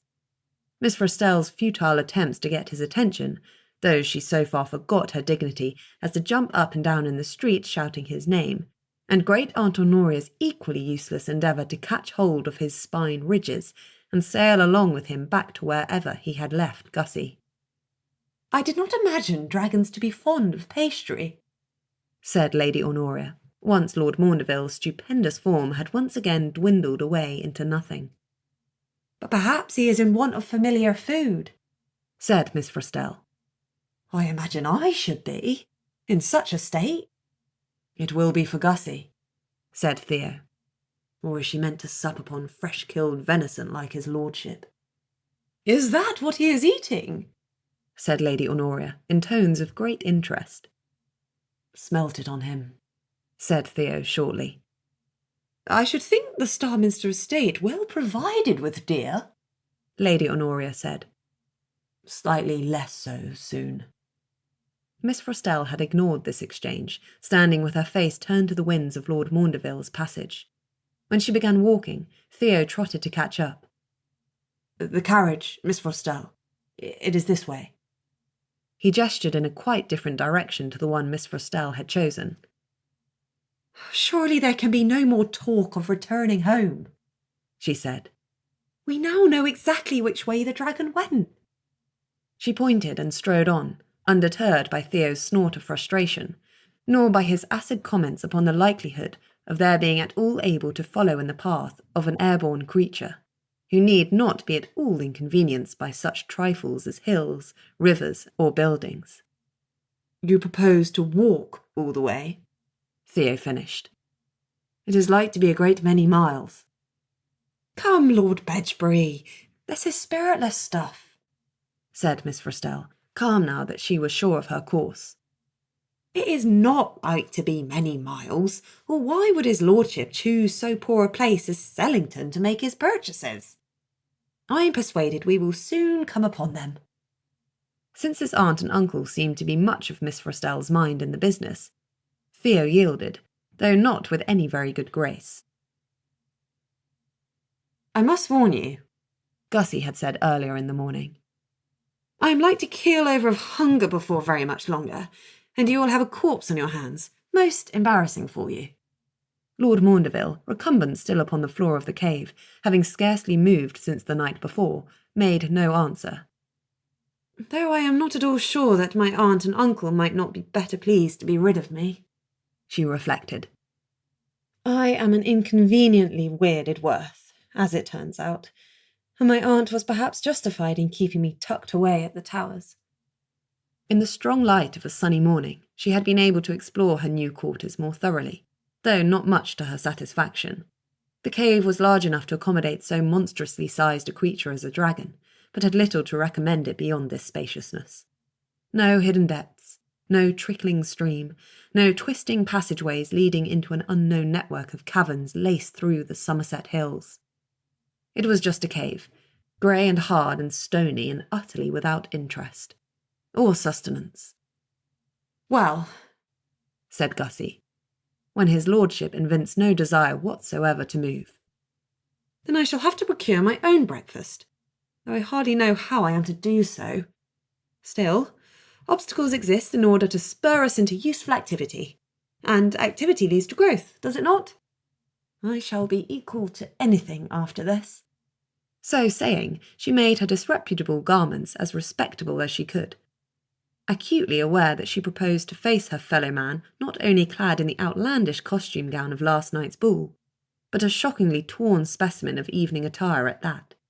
She might be taken for a beggar, save that the silks of her gown, however tattered or oddly styled, were too obviously costly. I shall doubtless be taken up as a thief, she remarked, and I can in no way assist you from the inside of a jail. That need not trouble you, however. This appeared at last to motivate his lordship, or perhaps her commentary had finally filtered through to his sleep-fogged brain.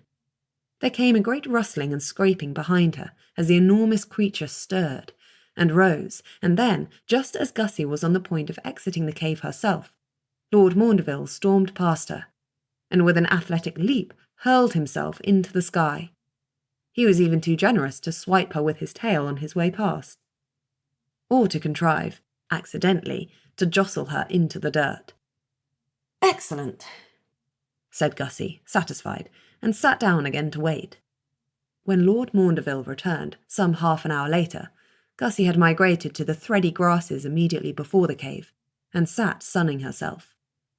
The hour was some way advanced, which suggested she had slept longer and deeper than might have been imagined possible, under the circumstances. Weariness must be the cause, and the shock she had sustained the night before.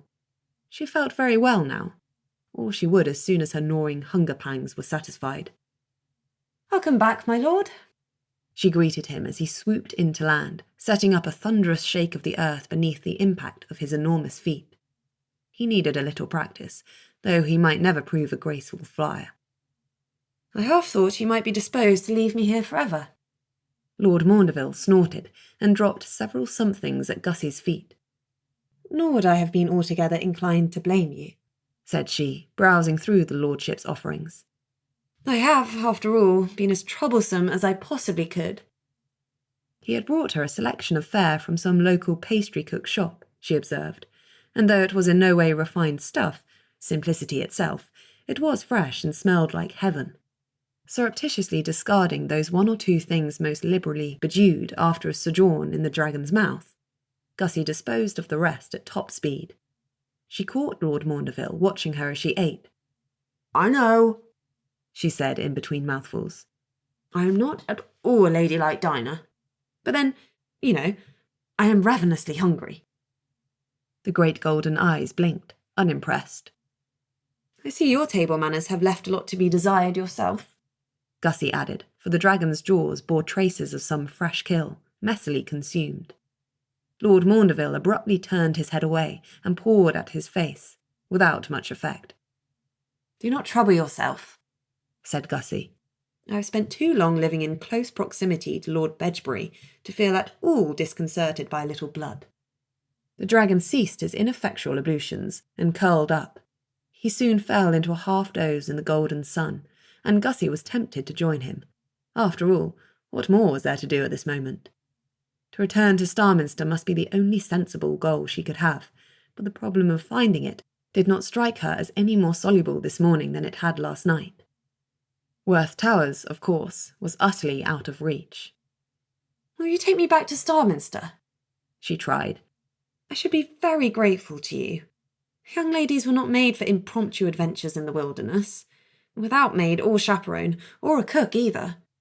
And it is too absurd for us to go on this way much longer. Both of us dressed in dragon suits, and only one of us making a convincing display of it." The dragon snorted.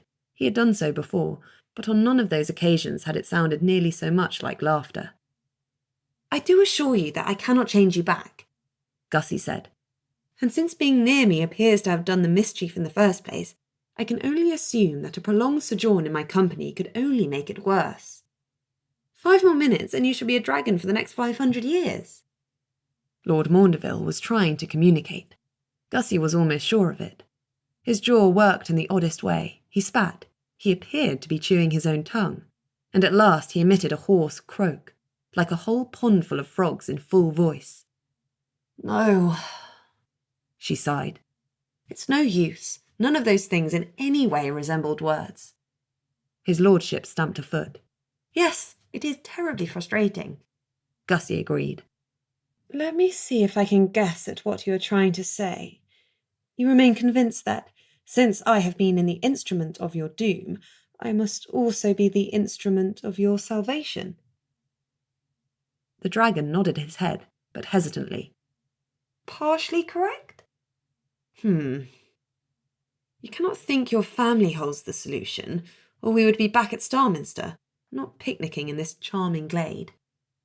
A furious nod. "Ah, I have it! You mean to hold me captive until my family arrives to extract me, and the price of my freedom shall be your return into manly form." Another enthusiastic nod, taking Gussie aback.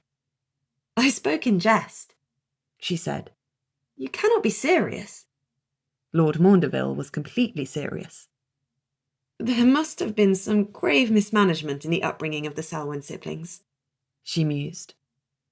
"And while I have not the smallest doubt that your mother has not a sensible idea left in her head, I cannot imagine what she did with the 3 of you that has given you so collective a freak for kidnappings. And while," she added, cutting off his lordship's latest attempt at enunciation, "I can be fairly said to have colluded in my own carrying off, at least your brother and sister had the courtesy to abduct me to a place of comfort. I refuse to remain here."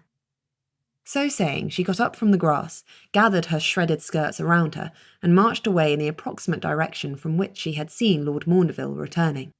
Yes, she would inevitably meet with difficulties and condemnation in her present state, if she should happen to find the village he had robbed of bread and pastry. But to continue blithely sunning herself while Lord Maundeville hatched such great absurd schemes was in no way tolerable. "My family," she called back, "may know of some way to assist you. Goodness knows but what we have more experience with the weird than anyone. But this, sir, is not the way to solicit their goodwill." She more than half expected to be stopped and hauled back, but she proceeded some little distance without encountering any resistance at all. Surprised, she paused and looked once over her shoulder. Lord Maundeville as dragon lay in his cave, his chin on his front feet, watching her leave with great, sad eyes. "Absolutely not," she said. "I will not permit you to manipulate my sympathies. Not that it would avail you anything at all if I did. I undertake, sir, to apprise my uncle and aunt as to the nature of your plight, and if any aid is available to be sent to you, I dare say they will be happy to oblige." Lord Maundeville still remaining motionless, Gussie proceeded on her way. "Oh, Theo!" she said 2 minutes later, having almost collided with a tall and ominous cousin angrily on the march. "Oh, there you are you?" said he. "Quite free, as I told you." This last he directed over his shoulder at Miss Rostell, whose dear and sympathetic countenance broke into a smile of such relief upon seeing her that Gussie could almost have collapsed, weeping all over her, which naturally would never do. I hope you have the carriage with you, she said. The day has been unusually tiring. We have not, bit out Theo. Miss Frostel having insisted upon pursuing you on foot. Well, said Gussie stoutly, she was perfectly right, I dare say, for you could hardly have brought the carriage over all this uneven ground. Still, I hope it is waiting at no great distance. I should like very much to be at home, and without further delay. There we agree, said Theo savagely. Lord Bedgebury is not much enjoyed his morning, said Miss Frostel. I am sure he is overcome with delight at seeing you safe and sound, my dear. He will probably express his feelings as soon as he has got over his tantrum, came the voice of Great Aunt Honoria from somewhere. Tantrum? Bellowed Theo. He never did like to be away from the Towers, Gussie said, by way of apology for her cousin's behaviour. He always comes back in a rage, but he will soon calm himself once he is at home. You have left the dragon to fend for himself, I see, said Great Aunt Honoria, choosing that moment to rise, ghoul-like, from the grass. Very wise, I am sure. He had some idea of holding me hostage, said Gussie. I took exception to the notion. Twice in 1 week is the outside of enough. But are you not captive now? Oh, no. You fought your way free, said Theo. By some means I cannot guess at, but which was no doubt heroic. Well, Gussie hesitated. I walked away. Huh? And his lordship did not seek to prevent me. An unusually obliging kidnapper. Gussie could only agree, for in comparing his behaviour with that of his brother and sister, he featured as a remarkably inept abductor, or perhaps only a half-hearted one. Thinking back over their one-sided conversation, a terrible thought struck Gussie. He was not serious, she said. He had no thought at all of detaining me. Lord Maundeville? He was joking me, and looked grave as a judge while he did it. Why, I had not thought him capable of it. He did carry you off, however, Miss Frostel pointed out. Yes, and that was rude. I believe he imagined that I had turned him into his present draconic shape, and thought that, were he to extract us both from the chaos of the ballroom, perhaps I would be able to reverse the procedure. Naturally, I was devastated to disappoint him. Naturally, murmured Great Aunt Honoria. And what does he now mean to do? I have not the first idea, said Gussie, smoothing the shreds of her scaled gown. I left him in his cave, drowning, I believe, in self-pity. He must come with us, said Great Aunt Honoria, and without waiting for a reply, she drifted off in the general direction of Lord Maundeville's cave. He will never fit in the carriage, Gussie called after her aunt. And he will terrify the horses. Honoria did not respond. She is right, of course, said Miss Frostel. He cannot be left as he is. It would be inhumane to abandon him. For my part, I am tired of every one of the Selwyns, retorted Gussie. A dragon for an heir is what Lady Maundeville wanted, and it is what she has got. Let her manage the business. That is precisely why his lordship ought not to be left at her mercy, said Miss Frostel. It is not what he wanted. That much seems clear. And her ladyship has not the resources to manage the matter sensibly. You mean because her ladyship is ignorant and incidentally off her head? I could never express myself with such a want of tact. Miss Frostel was severe. My aunt will not be pleased, Gussie warned. I believe she will be thankful to have you back, said Theo, even bringing a miserable dragon in your train. And so the whole party departed almost immediately for Werth Towers, coaxing the dejected Lord Maundeville along in their wake, and heartlessly abandoning his hapless siblings to wander the countryside in a futile search for their brother. Chapter 13. I'll take a gun out later, announced Great Uncle Sylvester, as the Werth carriage drew up outside the doors of the towers. "Oh, hush!" said Great Aunt Honoria, wafting out of the window. Gussie stepped down as soon as a footman opened the door for her, and sought at once for a glimpse of Lord Maundeville. The journey had been rather slow, and fraught with difficulties, not the least of them being the problem of transporting the dragon. He was far too large to travel via carriage, not even to balance atop the roof, so he had been obliged to use his own wings. But keeping him within sight of the carriage, or vice versa, was no easy task when the horses were unused to such company, and showed themselves inclined to take violent exception to it. His lordship, not knowing the way, had trailed along at some distance behind, which worked splendidly, except that halfway through the second day they had lost him altogether for a period of 3.5 hours, and had found him at last engaged in entertaining a small flock of sheep, with demonstrations of the efficiency of his talons and his teeth. Harried, Gussie had scolded him into a cessation of his predations, consoling herself with the notion that she might, once arrived at the towers, send compensation to the farmer.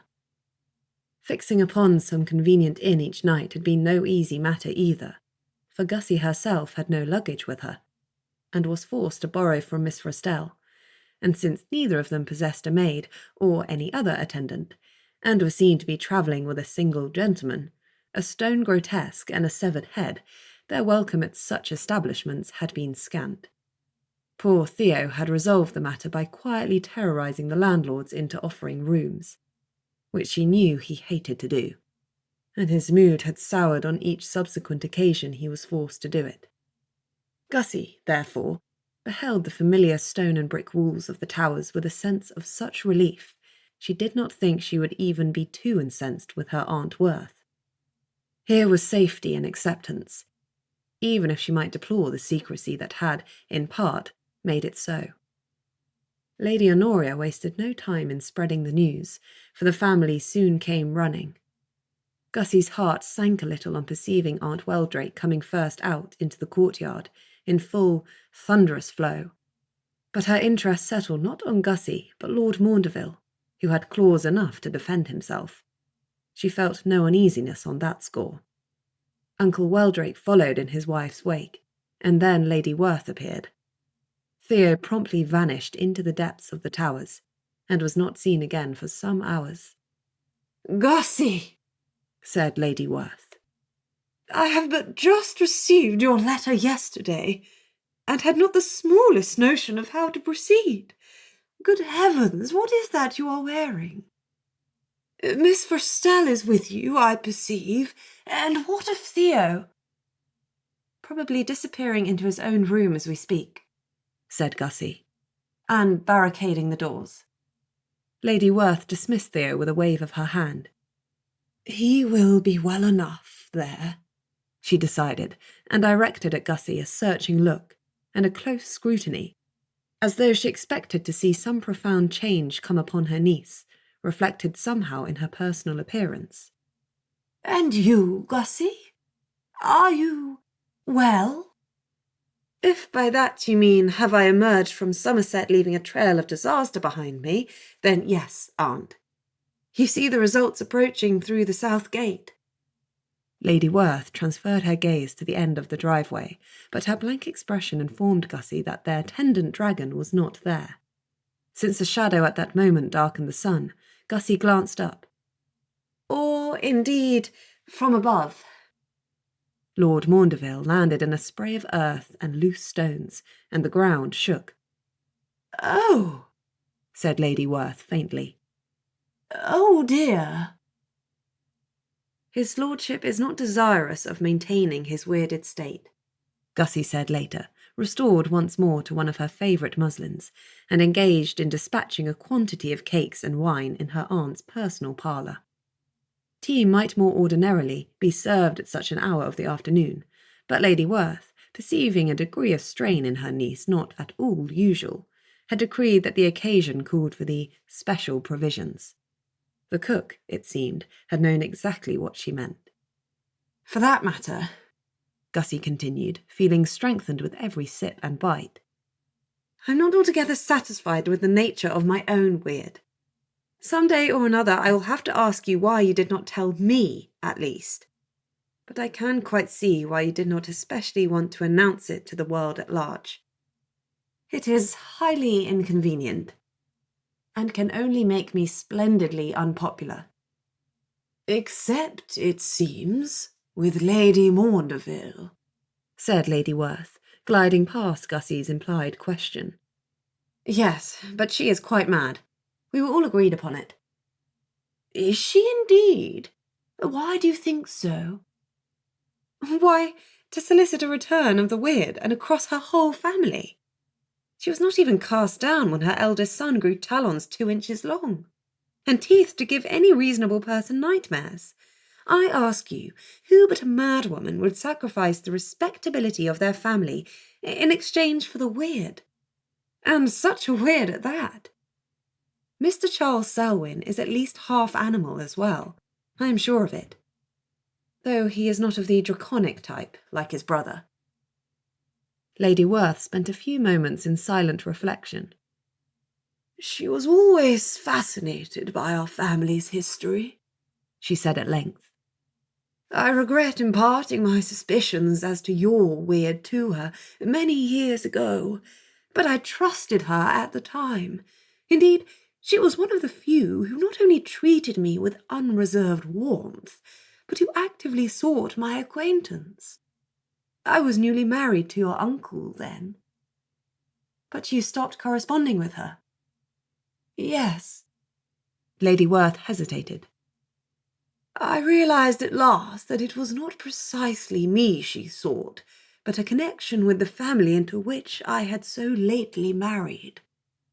That the extent of her fascination with all things Werth, and indeed all things weird, went rather beyond the reasonable. It made me uneasy. Were you very angry, Aunt, when you imagined me to have disobeyed your prohibition and gone into Somerset anyway? To Gussie's surprise, so confidently was she expecting an affirmative, her aunt smiled, an expression of high mischief. On that point I was never deceived, she said. Miss Selwyn's letter being a paltry device, and besides, Honoria was on the watch and saw what had happened. At first I was very frightened for you, not because I imagined you to be in any danger from the Selwyns, but because I foresaw some small part of what has ultimately happened. But upon returning to myself, I began to think differently. She took a sip of wine. If Lady Maundeville was so anxious to engage with the weird, well, let her do so. I did not imagine her much of a match for you and Theo.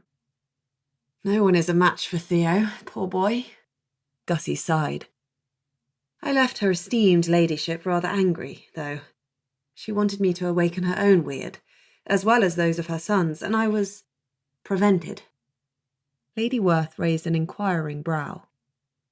Lord Maundeville set himself against it. As you can imagine, he can be persuasive. Lady Werth's eyes twinkled. But why have you brought him here? Not that he is not entitled to claim our hospitality, since his state is somewhat of our doing. But I hardly know what it is we will do with a 20-foot dragon. Turn him back into his human state, said Gussie. That is what he wants, I believe.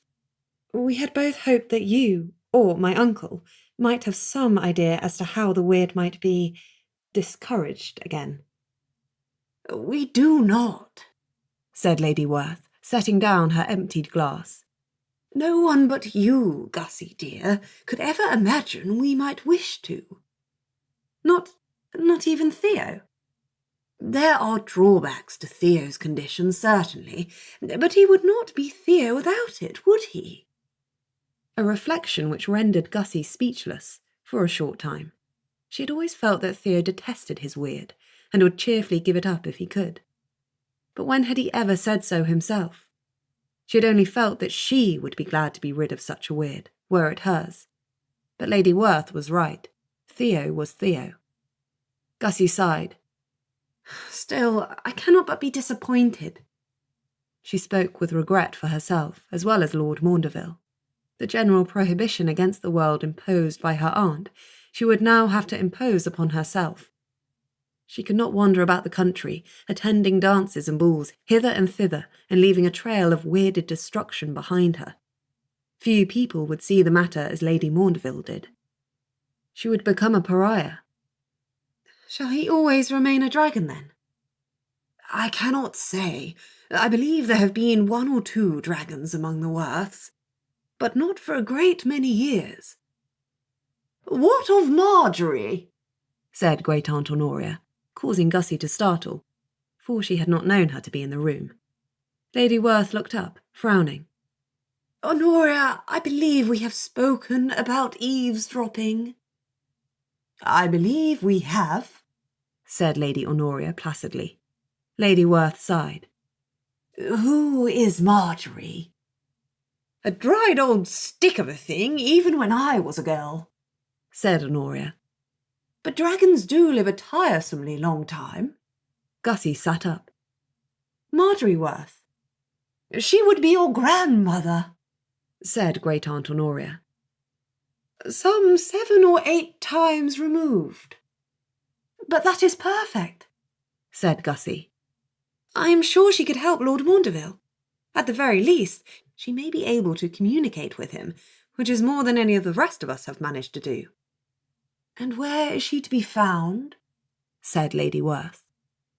You cannot imagine that I have any notion. Aunt Werth was observed to direct an exasperated look up at the ceiling, and may have gone so far as to mutter something unflattering under her breath. I am dead, not deaf, snapped Great Aunt Honoria. Lady Werth rose gracefully from her seat, with an air of purpose about her that instantly arrested Gussie's attention. I am going, said she, to consult the book. Is that safe? Gussie said doubtfully. Uncle has but just recovered the use of his left hand. We will not involve your uncle. Lady Werth swept out without another word, trailed by Great Aunt Honoria's head. Gussie set aside her misgivings, repressed likewise a thrill of excitement, and followed in her train. Chapter 14. Some said that the book was haunted by the spectres of past Werths. Some said a former Werth had become the book, that it was, itself, the product of the self-same weirdings that were recorded within. If the latter was true, Gussie reflected, whoever it had been was not best pleased about it. Beneath the great massed pile known as Werth Towers was a set of cellars. The upper cellars were devoted to the storage of wines, as is usual, and liberally haunted with the spectres of past relations, which is not. These did not trouble Lady Werth or Gussie overmuch. Most of them were thin, faded things, whom only Nell could reach. Great Aunt Honoria, though, was a different matter. Watch where you are going, she snapped, as the exploratory party reached the bottom of the cellar stairs, and I heard that, Archibald. That would be Gussie's great-great-grandfather's youngest brother, if she did not misremember her family tree. Yes, well, barked Honoria. Your wife had 2 heads, but you don't catch me mentioning it. Honoria, murmured Lady Werth, do try to act with a little decorum. Great Aunt Honoria sniffed and sailed past her ladyship down into the second level of the cellar. Provoking creatures, she snarled. And Archie was never even handsome. She whisked ahead down a wide passage lit with bright, new gas lamps, unaffected by the chill, or perhaps the atmosphere, which raised the hairs on Gussie's skin. Pausing before the forbidding aspect of a huge, heavy door of solid oak, bound with black iron hinges, she bobbed up and down with impatience. Quickly, quickly, she said. The book. Lady Werth appeared serene as she approached the door, drew back the bolts, and unlocked it with an enormous iron key. But Gussie, who knew her aunt well, detected tension in the line of her jaw, and the rigidity of her posture. Gussie was not perfectly composed herself, and suffered a racing heart and a thrill of horror as she entered the room at her aunt's side. The Book of Werth lay on the pedestal in the centre of a stone-walled room, otherwise bare, save only for the lamps set into the walls. It did not move, nor did it offer any reaction to the entrance of 3 visitors at all, and Gussie permitted herself the hope that it might be in one of its better moods. "Shut the door, Gussie," murmured her aunt, passing her the key. "Naturally," Gussie returned. "What could be more sensible than to lock the 3 of us in with the book?" But she obeyed, for she knew that letting the book out could be more disastrous than locking anyone in. Only once the door had clanged shut behind them and the key scraped in the lock did Lady Werth approach the pedestal. Honoria soared up into the air, affecting unconcern, but a thin trail of blood leaked from the ragged edges of her severed neck. A droplet of it fell onto the covers of the book. A low snarl rolled through the room. Undeterred, Lady Werth seized the book and swiftly opened it. Gussie had seen the thing before, some once or twice, and felt no need to examine it closely now. It was a manuscript of advanced age, its pages bound some centuries before. Being as thick through as the span of Gussie's hand, it possessed plentiful space for the family records it contained. 1 page for every Werth who survived past their 3rd birthday. Lady Werth had brought a pen with her. Gussie now saw, a majestic object made from the feather of some exotic bird in hues of crimson and gold. She dipped the tip in a pot of red ink and began writing on a fresh page. Lizzie's entry, Gussie saw. A new Gorgon among the ranks, her powers recorded for posterity. Aunt Werth had not written more than 5 or 6 lines when the book snarled again and bucked, causing a red blot of ink to blossom over the page. "Gussie," said she, and there was winter in the word. "Pray assist me." Gussie took one side of the book and her aunt the other. Between them, they contrived to wrestle the enraged book into submission, and Gussie held her half of the tome in place as her aunt continued, calmly, to write.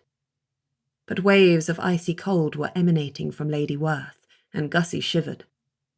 "Good," said her ladyship in due course, and turned a few pages back.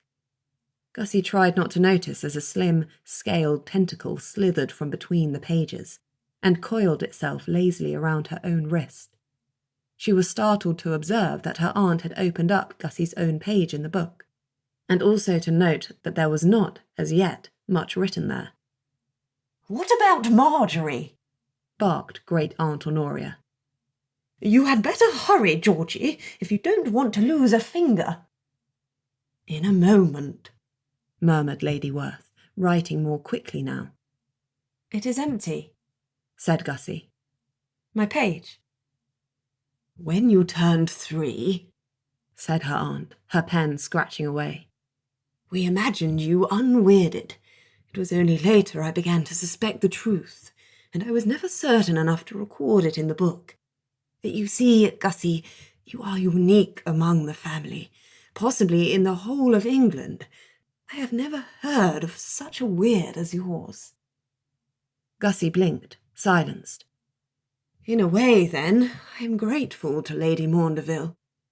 It is a pity for you, perhaps, but it is well to be certain of the facts of the matter. Now we may determine how best to proceed." "You could not have mentioned it to me somewhere these past 20 years, Gussie said. "Had I been certain, I might have." "Had you let me out more often, you might have had this certainty sooner." "At whose expense, if I was right?" Lady Werth directed a swift, cool look at her niece.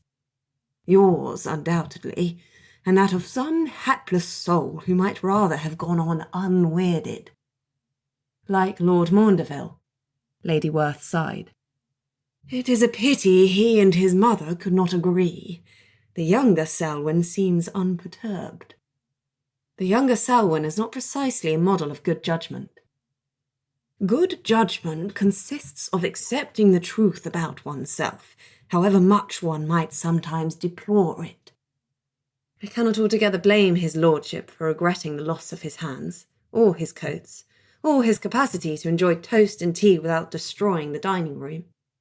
Gussie's entry completed, Lady Werth put away her pen and began briskly to turn pages, ignoring the book's growling with admirable serenity. "I do think we ought to hurry, Aunt," said Gussie uneasily, feeling a tremor shoot through the pages under her hands. The tentacle coiled about her arm tightened and declined to be scraped off. "We have almost finished," said Lady Werth. "I want only to find Marjorie's pages. Yes, here they are."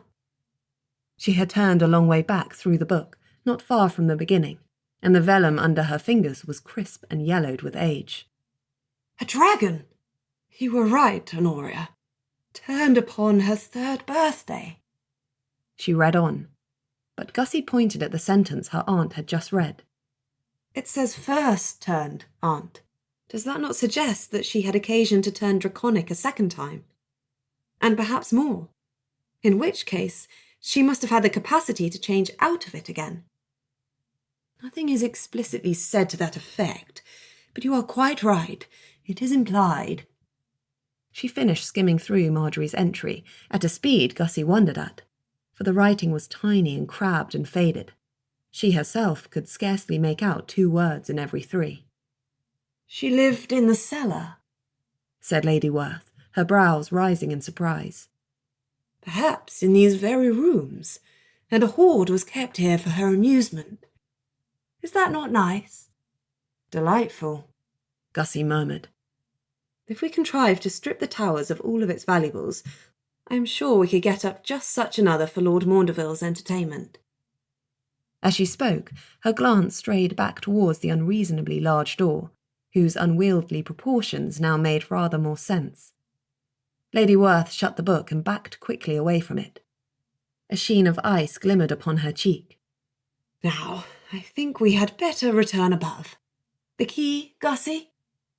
"I appear to be attached," said Gussie, for both her arms were now wound about with tentacles, and she was being drawn, slowly but inexorably, nearer to the book.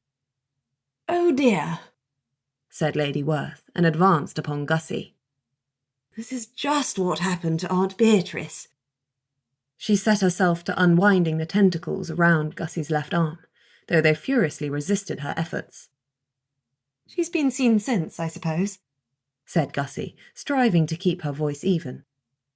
"Oh, yes," said Lady Werth. "That is, I am almost sure of it. Ah, there." The grip on Gussie's arm fell away, and she began at once to work on those still pinning her right arm to the pedestal. But even as she worked, something chilly slithered around her leg and her aunt's wrist. "Very well," said Lady Werth, and a puff of frost erupted from between her lips as she spoke. "Nothing else for it, Honoria?" Something of bright metal, sharply agleam, fell from above. A small axe with a wicked blade. Lady Werth caught it in her free hand and swung it without hesitation at the tentacles still woven around Gussie's arm.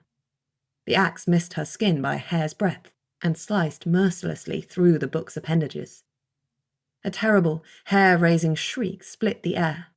Unfazed, Lady Werth performed the same operation twice more, freeing her own arm and Gussie's leg. Gussie at once backed away from the pedestal and barely caught the axe as her aunt hurled it towards her. She hefted it as she threw back the key and stood guard over the book while her aunt grappled with the door.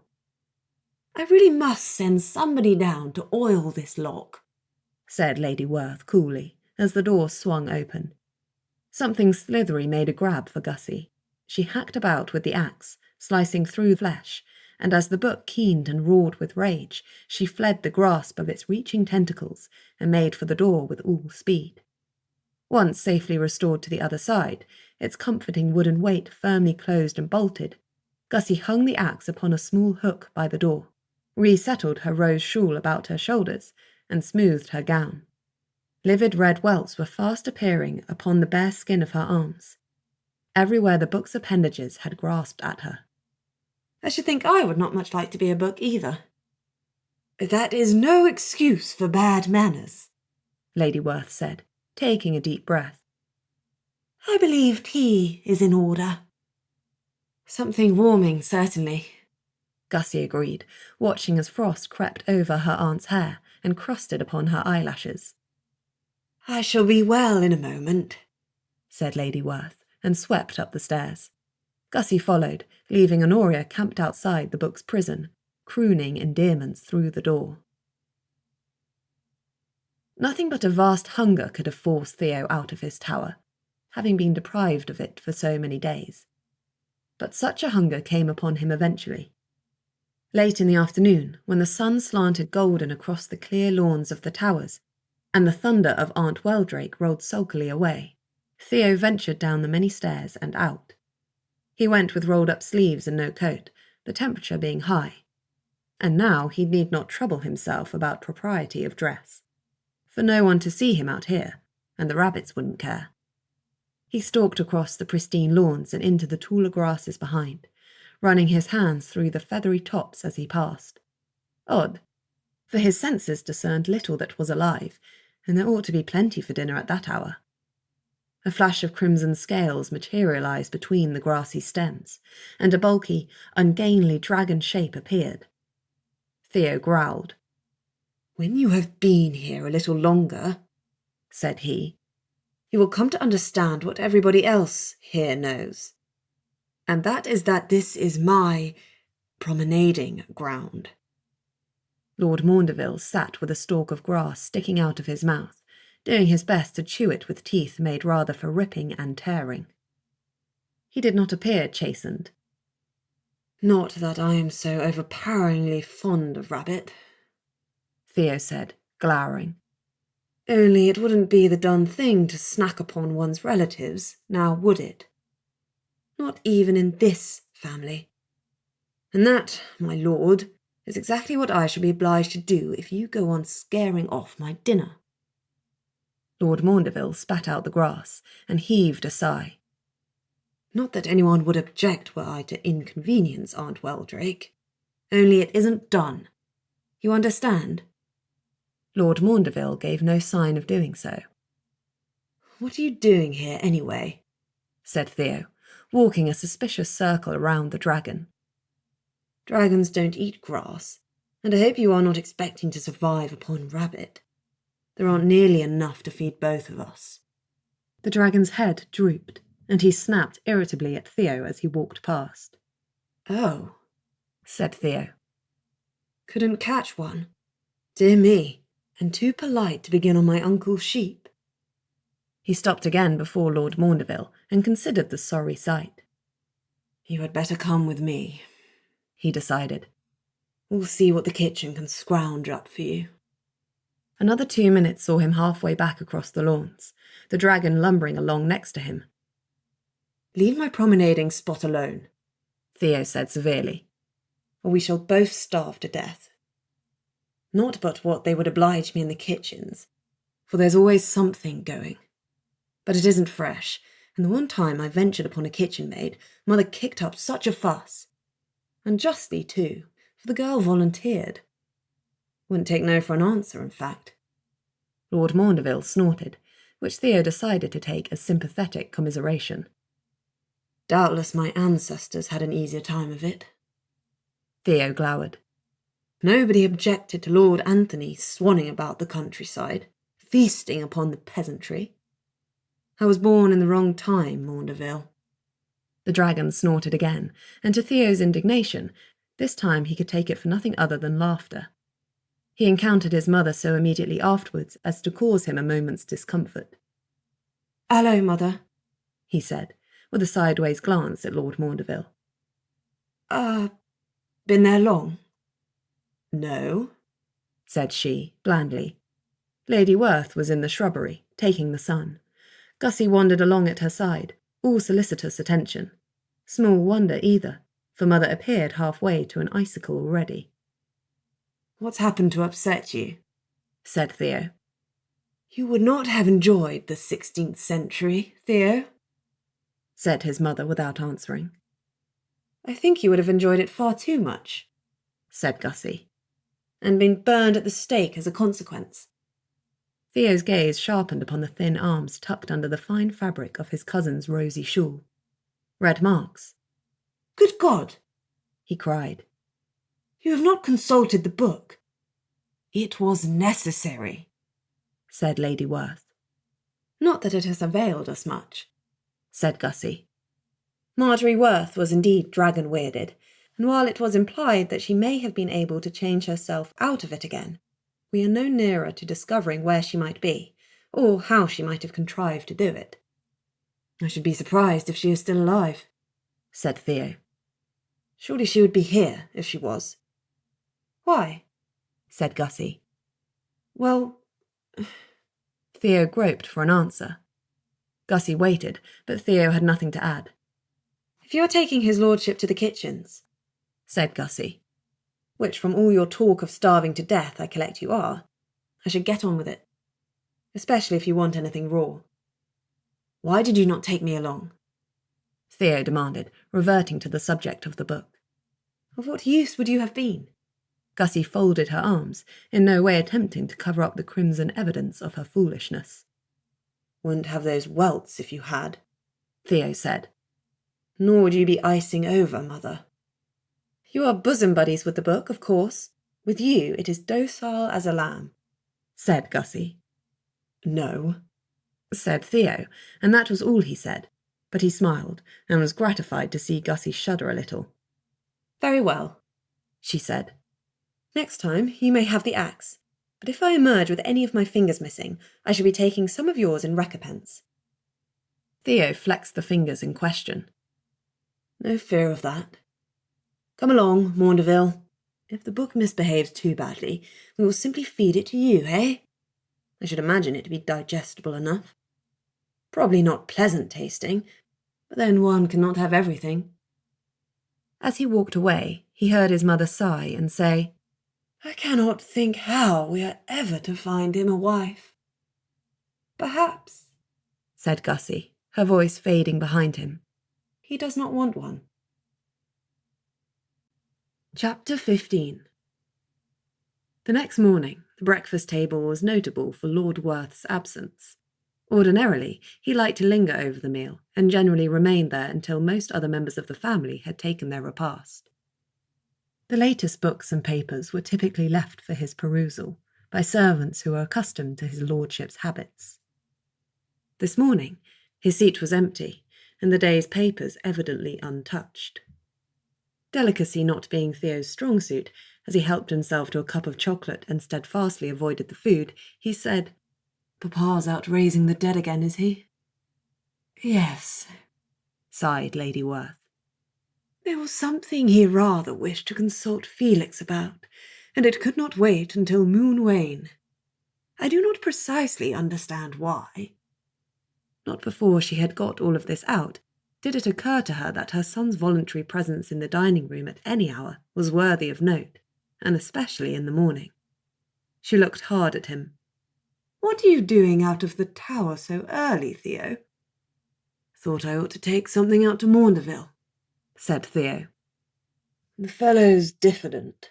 Would not have thought it of a 20-foot viscount with teeth as long as my forearm, but there you go. His lordship finds himself in unusual circumstances, Lady Werth said. There has not been an abundance of rules laid down for the proper conduct of a dragon, I believe. That will have to change, what with Gussie making dragons of people left and right. Gussie will be doing no such thing. Won't she? Theo raised his eyebrows. She cannot be kept in a cage all her life. What do you suppose we do with her? Lady Werth sipped chocolate. Theo pretended not to notice the film of ice forming around her silver cup. Gussie can decide what to do with herself, no? She is not a child now. Theo downed the remainder of his own chocolate in 2 gulps and set down his cup. He ought not to drink it, really. It rarely agreed with him. The taste made a pleasant change. I think I would like to consult Lord Felix on 1 or 2 points myself regarding Maundeville. Theo turned to leave, but was halted by his mother's voice. No, do you think Felix might know of something of relevance? I had not thought it. He was a contemporary of Marjorie's, no? Or something thereabouts. Lady Werth rose from her chair, abandoning her breakfast. That had not entered my head, but you are perfectly right. I shall go with you. Secretly, Theo was glad of his mother's escort, for while Lord Werth sometimes preferred not to be interrupted when he was working, he was never sorry to receive a visit from his wife. Together they passed out of the dining room, and then out of the house altogether. A narrow lane led down to a little church, which served both the towers and their tenants. Theo was not surprised, upon arriving there, to find no sign of the Reverend Mr. Scribbins, for he was wont to keep out of the way whenever Lord Werth appeared. Father was to be found at the rear of the church, in sole possession of the ancient, moss-grown graveyard. He sat perched upon the tomb of Lord Ambrose Werth, whose vanity had caused an unusually large sarcophagus to be placed for him, with a recumbent statue of himself laid along the lid. The present Lord Werth sat comfortably upon Lord Ambrose's right arm, oblivious to any indignity. The night winds had played havoc with his iron-grey hair. A night without repose had etched craggy shadows beneath his eyes, and his hands and forearms were crusted with dirt and other substances Theo did not like to think about too closely. Nonetheless, he looked very much at his ease, quite in his element, engaged as he was in conversation with a cadaver. Lord Felix had no right to have retained any flesh at all at such a distance of time. He ought by now to be reduced to nothing but bones, Theo thought, eyeing his unearthed ancestor with some misgiving. He retained the use of his decaying parts out of pure wilfulness. It was vanity that did it. For what need had he for eyes or hair or skin? Still, it made him a trifle less terrible to look upon, and Theo was able to make his bow with tolerable composure. "Morning, Father," he said. "Lord Felix, I hope we are not interrupting." Lord Felix had been engaged upon some windy tale involving much cackling laughter and the slapping of one bony, decayed hand upon the mouldering flesh of his thigh. But he paused upon beholding Theo and Lady Werth approaching, and got up from his perch atop his own gravestone. He bowed. "Lord Bedgebury," he said, "you were only half as tall the last time we met." "I have done a spot of growing, come to think of it," Theo allowed. "Lady Werth," said Lord Felix, "time has robbed you of not a single personal grace." Mother made her curtsy. "Nor you of your charm, Felix." Lord Felix smiled, a ghastly expression, though his teeth might be said to be in better order than the rest of him. "I was just telling his present lordship about my time with—" He broke off, and appeared to think better of whatever he had been about to say. "No, it is a tale not at all suitable for ladies." "I should think not," said Lord Werth. "What brings you out to the graveyard, my love? I hope Theo did not persuade you into it. And I see you are without your shawl." "It is a pleasant morning," said Lady Werth.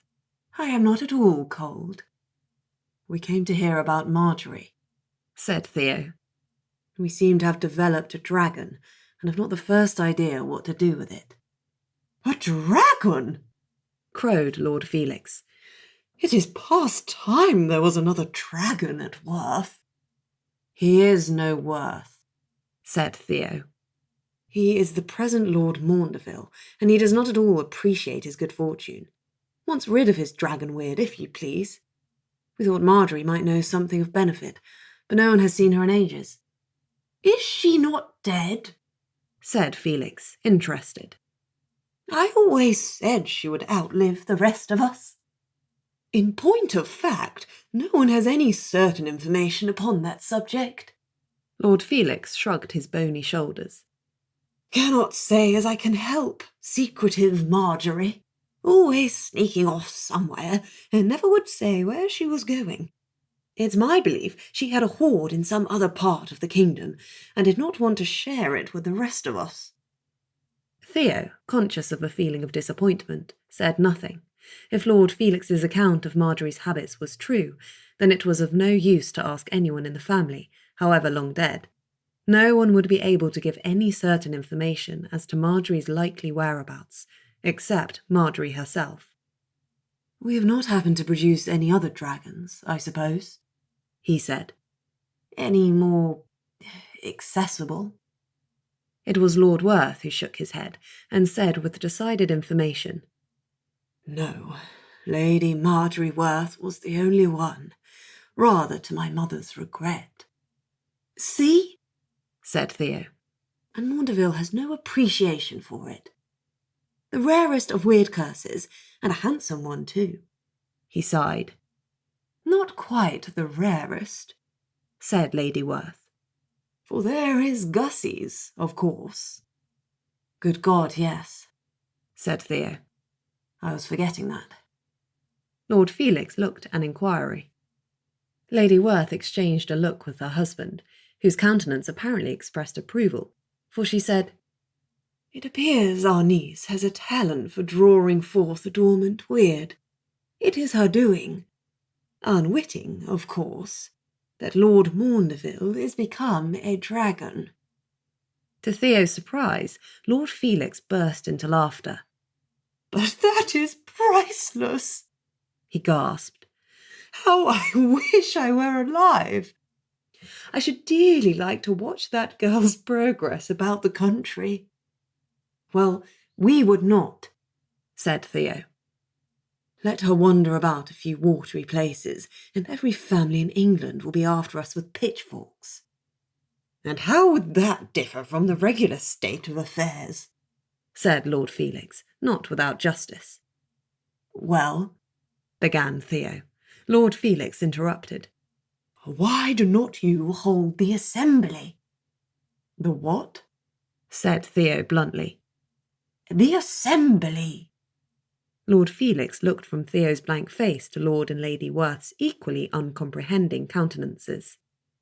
"Do not tell me you have forgotten it." "I have not the smallest idea what you mean," said Theo. "And it's clear Mamma and Papa haven't either." "But how then do you gather the family for the weirding ceremonies?" "By letter," said Lady Werth. "Being always the third birthday, it is no difficult matter to plan for." "Letter?" Lord Felix looked as though he wanted to laugh again, but was torn between mirth and indignation. "Letters!" he shouted, and then to some degree calmed himself. "A family is nothing without traditions, you know," he said in a more reasonable way. "I cannot think how you have contrived to go on without the assembly. But you must certainly employ it now." "And what is it?" said Lady Werth coolly. "It is a ritual," said Lord Felix. "Performed properly, it will compel every Werth who yet lives, and some who do not, to present themselves at Werth. And make no mistake, they will come." Lady Werth looked as though she did not know what to make of such an idea. She gazed, speechless, at Lord Felix, her eyes rather wide, and said nothing. "What, all of them?" said Theo. "All? Mercy, but there must be hundreds of us about the world." "I should think it improbable," said Lord Felix. "Marjorie excepted, a typical Werth is unlikely to enjoy a life of any very great span. I myself died at 48. "I am sorry to hear it," said Theo politely. "It was quite my own fault." Theo changed the subject. "Ah, you do not happen to recall how this ritual of the assembly is to be performed?" Lord Felix recoiled. "Do not tell me the book also is forgotten." From his mother, Theo heard a soft sigh. "No, though it ought to be," he said grimly. "Cursed thing grows more difficult with every passing year." "It always did have spirit," said Lord Felix with approval. "It almost took father's hand off." "Ah!" said Lord Felix, faintly regretful. "Almost." There is nothing of that kind in the book, said Lord Werth. You may believe me, I have often consulted it. Then it is hiding it from you, no doubt for some mischievous reason of its own. You will have to get yourselves onto its good side. That book, said Theo severely, has no good side. Perhaps not any more. It is my belief it ought to be burned. As I said, Lord Felix resettled himself atop his gravestone. Worths do tend to meet with accidents, more often than not. Is it a Werth, then? Said Mother. The book? Lord Felix said nothing for a moment. The book of Werth, he said slowly. One thing I am almost sure of. It is older than any of us. How can that be? Said Lady Werth. And, continued Felix without answering, it is certainly far more than a mere book. But as to the precise nature of its workings, I cannot say. Thank you, Lord Felix, said Lady Werth. We will give the matter due consideration.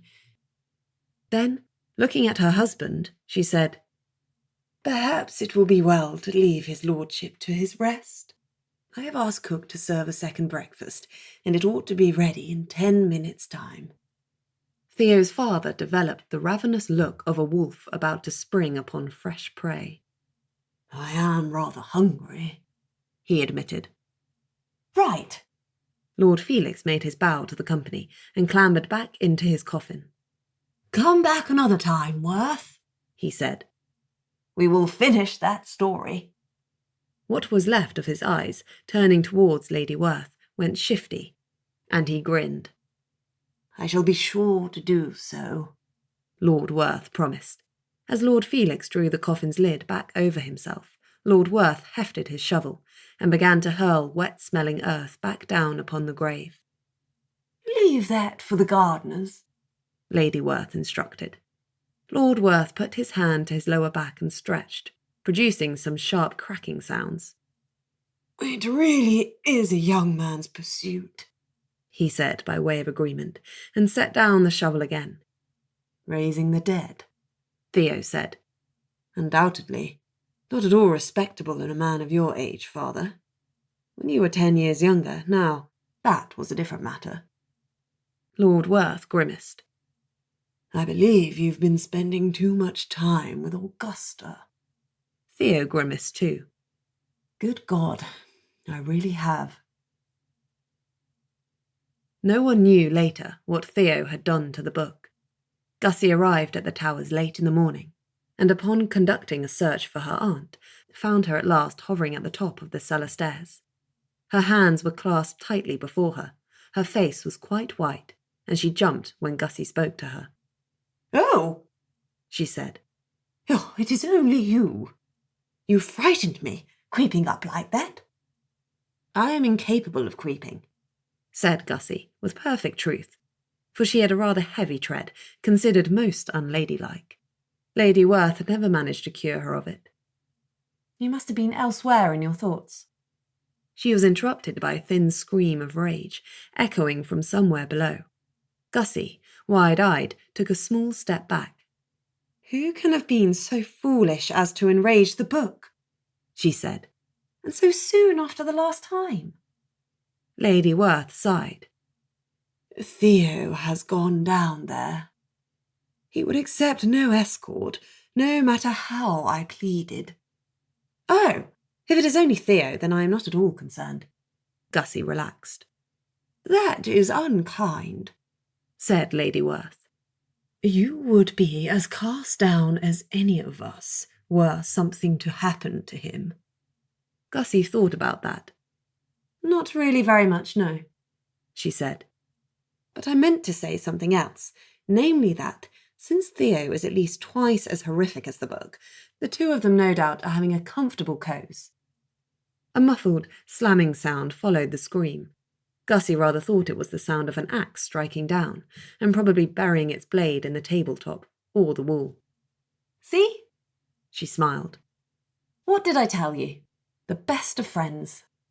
The sounds came again, several times repeated, and Lady Werth winced. "For some reason, I find that a still more appalling thought." "It is, isn't it?" Gussie agreed. After that, everything went quiet. Gussie expected to see her cousin soon stalking up the stairs again, but there was no sign of him, even after some minutes. "I suppose it was important, whatever has sent him down there?" she said after a while. "It is all Lord Felix's doing," said Lady Werth, with some distaste. "Has he not been dead for some time?" "Oh, Uncle has been at it again, has he?" Lady Werth sighed and nodded. "It is all about this assembly notion, you see." And she told Gussie an extraordinary tale of rituals and far-off Werths and ancient, unsociable dragons. "Heaven forfend," said Gussie, when her aunt had finished. "The towers swamped in obscure Werths, and all for the pleasure of consulting one dragon. I had not thought Lord Maundeville's plight of sufficient interest to drive us to such measures." "It is rather our fault," said Lady Werth. "We are bound to help him if we can." "It is not. It is Lady Maundeville's own doing, and her horrible son and daughter. They have brought it on themselves." "But they have not," said her aunt gently. "They have brought it on Lord Maundeville." Gussie frowned. "Still, these seem dire measures, when we do not even know that Marjorie can help us. Besides, has it occurred to no one that the book might have had reason to hide this ritual from us?" Lady Werth's mouth opened. "It is by nature disobliging." "Yes, but that does not necessarily mean that it is always wrong to be so." This possible interpretation of the book's behaviour plainly had not occurred to her aunt. Gussie watched as she thought the idea through. "But what harm could come of a mere family gathering?" said Lady Werth. "An enormous family gathering, no doubt including many people whom we have never met, and perhaps could never wish to." An echoing crash resounded through the cellar, and the stairs shook. The door to Book's prison, Gussie thought, hurled shut by an irate Lord Bedgebury. His tread was soon heard coming up. "Is that you, Theo?" Gussie called. "If you have perchance been possessed by the book, pray let us know before we are summarily dismembered." "I do not at all see how that would help," Theo answered. "It would not, very much. But there is a certain satisfaction in knowing the reason for one's demise, is there not?" "It is my belief that your wits are wandering," said Theo, reaching the top of the stairs. "Aye, but they were always wayward," said Gussie with a sigh. "I see that you have prevailed." Theo looked rumpled and flushed, to be sure, as though he had lately exerted himself in some vigorous exercise. But he was not bleeding, he was missing no fingers or limbs, and he was free of the welts which marred Gussie's own skin. "I have told you," said he calmly. "You only have to deal with it firmly." Gussie, picturing what that might consist of, shuddered and let the subject drop. "And have you got it, Theo?" said Lady Werth. "The ritual?" "Yes. I rather think you will not want to use it, though." "Why ever not?" "It calls for the sacrifice of a maiden Werth." Theo looked significantly at Gussie, who stepped prudently backwards. "I had no notion our ancestors were so barbaric," she said. "Really? I am impressed." "Then you will not mind offering your neck for the purposes of our reunion with Lady Marjorie?" "I hope you will not think less of me if I do mind just a little," said Gussie. "I am not blessed with an overabundance of necks. In point of fact, I only have the one." "Theo," said Lady Werth, "it says nothing of the kind, does it?" "Of course not," said Theo irritably. "No one but Gussie could imagine it possible. Here." He thrust his pocketbook into his mother's hands. It is all in there. But why did the book conceal it from us? She said, opening up the little book and turning through the pages. Was the book concealing it? Said Theo. Or did you simply have no notion to ask? Gussie, thinking that through, blinked. Why, but that suggests there might be a great deal more written there that we have never seen either. I should imagine it likely, said Theo. Next time father is struck with a desire to go grave-digging, Mother, you might encourage him to inquire. Your father will not be going grave-digging again for some time, said Lady Werth firmly. It is injurious to his health. Chapter 16. It must be performed by the head of the family, said Gussie, pointing at a nigh-upon illegible section of scrawl in Theo's pocket-book. Cannot Theo do it? Said Lady Werth plaintively. You would not think it to look at your uncle, but such feats take a terrible toll upon him. He is no longer a young man, after all. Privately, Gussie thought her aunt over-scrupulous of Lord Werth's health. He was not unlike his son in certain respects, and Lord Bedgebury was the nearest thing to indestructible mankind had to offer. He has recovered admirably from his meeting with Lord Felix, Gussie said, and with justice, for a day had passed since his erstwhile lordship had returned into his grave, and Lord Werth had already fully regained his natural colour. And he ate a hearty breakfast. I am persuaded he is equal to it, aunt. I suppose it does not appear so very taxing, said Lady Werth dubiously, surveying Gussie's neated rendition of her cousin's notes once again. They had adjourned to the shrubbery to discuss the matter, the morning proving fine. Gussie had gone out with only a parasol, eschewing her shawl. She would have dispensed with the parasol too, had her aunt been willing to countenance the idea. For my part, I am relieved to discover that there is no singing, Gussie said. Of all the things my uncle would dislike, it's that. Really, there would be no taking oneself seriously, standing in state at the heart of the towers and warbling away like a lark. One could hardly blame him for objecting. Lady Werth smiled at the idea, as Gussie had hoped. The events of the past fortnight had upset her aunt's usual composure. Twice she had only narrowly avoided another icing, and this fretfulness over her husband's health was of a piece with the rest. Gussie could not blame her for that either, not with the spectre of Lady Maundeville and her deplorable descendants hanging over them all. And Gussie's own plight was not to be dismissed. If Lady Werth had quietly hoped to be proven wrong about her niece, she was suffering all the disappointment of it now, and all the anxiety for Gussie's future that came with it. In moments of greater self-knowledge, Gussie wondered if she and her aunt had not both seized upon Lord Maundeville's problems as an appealing distraction from their own. Until they had determined what was to be done with the dragon, neither of them need devote too much attention to the insoluble problem of what was to be done with Gussie. It is only a little reading, said Lady Werth. Perhaps he could manage that very well. He has always possessed a splendid reading voice, Gussie agreed. Very sonorous. Lady Werth pointed. But this part about the letting of blood, Gussie, that concerns me.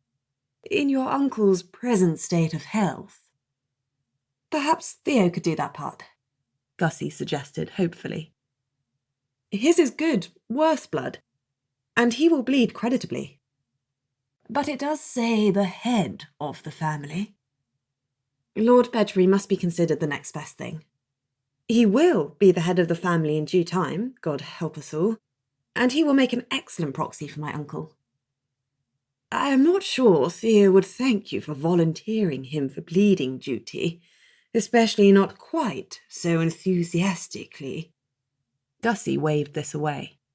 There is plenty of blood in him. He can spare a little. Both women fell silent as a shadow passed over the sun. The expansive form of Lord Maundeville on the wing, darkened to black against the glare of the light, and doubtless in pursuit of some hapless prey for his breakfast. It does seem barbaric that there should be any bloodletting at all, Lady Werth resumed. The ritual dates from barbaric days, Gussie agreed. One need only listen to one or two of my uncle's tales to realise that. Lord Felix is positively civilised compared to some of his predecessors. This reflection did not please Lady Werth. She said nothing for some moments, and then offered, Perhaps you are right. Perhaps it is unwise to perform so ancient a ritual.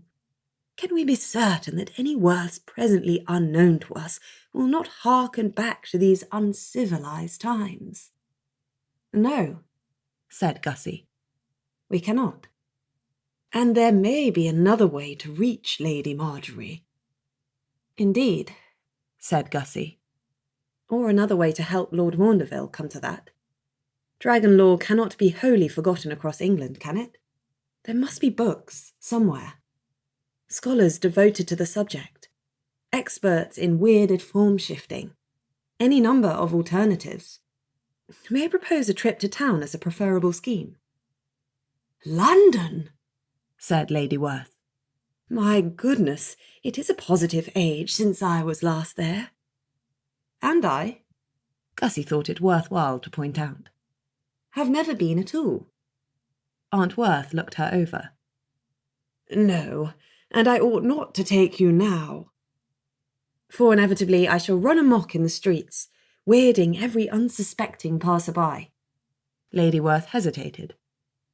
It is not that I suspect you of any such propensity, only... Gussie waited.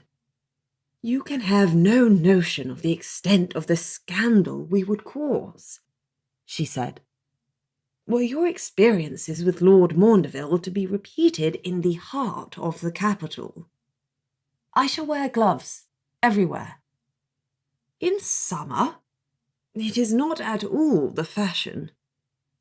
Then I shall be set down as an eccentric, which can hardly be avoided anyway, considering that my name is Werth. Lady Werth sighed. That is a just reflection. I did not mean for you to be cast down by it, Aunt. We will take Thea with us, continued Lady Werth. Then it is settled. We shall be set down as the most complete eccentrics London has ever seen. And Miss Frestelle. Her very ordinariness will lend us respectability and disarm criticism. She will be delighted. And great Aunt Honoria. Gussie hesitated. You did express a wish to avoid scandal, Aunt. Lady Honoria presents a ghastly appearance, but she is not in herself dangerous, not in the way that you are. Oh, said Gussie, disconcerted. And there will be other weirded families in town, of course. The Goldings, I should think, will be in residence, and perhaps the Whites. Gussie spared no efforts to encourage this happier flow of reflections, content to see her carefully written page of notes disregarded. If a hint of an unpleasant aroma chanced to assault her nostrils in the midst of her aunt's conversation, something redolent of grave earth and decayed flesh, Gussie set it down as some leavings of Theo's, or possibly of Lord Maundeville's, left too long undevoured in the heat of the summer and rotting slowly away. Came the midnight hour, and Lord Bedbury, as was his custom, was still awake. Convention required that a gentleman's waking hours should, in general, coincide with the daylight hours, and while many a gentleman might lie abed until noon, and carouse until the early hours of the morning, to sleep all the day through and prowl the world at night could not be considered behaviour befitting of a gentleman of rank, even at Werth Towers. Theo resented this. He belonged to the night. The hours from midnight until dawn offered all the peace and silence he could require, not to mention a surplus of unwary prey, and he had for some years made a habit of setting out into the park just as the church clock struck 12, and taking his solitary perambulations until at least 2. Summer nights being especially agreeable, clear-skied and mild, Theo set out in good spirits, anticipating a pleasant stroll. But he had not got much beyond the shrubbery before his sensitive hearing registered a most unusual sound, a muffled curse. Theo stopped. The sound came again, and more followed, a veritable stream of vituperation, in short, directed at who knew whom in a voice Theo recognised. Since a longing look directed at the darkened fields Theo would not, now, be exploring did not obligingly whisk away the disturbance, Theo adjusted his ideas, and directed his steps towards the sounds of the scuffle rapidly becoming an all-out fight. Before Theo came upon the combatants, however, there came the noises of a deciding blow delivered, the thud of a body striking the ground, and the satisfied murmurings of the victor. Theo's nose had, by this time, given him some inkling as to the victor's identity. "Lord Felix," he said, wrinkling said nose in distaste, for the aroma of advanced decay souring the fresh night air threatened to turn his stomach. "What have you done to my father?" For it was the unfortunate Lord Werth lying prone among his wife's shrubbery, dressed in his nightgown and cap, and obviously hauled from his bed. Lord Felix, bending over his victim with some unknowable purpose in mind, straightened. He regarded Theo in silent thought for some moments, and then said, "In point of fact, that is an excellent idea." Theo had no time to inquire as to the direction of his ancestor's thoughts. Lord Felix favoured him with an urbane smile, shot back the sleeves of his disreputable coat, and leapt at Theo. The unfortunate Lord Bedgebury, unsuspecting of such an attack, took a sharp blow to the temple, and collapsed like a felled tree. He woke soon afterwards, and lay for a short time staring up at the distant moon. Trees ringed some sort of a clearing in which he lay, and the said moon, almost full and blazing with silver light, did a creditable job of illuminating the otherwise pitch-dark grove. Theo rather thought he had fetched up in that odd little nook in the park, the bit no one could imagine a purpose for. The grove, well kept despite its lack of appointed use, was empty save for two articles: a statue of some former scion of Werth, a sorrowing lady with head bowed, and a slab of white stone, plain and unadorned. His head ached abominably. More unaccountably, so did his wrists. They stung, and he felt a warm dampness seeping through the sleeves of his shirt. "Someone," he mumbled thickly, "has caused me to bleed." This idea ought to have troubled him more, but Theo was not unused to blood, and some little time passed before he hauled himself into a sitting position, and then to his feet. A succession of unusual and shocking sights met his eyes. His father lay supine upon the slab of stone, while Lord Felix, more composed than a man so covered in blood had any right to be, held a small book in his bony hands, and was engaged in reading from it. Stumbling nearer, Theo was intrigued to recognise his own pocket-book. But he did not recognise any of the words Lord Felix was in the process of uttering. If it were English at all, it came from so distant a past as to be unintelligible. Understanding dawned. Had he not copied these unfamiliar phrases into his pocket-book himself, and recently at that? Hearing them uttered aloud in no way enhanced his understanding. "I say," said Theo, marching up to Lord Felix, "have you any idea what it is you're doing?" Felix broke off, and cast at his great-great-grandson a look of intense annoyance.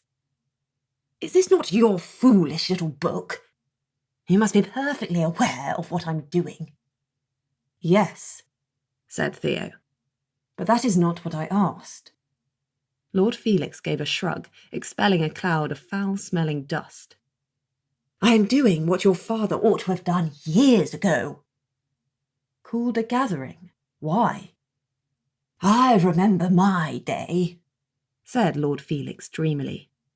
"The family was strong, Theodore. The mightiest of all the weirdest families in England. No one trifled with us." "How gratifying," said Theo. Lord Felix brushed a quantity of dust and earth from his shoulder. "And look what has now become of you," said he, as though Theo had not spoken. "Spread to the four corners of England, all the power and might of the Werths forgotten, abandoned and useless. Why, a Werth was snatched from this very doorstep, and in broad daylight. and it would be of no use to tell me that ruin has been wreaked upon the perpetrators, for I know it to be the most scandalous falsehood." Lord Felix paused and glared at Theo. Theo glanced at his father, who had not stirred. "He is alive, I suppose." Lord Felix sighed and shook his head, causing Theo a moment's alarm, until he perceived that the former Lord Werth continued to pursue his own reflections, and had paid not the least heed to Theo's remark. "He is a good man in his way," he said, apparently referring to Lord Werth, "but as head of the family, insufficient." Somewhat reassured by Felix's use of the present tense, Theo remained where he was. "What do you mean to achieve by conducting the ritual?" he said. "Put every living Werth in the same room together, and I'm afraid we would only squabble with one another. There is never any shortage of that." Lord Felix looked appalled. "Squabble?" "Like little children," Theo assured him. Lord Felix hesitated and glanced down at the book in his hand as though he might prefer to destroy it than to continue reading from it. His hand spasmed, and he gave a convulsive swallow. "But the dragon," said he, after a moment. "Lady Marjorie still lives. Is that not the truth? I have heard it said." "She may still be living. What can that possibly matter?" "Oh," said Lord Felix. "Why, no one will trifle with Werth if there is a dragon on the premises. The mere chance of it is enough." "We have a dragon on the borrowed," said Lord Felix, dismissing Lord Maundeville's existence with a wave of his emaciated fingers.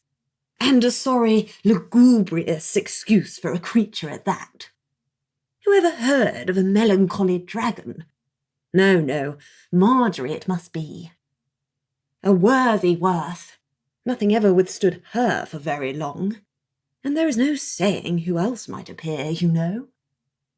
With which words Felix appeared to dismiss the subject altogether, and went on with his reading. He had proceeded some way into the ritual already, Theo perceived, for in addition to the quantities of blood smeared upon the stone slab, Theo's as well as his father's, he had uttered enough of the ritualistic words to create no inconsiderable effect. Theo felt some current flowing through the grove, a sense of pressure and potential which caused his skin faintly to itch. He had only a moment to consider. What ought he to do? Had Lord Felix already gone too far to be prevented now? What would Theo achieve by trying? "Oh well," he said, and mentally washed his hands of the subject. "After all, it is what my mother wanted. And there is something in what you say, after all." Lord Felix cast him a swift look of approval, to which Theo felt perfectly indifferent. He sat himself down by his father's side, having satisfied himself that Lord Werth still breathed, and awaited the results of Felix's endeavours. These came swiftly. Only some 8 or 10 more words rolled from Felix's mouth, gaining in volume with every syllable, until the final phrases crackled like lightning. Having finished, Felix shut the book, tossed it to Theo, and said, "I have high hopes for your time as head of the family, Theodore. There is a ruthlessness in you, and an indifference to public opinion entirely absent in your father." With which encouraging words he rolled his shoulders, producing an appalling crunching and popping sound, and took a deep and probably futile breath. "Now, if you will excuse me, I shall return immediately to bed. Rituals are so very fatiguing." Theo watched in silence as the dead man's withered figure disappeared into the night. His wrists had ceased bleeding, thankfully. Lord Felix had not been so carried away by enthusiasm as to make too mangled a mess of his great-grandson's flesh. Lord Werth's wounds were more minor still, suggesting that, for all Felix's judging words and ringing pronouncements, he did not wish his descendants ill, or not so very much. Lord Werth woke some little time later and groggily sat up. "Theo," he said. "Where is Lord Felix?" "Gone back to bed," said Theo, rising to his feet. "I would recommend you to follow suit, father." Lord Werth sat upon the pale stone slab, his knees drawn up, and his clothes bloodied, and looked silently around the grove. "I perceive we are to be descended upon by relatives," he said. Theo gave a gusty sigh. "Again," he answered. "Why, yes, I believe we are." Lord Werth rose to his feet, swaying a little, but contrived not to collapse. "In that case," he said, "I had better speak to the cook." Chapter 17. In fact, it proved to be Gussie's unhappy lot to speak to the cook, Lord Werth recollecting that more important matters awaited his attention than wrangling over provender, and his wife too occupied in scolding her son, her husband, and her ancestors, to soon turn her attention to the matter. Gussie did not ordinarily object to arranging the menu, food being a topic of some interest to her. But the conversation with Mrs. Gosling did nothing to brighten Gussie's morning. And since she had no desire to interrupt Mrs. Gosling's work while she was at the same time adding to it, she refrained from summoning that harassed woman above stairs and ascended to the kitchen herself. "How many people?" said the cook, only half attending to Gussie, for the kitchen maid at her elbow required a supervisory eye, as she whipped egg whites for a cake, and Mrs. Gosling herself was engaged in crimping a pie crust. "I do not precisely know, Mrs. Gosling, I'm sorry, for I quite realise how difficult it must be for you to cater for an imprecise number of estranged Werths. If I were to tell you that my uncle places no restrictions whatsoever upon his purse, and that for the time being you are free to order whatever you like in any quantity." "That is gratifying, to be sure, but scarcely to the purpose," said Mrs. Gosling. "I can't make an imprecise number of pies. And of what order are these estranged Werths, I'd like to know? Have you given any thought to that? You won't want me serving all the master's delicacies to his inferiors." As it happened, Gussie had not given that particular question any thought, but Mrs. Gosling was of course correct. Any scions so entirely forgotten by the family were, in all likelihood, not in the same rank of life as his lordship. Not that such a consideration was likely to weigh with Gussie, nor, she felt persuaded, with Lord Werth, but that others might object to such a jumble, there could be no doubt. She took a deep breath. "They must be well fed," she said firmly.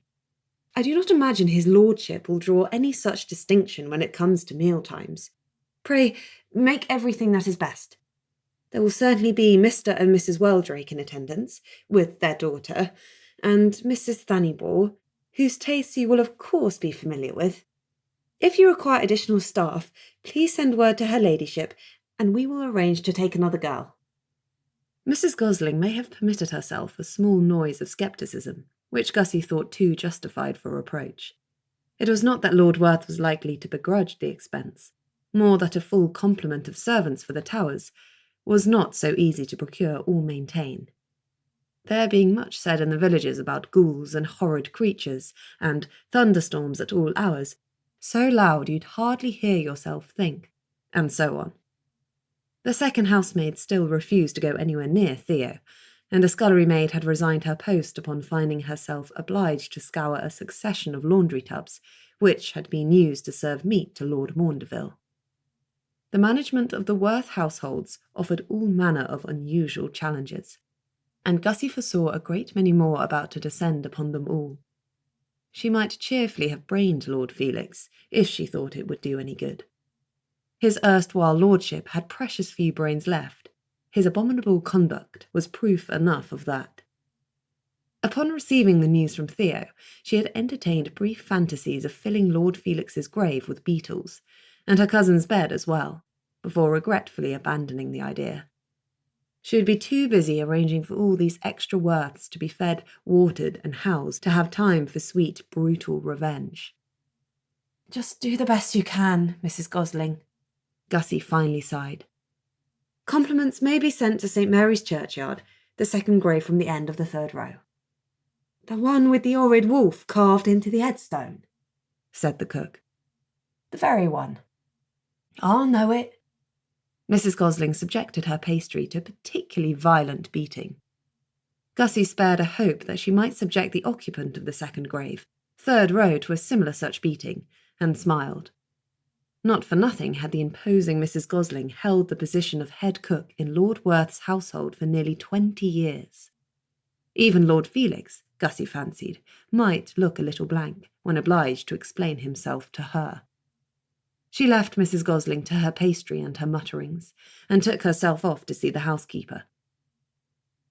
That Gussie's Aunt Weldrake should be among the first to arrive was of no surprise, for she and her family lived only 10 miles away, and were forever popping in on some pretext or another. That she should prove disconcerted and displeased by the summons was of little surprise either. Her approach being announced some minutes in advance, by the rumblings of a severe storm and a lashing of rain against the windows, Gussie steeled herself for another unpleasant interview. In the event, it was Lord Werth who bore the brunt of his sister's displeasure. Werth, she intoned, upon sweeping through the great doors, trailed by roiling wisps of storm cloud and an earth-shaking boom. What can you mean by such a compulsion? It is not seemly. Lord Werth, having likewise heard the approach of disaster, had not chosen to shut himself away. To Gussie's relief and respect, he had stationed himself in the main hall and awaited Aunt Weldrake's approach with a serene and enviable patience. Now he bowed, rather formally, to his sister and said, The manner of it has not been what I would like, but on a matter of such grave importance, Lucretia, we surely could not have left you out. Grave importance? said she, stopping inside the door. Why, what is amiss?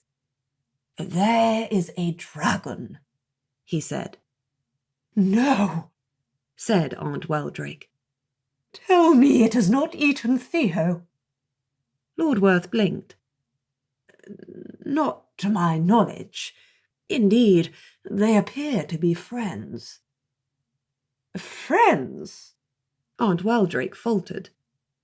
You will find Lord Maundeville in the shrubbery, said Lord Werth. Or possibly on the shrubbery. Aunt Weldrake stared. The dragon, Gussie supplied. The 4th Viscount Maundeville. I believe he does prefer to be addressed by his full title. Aunt Weldrake, for once finding nothing to say, she looked from her brother to Gussie with an expression of wondering suspicion, as though she imagined some prank were being played upon her. Quietly, her thunderings receded. The shrubbery, she said. The shrubbery, Lord Werth confirmed. Away went Aunt Weldrake, her husband and snake-haired daughter trailing in her wake. That was not so very bad, Gussie ventured when they had gone. Lord Werth permitted himself a small smile. Lucretia always did hate to be left out of anything, and I never knew a woman more prone to curiosity. Except, perhaps, yourself. Finding this too accurate a portrait for complaint, Gussie bowed her head. Ah, he is not really on the shrubbery, I suppose. One might venture so far as to expect precision of movement from a 20-foot dragon, said Lord Werth. If one is accustomed to disappointment. Oh dear, sighed Gussie, and went immediately to the shrubbery. Chapter 18. Some 3 days passed before the Towers received a visitor unknown to Gussie. He came up the driveway on foot, his somewhat shabby overcoat proclaiming him a man of no particular means, but his posture that of a man accustomed to command. Gussie, perceiving him from an upstairs window, paused to watch his approach, intrigued, for he had an arresting appearance. He could not be above 40 in years, she thought, and perhaps rather less. He had an untidy shock of dark hair, a build that contrived to be bulky, but without running a fat and long stamping stride suggestive of either some great annoyance or a touch of bravado. When she ran lightly downstairs, she found herself the only member of the family in the hall as a footman admitted the newcomer. He came inside with a heavy tread, the footman having received orders to admit anybody who presented themselves at the door, immediately and without question. As the man discreetly withdrew to summon his lordship, Gussie took stock of their visitor. He returned her stare calmly, with a question in his rather cold blue eyes. "It is not my place to welcome you to Werth Towers, sir," said Gussie, making her curtsy. "My uncle and aunt will soon do so, I am sure. But in case you are wondering who you have run into, I am Miss Werth." His eyes narrowed. "Should you not have waited upstairs, or some properly missish thing?" He spoke, to Gussie's startlement, with a mild Scottish burr, which somehow robbed his words of some of their offence. "I ought to have, of course," she admitted. "Then why didn't you?" Gussie might have been goaded into offence after all, save that he spoke as though he were more curious than judging, and he regarded her with an air of keen interest. "When you have been here a little longer," she replied, "you will learn that there is no degree of adhering to propriety or of engaging in expected behaviours that will make the weirded Werths acceptable to society." Said he. "And there being no mutual acquaintance to introduce us, and your presence here having come about by means which no etiquette has yet been contrived to cover, I'm persuaded I might be forgiven my curiosity." Gussie continued. "Why should I exile myself upstairs when everything that is interesting is going on below?" He turned in a slow circle in the middle of the hall, his arms spread wide. "By all means, look your fill at the outlandish novelty," he said. "I hope I don't disappoint." "Not at all," said Gussie politely. "I am poorly supplied with cousins, or at least those of an age to hold a conversation. I've already engaged to be enchanted with every new acquisition of the kind." "Cousins," said the newcomer, with a contraction of the brow. "If you are my cousin, ma'am, perhaps you would be so kind to explain what I am doing here." "Ah," said Gussie, but since the footman at that moment returned, with, remarkably, her aunt and uncle in tow, she was not obliged to confuse or annoy him further. That honour fell to his lordship. Her distant new cousin made his bow to Lord and Lady Werth with rather more respect, perhaps due to their age more than their rank, for he had not seemed to be impressed with Gussie's. In short order, she discovered him to be a runner of Bow Street, come into the East on some business he had been obliged to leave unconcluded, due to the insistent nature of the summons. And his name was not Werth, but Ballantyne. "As honoured as I am to make my bow to you, sir," he said to Lord Werth, with, to Gussie's ear, a trace of sarcasm. "I hope I shan't be staying long. I do have business to attend to." "The capture of a daring thief, I hope," Gussie put in. "And there will be a great chase, and you will make a heroic arrest. Naturally, we shall not long detain you from such adventures." Mr. Ballantyne regarded her again with that keen, searching look, and Gussie was unable to tell whether he approved of her or not. Not that it signified. No one ever did approve of her quite, and it had not much inconvenienced her before. She smiled. "You are not, by chance, much acquainted with dragons?" said Lady Werth, and at the word dragon, Mr. Ballantyne's attention shifted abruptly to her ladyship. "I beg your pardon," he said. "Dragons," she repeated. "We have a quiet one, you see," Gussie put in helpfully. "And since he is both reluctant to retain his draconic state and steadily destroying my aunt's shrubbery, we are desirous of a cure." "Is that why I am brought here?" said Mr. Ballantyne. "In a manner of speaking. We were expecting another dragon," said Gussie. "You do not happen to be in the habit of form shifting, I suppose?" "I am not," he said flatly. Gussie waited. She longed to inquire whether he was himself weirded, and if so, how. But while society had yet to develop many particular rules governing the conduct of the weirded few, and generally resolved any incipient problems by pretending they did not exist, there was one unspoken agreement. To inquire directly into the nature of another's weird was the height of rudeness. She had spoken in jest and could do no more. Mr. Ballantyne must begin the subject himself, or his status as cursed, or otherwise, must remain forever a mystery. Mr. Ballantyne did speak, but not on the subject of his own weird. "Forgive me," he growled, "but if you're tired of the dragon you already have, why on earth would you go looking for another one?"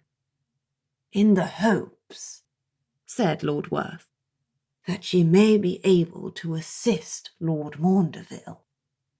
"Or at least get him out of our hair," Gussie put in, ignoring the quelling look her aunt subsequently directed at her. "Lord Maundeville," said Mr. Ballantyne. "The 4th Viscount," explained Gussie, and foresaw that she would likely be repeating herself on the subject rather often. Mr. Ballantyne, apparently bereft of words, did not seem disposed to break the ensuing silence. In the end, Lady Werth did so. "Please accept our apologies for bringing you here unnecessarily," she said. "If you would like to rest yourself before returning to your business, a room shall be prepared for you. And if you will join us in the parlour, refreshments shall be provided at once." "I would be glad of both," said Mr. Ballantyne. "And after that, if you've no objection, I would like to see the dragon."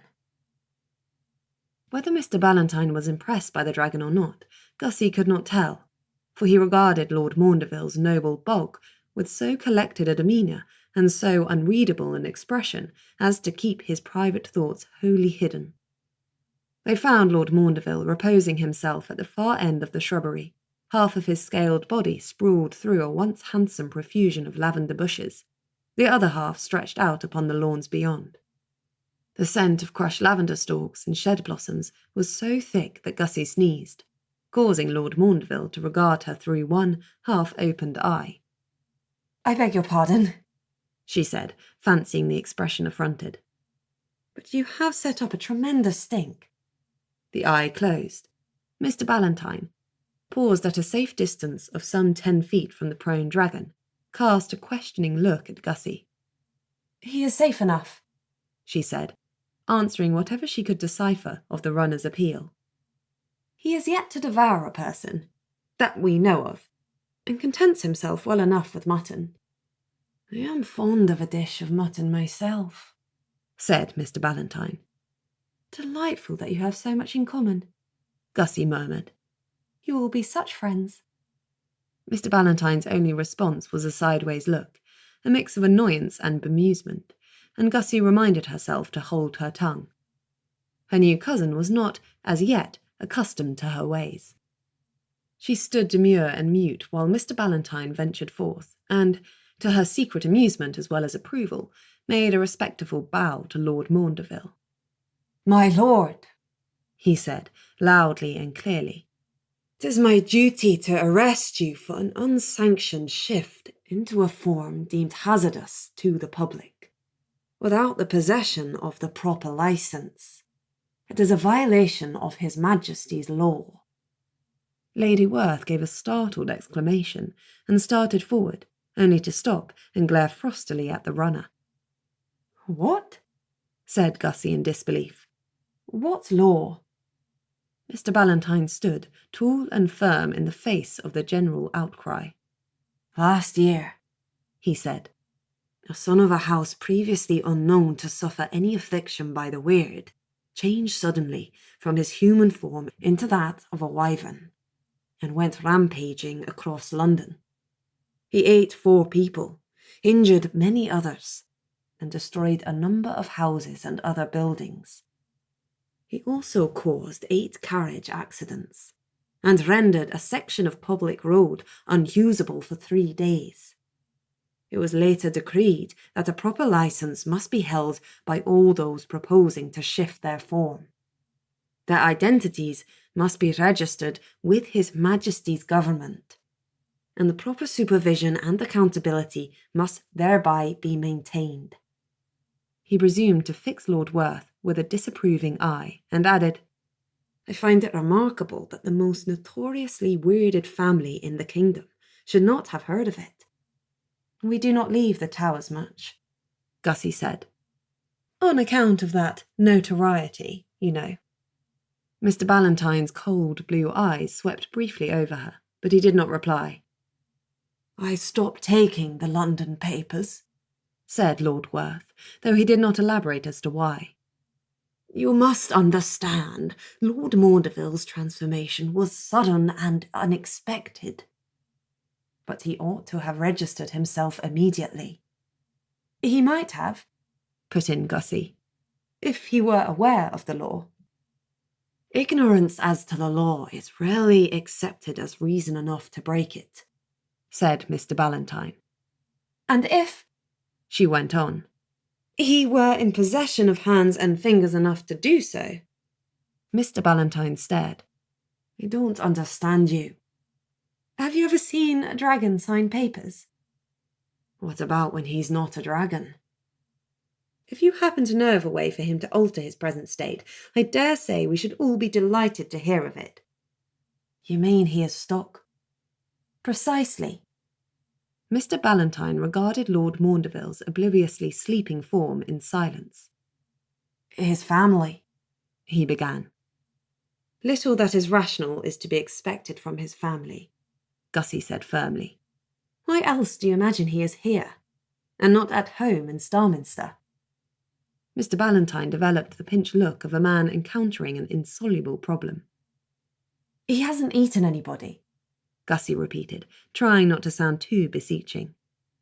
I am persuaded he has no intention of doing so. Furthermore, he has not destroyed any buildings or any carriages either, and I do not believe him to be hazardous to the public in his present state. He must still be registered. Then you shall help us to do so, if you please. He inclined his head. And that other dragon, also.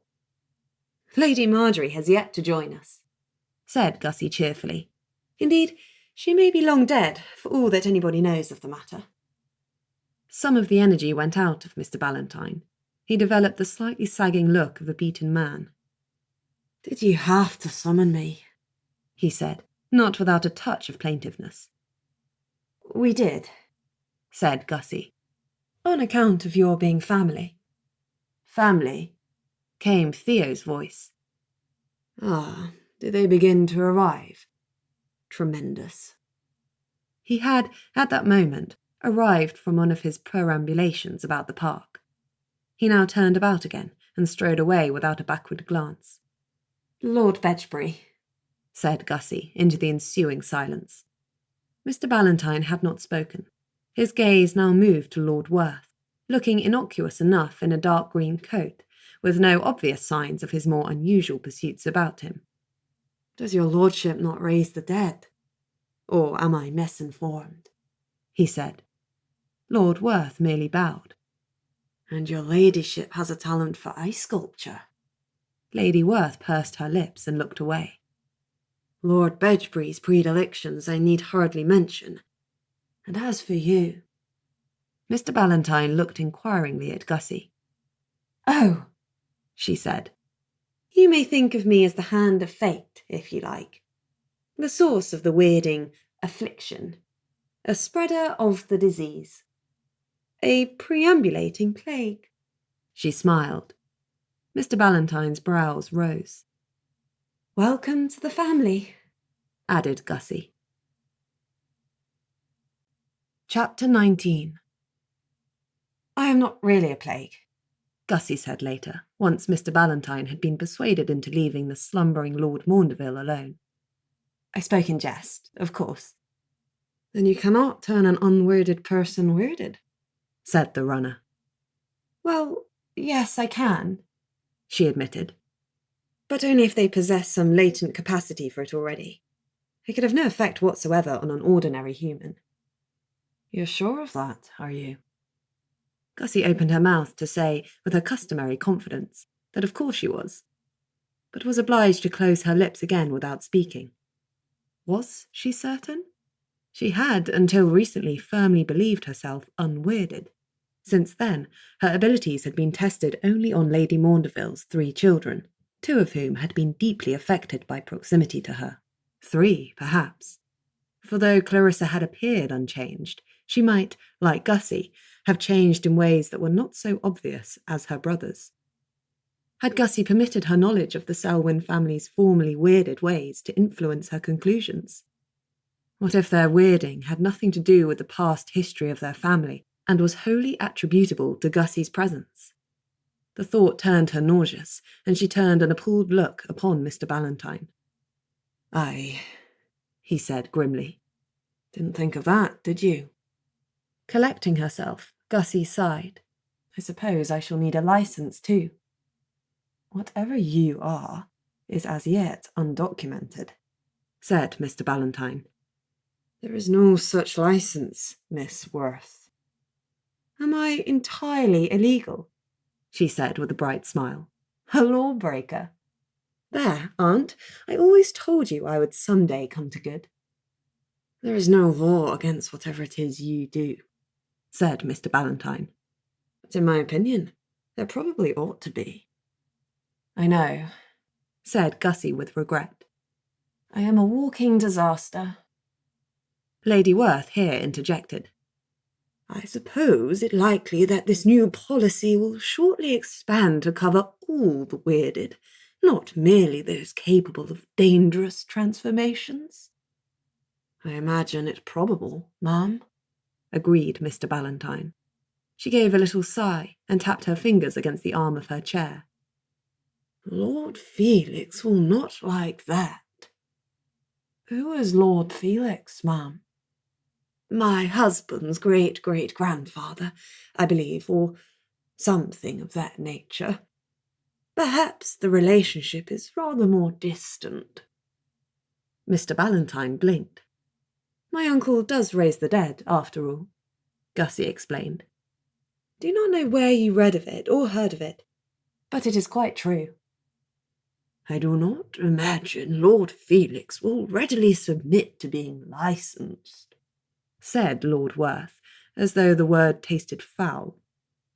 "He is not much in favour of modern methods."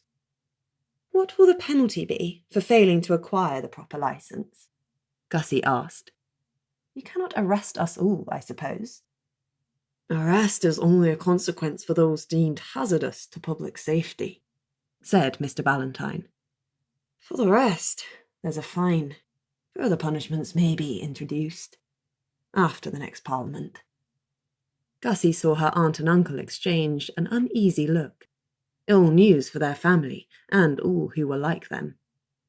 "How do you come to be so knowledgeable, Mr. Ballantyne?" asked Gussie, to cover the chilly silence. "You may not be aware," he said, clearly assuming this to be the case, "that crimes perpetrated by weirded citizens, and through weirded means, have been steadily rising across the kingdom for some years. I am part of a set of runners dedicated to the pursuit and punishment of all such criminals, Miss Werth." Gussie again wondered whether he were weirded himself, and found it impossible to ask. Surely he must be. Who better to chase down weirded murderers and thieves but a runner wielding some of the same powers against them? Perhaps he detected some part of her thoughts in her features, for a faint gleam of amusement lit his eyes, even as he maintained a steady silence. "I see," she murmured, unexcitingly. "How thrilling that must be."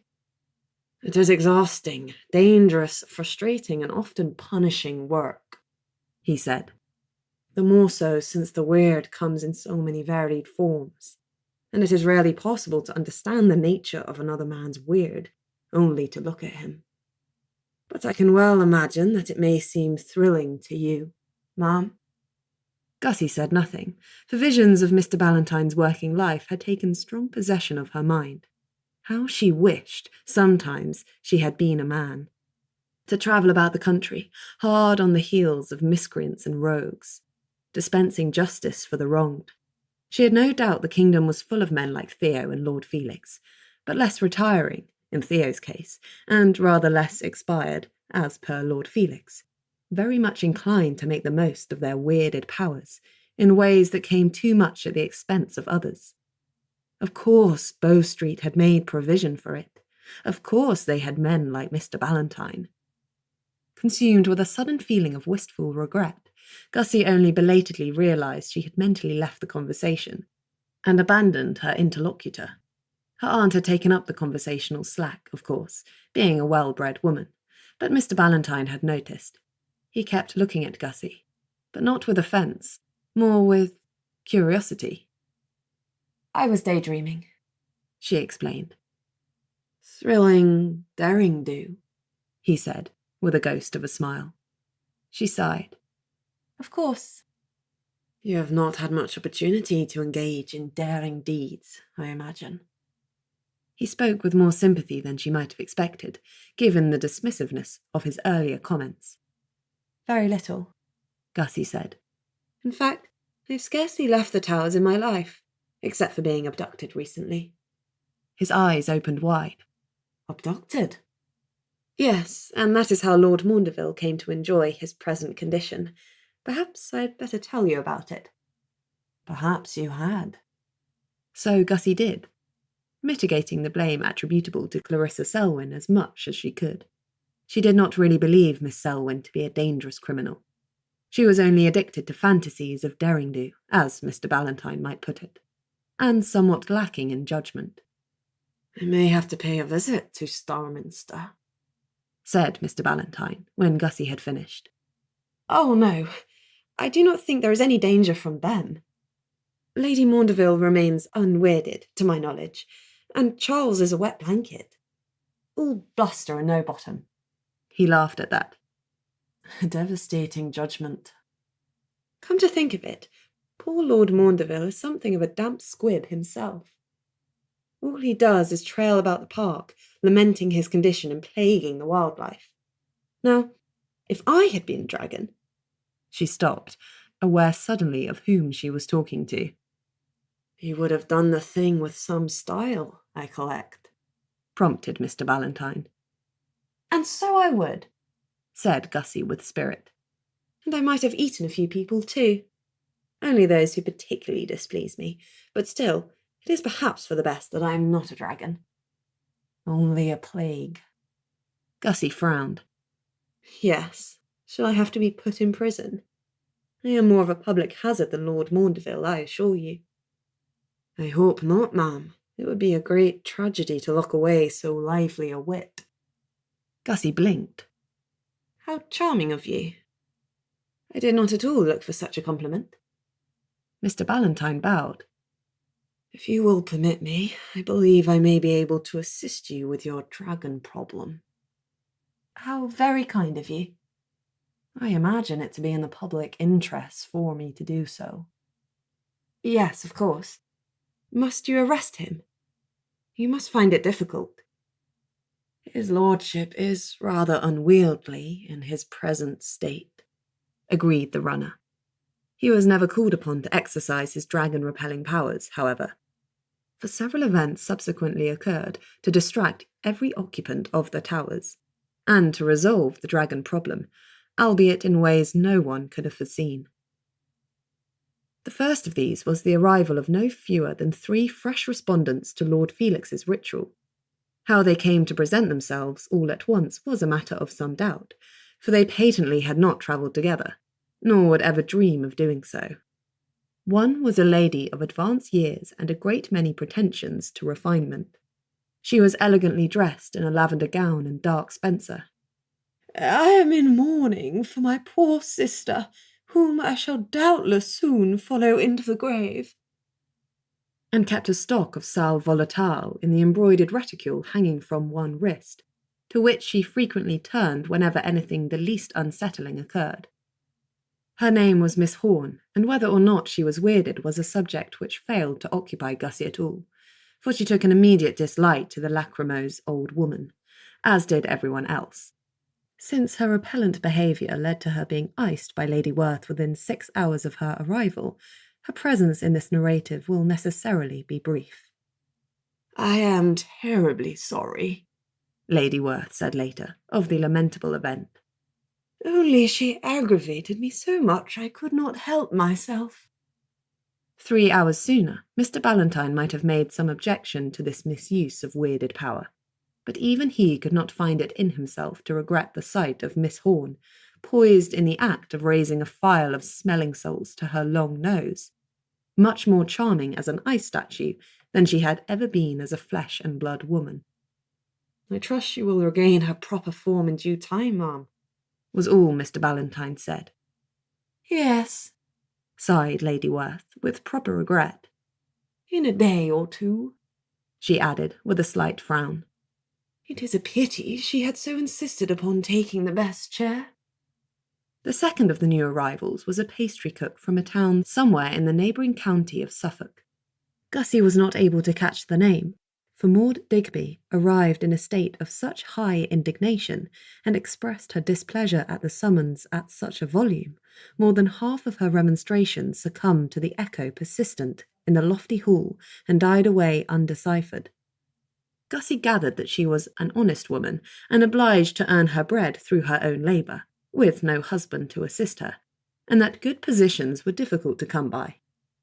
Since the third eye blinking from the centre of her forehead proclaimed her most inconveniently weirded, and no arrangements of her bushy brown locks could possibly hope to hide it, Gussie collected that good positions might indeed be difficult to come by, and sincerely regretted that the poor woman should have felt compelled to convey herself, through means unspecified, across many miles, with or without her employer's leave. A look of desperate appeal to her uncle revealed him to be thinking along similar lines, and in short order, the unfortunate Maud Digby was on her way back to Suffolk in his lordship's own carriage, carrying a handsome purse with her by way of compensation. She had ceased to vituperate the moment she had seen the money, though had continued to grumble under her breath about the high-handed ways of the quality. Gussie could not blame her. It was about half an hour after Maud Digby's departure that the second dragon made her presence known. Miss Horne, not yet iced, for that came later, went off into hysterics at once, but nobody had much leisure to attend to her, being too much occupied with the dragon herself. For she did not, as might be expected, swoop over the towers with wings outstretched in a grand display of airborne splendour, nor did she come to a crashing and spectacular landing in the driveway beyond the great doors, and set up a spray of loose stone to announce her arrival. Nobody noticed her appearance at all, in fact, until a great wedge-shaped head, bejewelled in emerald green scales, came snaking through the open door into the hall. "Pardon me," said the dragon. "I am summoned to attend upon Lord Werth. Is he here?" Chapter 20. The aforementioned Lord Werth, together with his wife, his sister, his niece, and his guests, gazed upon the dragon, or the dragon's head, that being all that could then be seen, in speechless amazement. One might hold an arcane ritual with the intention of summoning a dragon, but one did so without in any great degree expecting success. And unlike Lord Maundeville, this dragon spoke. The reigning silence was broken only by the thin shrieks of Miss Horne, who, prostrate upon the floor, appeared to be trying to inhale the contents of her pungent phial. Much good it would do her. The dragon flicked out her tongue and tasted Miss Horne's leg. "I might eat her," said she conversationally. "If only to put a stop to that horrible noise. But I am afraid she does not taste at all inviting." "You may eat her with our good will," said Gussie, recovering herself. "No one much wants her, I assure you." Mr. Ballantyne, roused to activity by this exchange, stepped forward. Nobody's to eat anybody upon these premises, please." The dragon bowed her elegant head. "I shall confine my dining activities to the gardens, as is only proper." "At least," added Gussie, "pray do not eat anybody who is supposed to be breathing. If you should happen to find Lord Felix attractive as a dinner prospect, I dare say nobody should object to that either." "I—" began Mr. Ballantyne. Lord Werth here intervened by stepping forward and bowing rather low. "Lady Marjorie, I presume?" "You are Lord Werth?" she said, without refuting this, which Gussie took for assent. "I am the present Lord Werth," her uncle agreed. Lady Marjorie looked him over. She said, and withdrew her head. When she did not reappear, the assembled Werths exited the hall in a rush and found her curled up in the driveway. She was not quite so large as Lord Maundeville, but the difference must be so minimal as to be immaterial.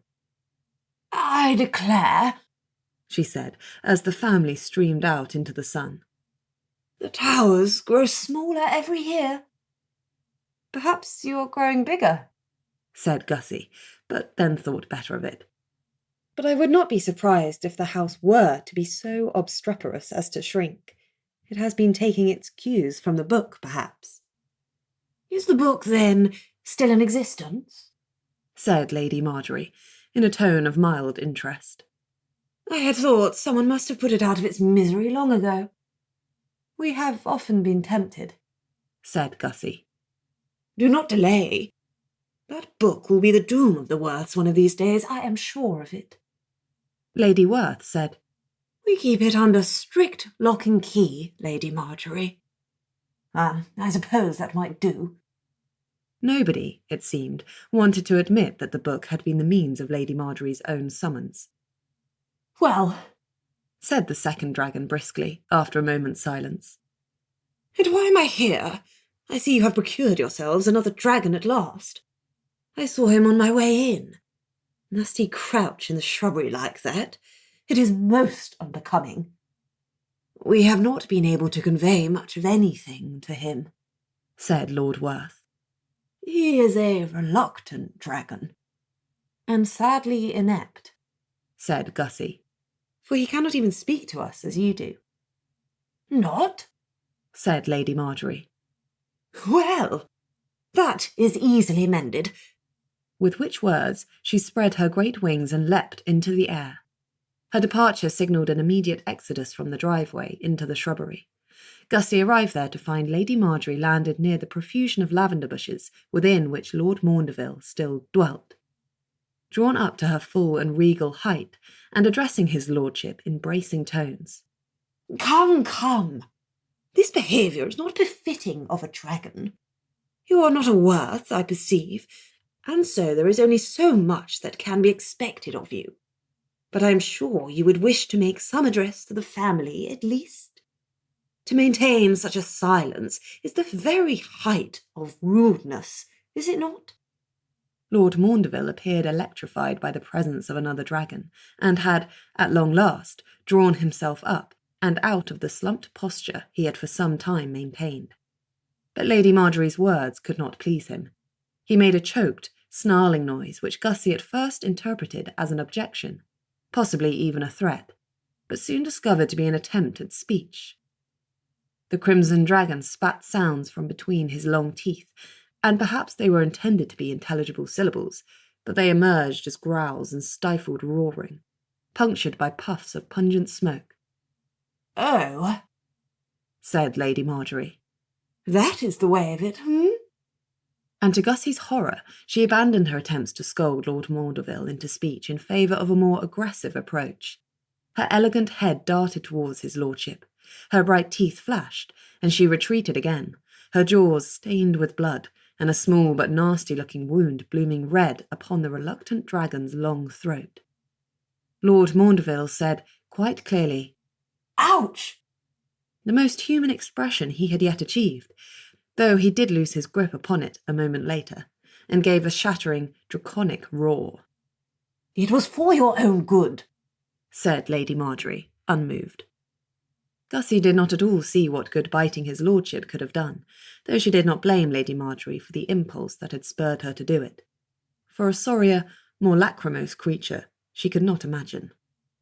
But the next sounds emerging from Lord Maundeville's throat comprised considerably less snarling, and something that almost resembled words. Upon his third attempt, he produced noises as incomprehensible as before, but much more human. more the sounds the original Lord Maundeville might have made upon dropping a heavy object upon his own foot. "See," said Lady Marjorie. "it is the shock of it," she said, apparently to the gathered audience of Werth's. "Everybody has the same response to unexpected pain. We all make our lamentations in our own birth tongue, do we not?" She lifted her voice and said, "Underneath, sir, you are still whoever you were before. And if you had forgotten it, then I urge you to remember it now." And at last Lord Maundeville produced words, thickly uttered and without elegance, but comprehensible. "Madame," he said with a growl, "after several days in a row of eating raw sheep for my dinner, I find it impossible to believe that I was once civilized, or that I shall ever be again." Lady Marjorie snapped her teeth together in annoyance. "Why, then, have you been eating raw meat? It is an indecorous habit. I keep an excellent cook, and I do not at all see why you could not do the same." Lord Maundeville stared at her in astonishment. "A cook?" he repeated. Finding this too fatuous to merit a response, Lady Marjorie spread out her glittering wings. "If that is everything," she said, presumably to Lord Werth, "there is an excellent venison ragout awaiting my attention, and I believe Francois has made me a coffee pie to follow." "You brought your cook with you?" said Gussie, obscurely impressed. "Naturally," said Lady Marjorie with a sniff. "What could possibly move me to travel without Francois?" Gussie, assailed by visions of Lady Marjorie putting up at some country inn, and insisting upon installing her own selected chef in the kitchens, knew not what to inquire about first. "Wait," said Lord Maundeville, rearing up. "How do I cease to be a dragon?" "Cease?" Lady Marjorie, paralysed with horror, could only stare. "I do not believe that it suits me," said Lord Maundeville stiffly. "You are quite right," she said, recovering herself and casting an eye of cold disdain over his lordship. "It does not in the smallest degree suit you." "Then help me to be rid of it." "I cannot," she said. "You must rid yourself of it, if that is your desire." "But how?" She gave a draconic shrug, her emerald-scaled wings catching the sun. "You have remembered human speech. I dare say you can contrive to remember the rest." She was gone a moment later, soaring into the sky without another word for his lordship, or anybody else either. Gussie's shouted questions went unanswered, and within minutes the dazzling emerald dragon was a diminishing speck upon the horizon. "I cannot help thinking she rather enjoys herself than otherwise," Gussie offered. Lord Maundeville did not reply. He had taken up a mouthful of lavender, ripped from the bush in a fit of temper, and now spat it out again in disgust. "You have gone off course already, sir," said Gussie. "That was not at all a human thing to do." "It wasn't a very draconic thing to do either," said Mr. Ballantyne. "Something of the enraged feline about him, do you not think?" said Gussie to the runner. "Aye, any moment I expect him to begin grooming himself." Lord Maundeville's response was a glance of withering, and rather human, contempt. He spat another sprig of lavender from his massive jaws, and sat in silent thought.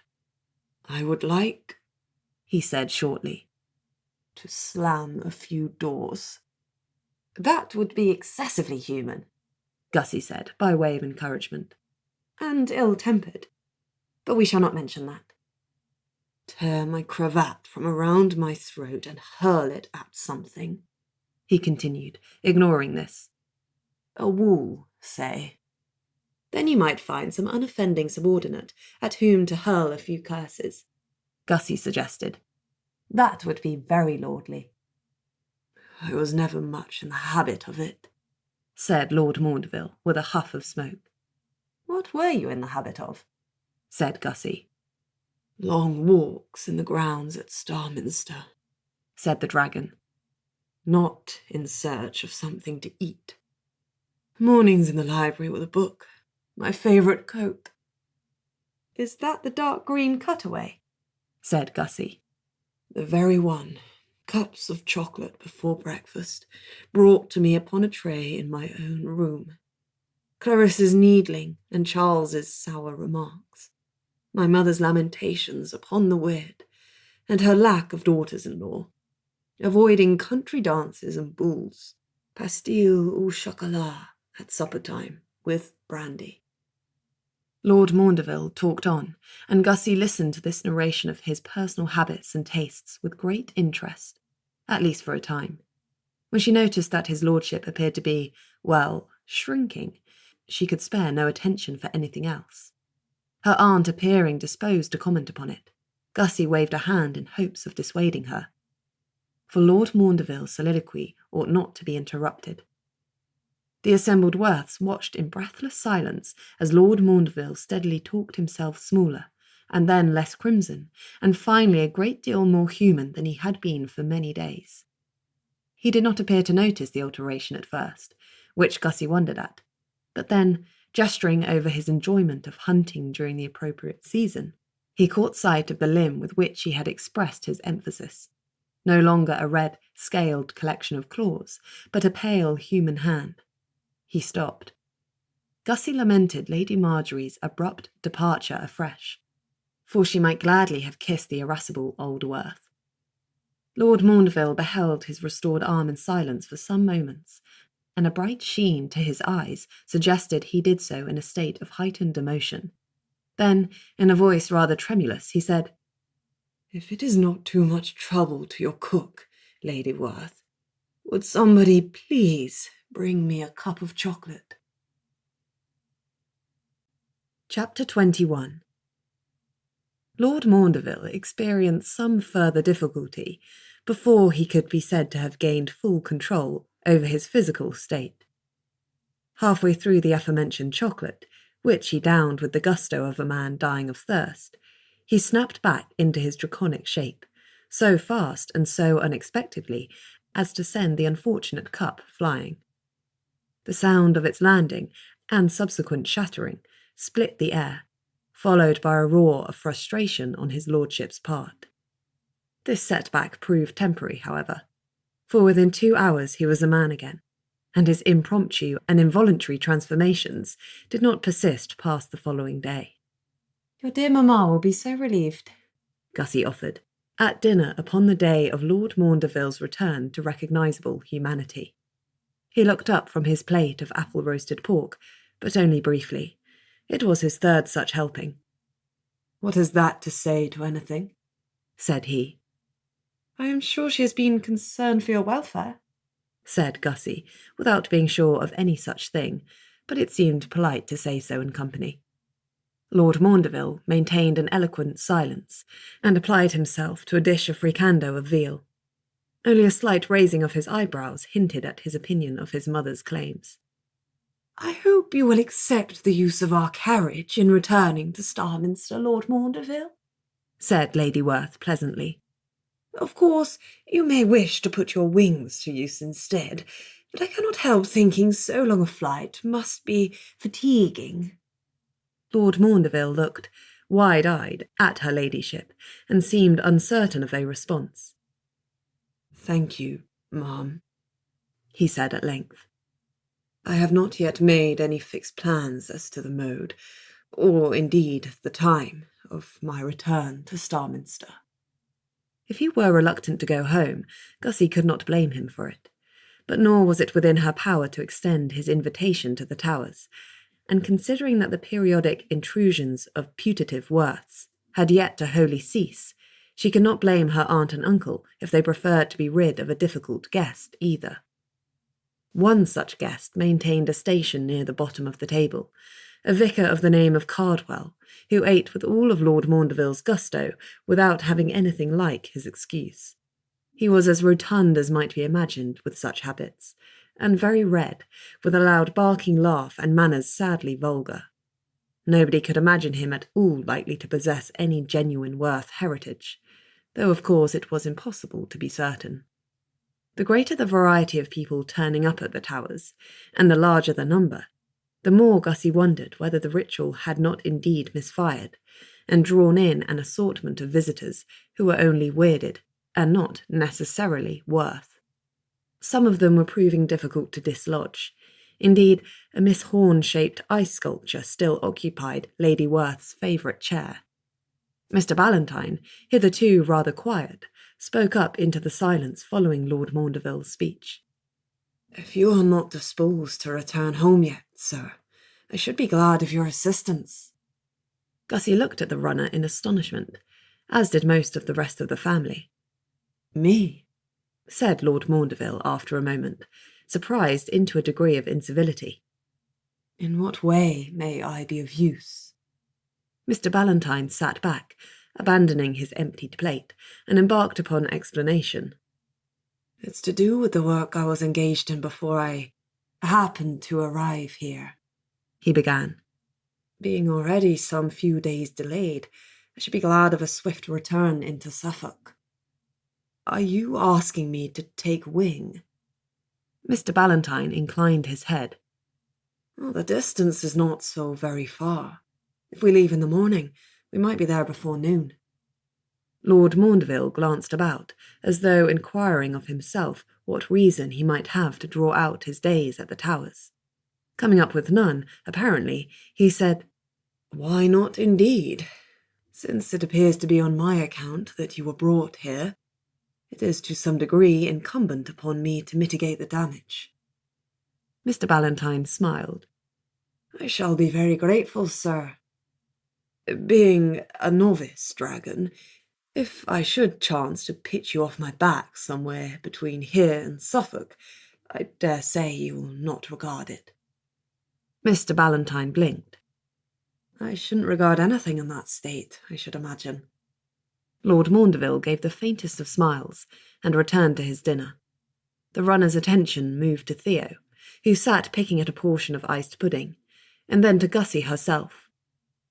"On a related note, I heard mention earlier today of an unusual book." Theo looked up, frowning, and exchanged a horrified look with Gussie. "It is nothing," he said curtly. "The doom of the Werths one of these days, was it not said?" "Lady Marjorie exaggerates." "Let us all hope that she does. Lady Werth, however, mentioned something about lock and key, I believe." Her ladyship looked conscious. "I ask because," continued Mr. Ballantyne, when nobody spoke, except Mr. Cardwell, whose bluster everyone was pleased to ignore. "I came into Suffolk pursuing the matter of a stolen book." Theo's eyes narrowed. "A book?" said Gussie, with a sideways glance at her aunt. "Is it at all an unusual book, sir?" "That is rather the question," said Mr. Ballantyne. "You see, the theft did not go cleanly, one might say.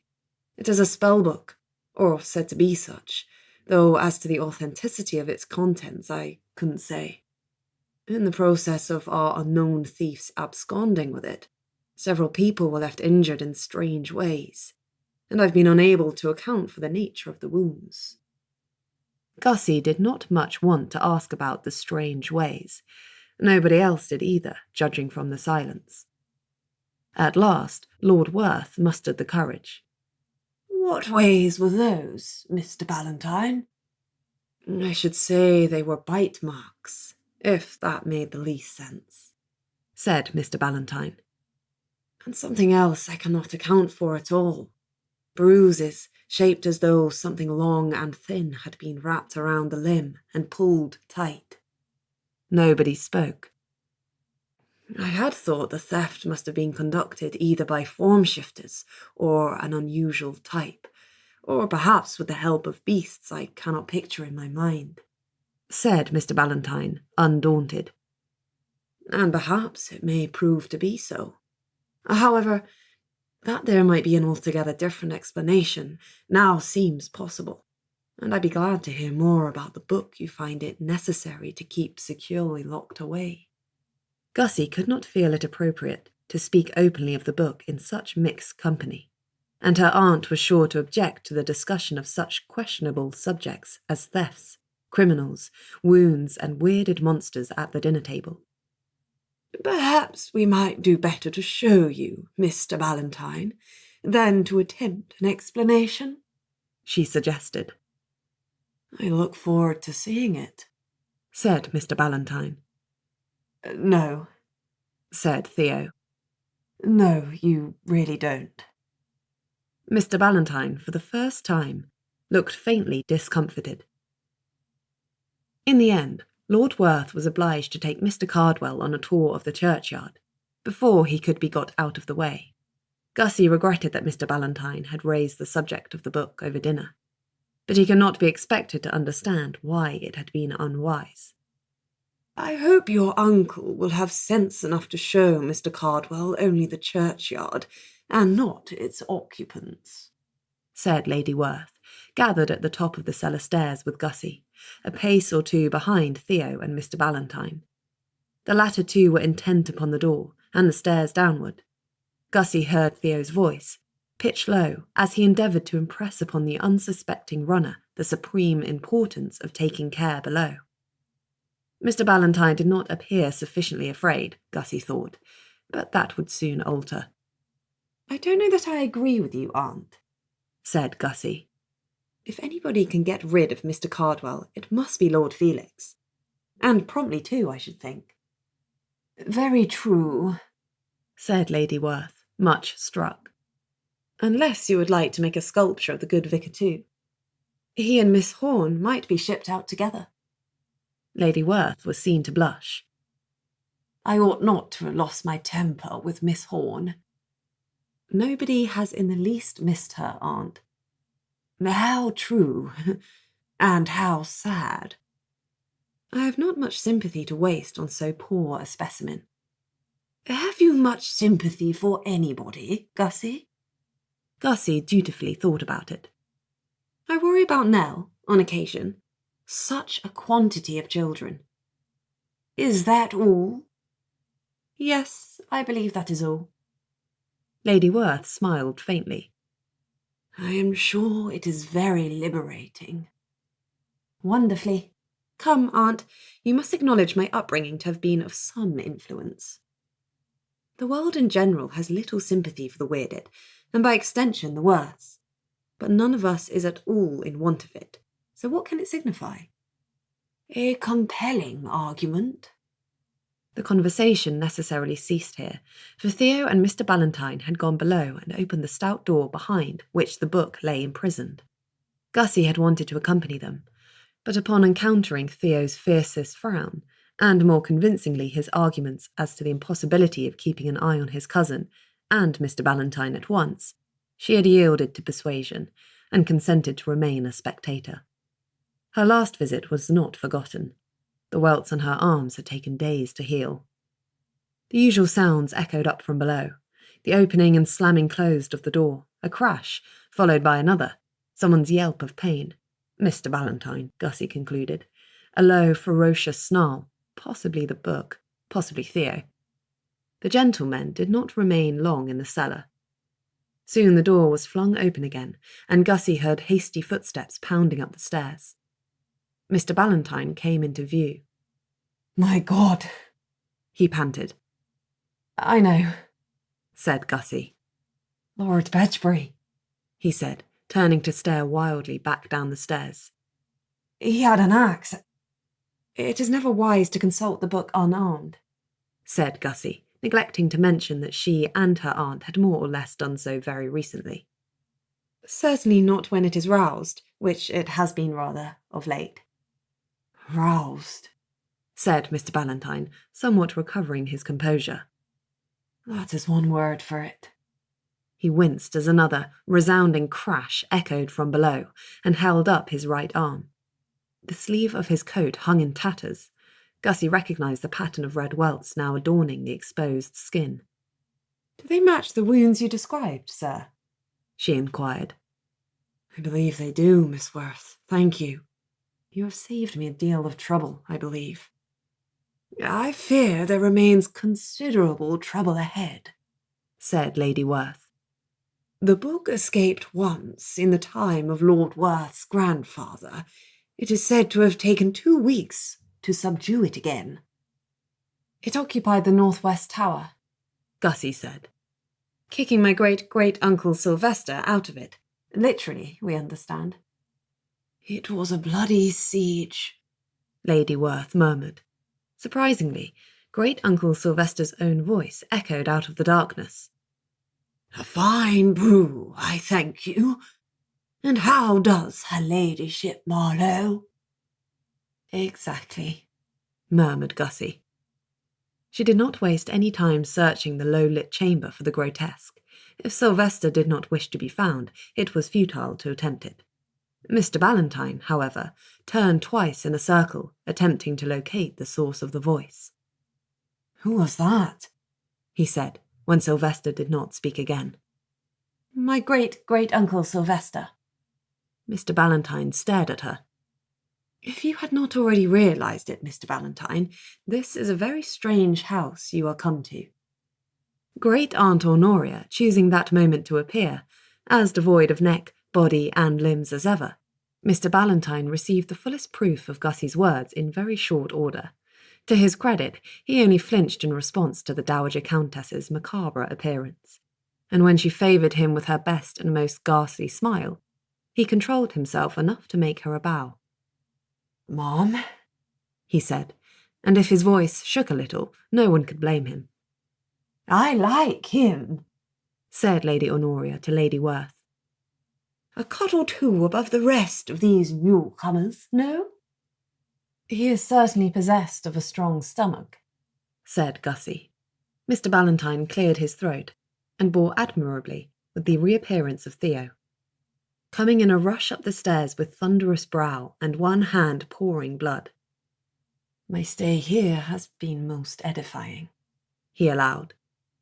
Damned creature has bitten me, declared Theo. How clever of it to acquire teeth, Gussie murmured. Theo turned upon her an unamused glare. Clever? Aye, you would say that. He had brought one of the axes with him, and now threw it down in disgust. It fell into a corner with a dull clang. That's it, he declared. I shan't wrestle with that cursed book again. In fact, Mamma, I recommend that it be burned. You know we cannot, said Lady Werth. All the history of the family is in there, and who knows what more that we have missed. Nothing of use, said Theo. If you refer to the ritual, it has brought us only a succession of tiresome gate-crashers, and I, for one, am in favour of it never being conducted again. It did solve the dragon problem, said Lady Werth. And I, for one, think Mr. Ballantyne an interesting, tiresome gate-crasher, offered Gussie. I am almost unmanned by this encomium, Miss Werth, said the runner. Said Lady Honoria, hovering over Lady Werth's shoulder. Yes, I do believe we will keep this one. Mr. Ballantyne's widened eyes betrayed a degree of horror. My aunt speaks without any intention of incarcerating you, Gussie said reassuringly. At least, I am almost certain that she does. Lady Honoria smiled. I believe I must be going, said Mr. Ballantyne with a backward step. Not until the morning, was it not? Said Gussie. I do not know if Lord Maundeville can be ready to leave at this hour, but I am certain Lord Bedgebury and I would not. Lord Bedgebury and yourself, Miss Werth, said Mr. Ballantyne, looking from one to the other in confusion. What? Barked Theo. We are going with you, said Gussie. Theo is quite the best person to pit against this spellbook of yours, as I am sure you've observed. And see, he has had the foresight to bring his favourite axe with him. She retrieved the fallen weapon from its corner and presented it to her cousin with a smile.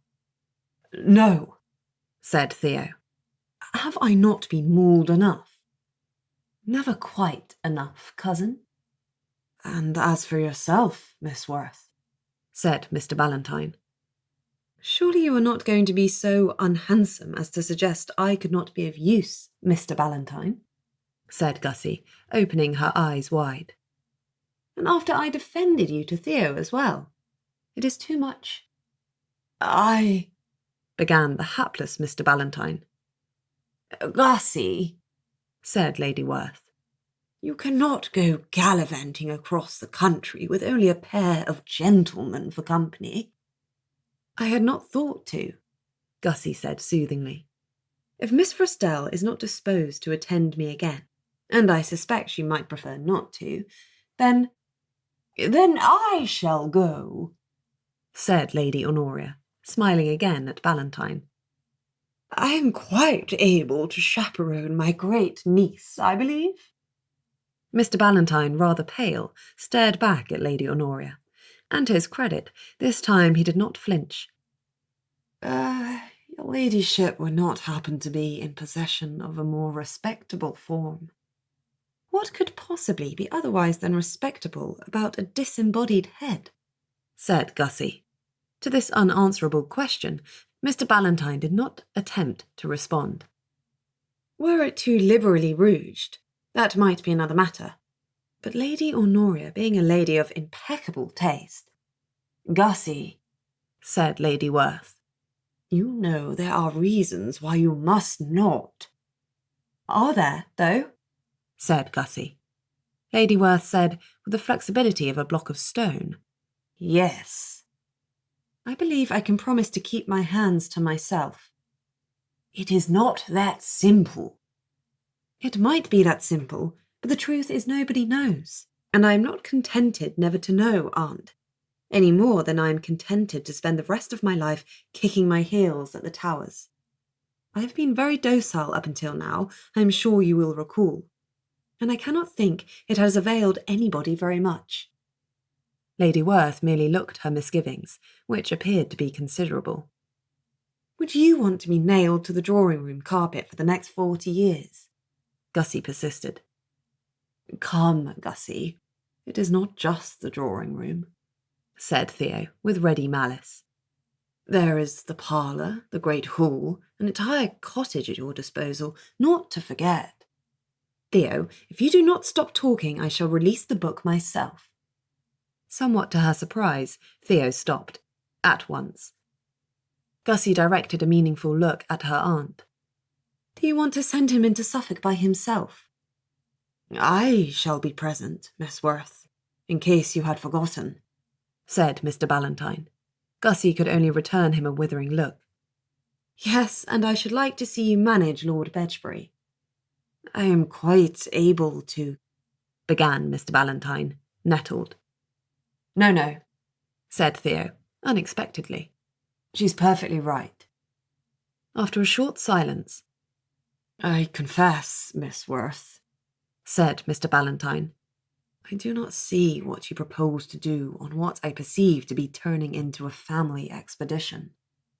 It is not really you I intend to assist, Gussie admitted, but that there should be 2 such books in the world, and in adjacent countries, is of some little interest to me. I never heard of another before. So you are curious, said Ballantyne. Why, yes, said Gussie brightly. Is that a problem? Chapter 22. Dragonflight, Theo decided, merited a permanent place in his life. Yes, there was the utter horror of the launch into the air, and the unsteady, wind-swept flight that immediately followed, an experience which had Gussie in fits of screams, though to be fair to his cousin, he never did fully decide whether they were screams of terror or delight. The rest, though, might rank among the greatest of luxuries, provided the weather continue fair, for he had space enough to make himself comfortable atop those crimson scales, and to carry several edifying tomes along with him as well. He spent much of the flight into Suffolk absorbed in a book, repelling every attempt by Gussie, Lady Honoria, or the bothersome runner at engaging him in conversation. Only when the journey drew to a close, and Lord Maundeville began to spiral slowly down to the ground, did Theo look up from his book, and only then did it occur to him that Mr. Ballantyne and Gussie were still talking to one another. Had they been doing that the whole time? He consented to set the leather-bound tome aside a little before the dismount, for the view of the landscape below did at last arrest his attention. All the agricultural splendour of the country lay spread before him. Networks of neatly squared fields in shades of green and gold and brown, and bordered with deep green hedgerows. He watched in fascination as a small herd of cows grew gradually larger, and then, becoming aware all at once of what bore down upon them, went into a collective fit of hysterics and thundered off. "A fine Wyrde, all told," he said to his own self, but Gussie answered quite as though he had been addressing her. "Is it not, though? I'm experiencing no small amount of envy myself." "I don't envy it," muttered Theo. "I am happy with my own Wyrde." "And who would not be, indeed?" Gussie said, in that over-polite tone she always used when she was secretly mocking and imagined herself very clever about it. "Given the choice between dragonflight and supping upon a fresh flow of blood at every meal, who could hesitate?" "But is anyone given the choice?" Ballantyne put in. "Surely you must know the answer to that," Gussie answered, "specialising as you do in Wyrde-related misdemeanours." "I was inquiring into the arrangements among your family, Miss Werth." "Ah," she said gravely. "Because we are so splendidly weirded, you imagine us to possess some special secret." "I know you to possess a highly unusual book, for a start. This is by no means common among weirded families. And then there is you, Miss Werth." Gussie, clutching Lord Maundeville's back with a white-knuckled grip, her hair flying upwards in the rushing wind of dissent, did not seem likely to reply. But once the dragon's 4 feet were safely planted upon the ground again, and Mr. Ballantyne had slid down without mishap, she made her own descent, eschewing any assistance, and said, "I am no manner of miracle, Mr. Ballantyne. I have no power to choose the nature of anybody's Wyrde, including my own." "Are you sure?" said he, and Gussie fell silent, for of course she was not. Neither was Theo. His attention being at the moment distracted by the appearance of a second female, most unexpectedly, he forgot whatever he had been going to say to his cousin about her Wyrde. The lady made a very odd appearance, standing in the middle of a field freshly harvested of some scrubby crop Theo neither knew nor cared to identify. Not only that, but she was of statuesque proportions and almost as tall as Theo. Taller, if the astonishing height of her powdered hair were taken into consideration. It was the hair that gave it away. "Lady Honoria," said he incredulously. His great-great-grandmother paused in the process of shaking out her voluminous and outdated skirts and smiled at him. "Yes, dear?" Theo swallowed, unsure what it was about her appearance that bothered him more, the fact that she had inexplicably reacquired her full figure from head to toe, with all the arms and legs typically thought necessary, or the fact that, despite this nearer relationship with a regular human shape, she was in no way less disturbing than usual.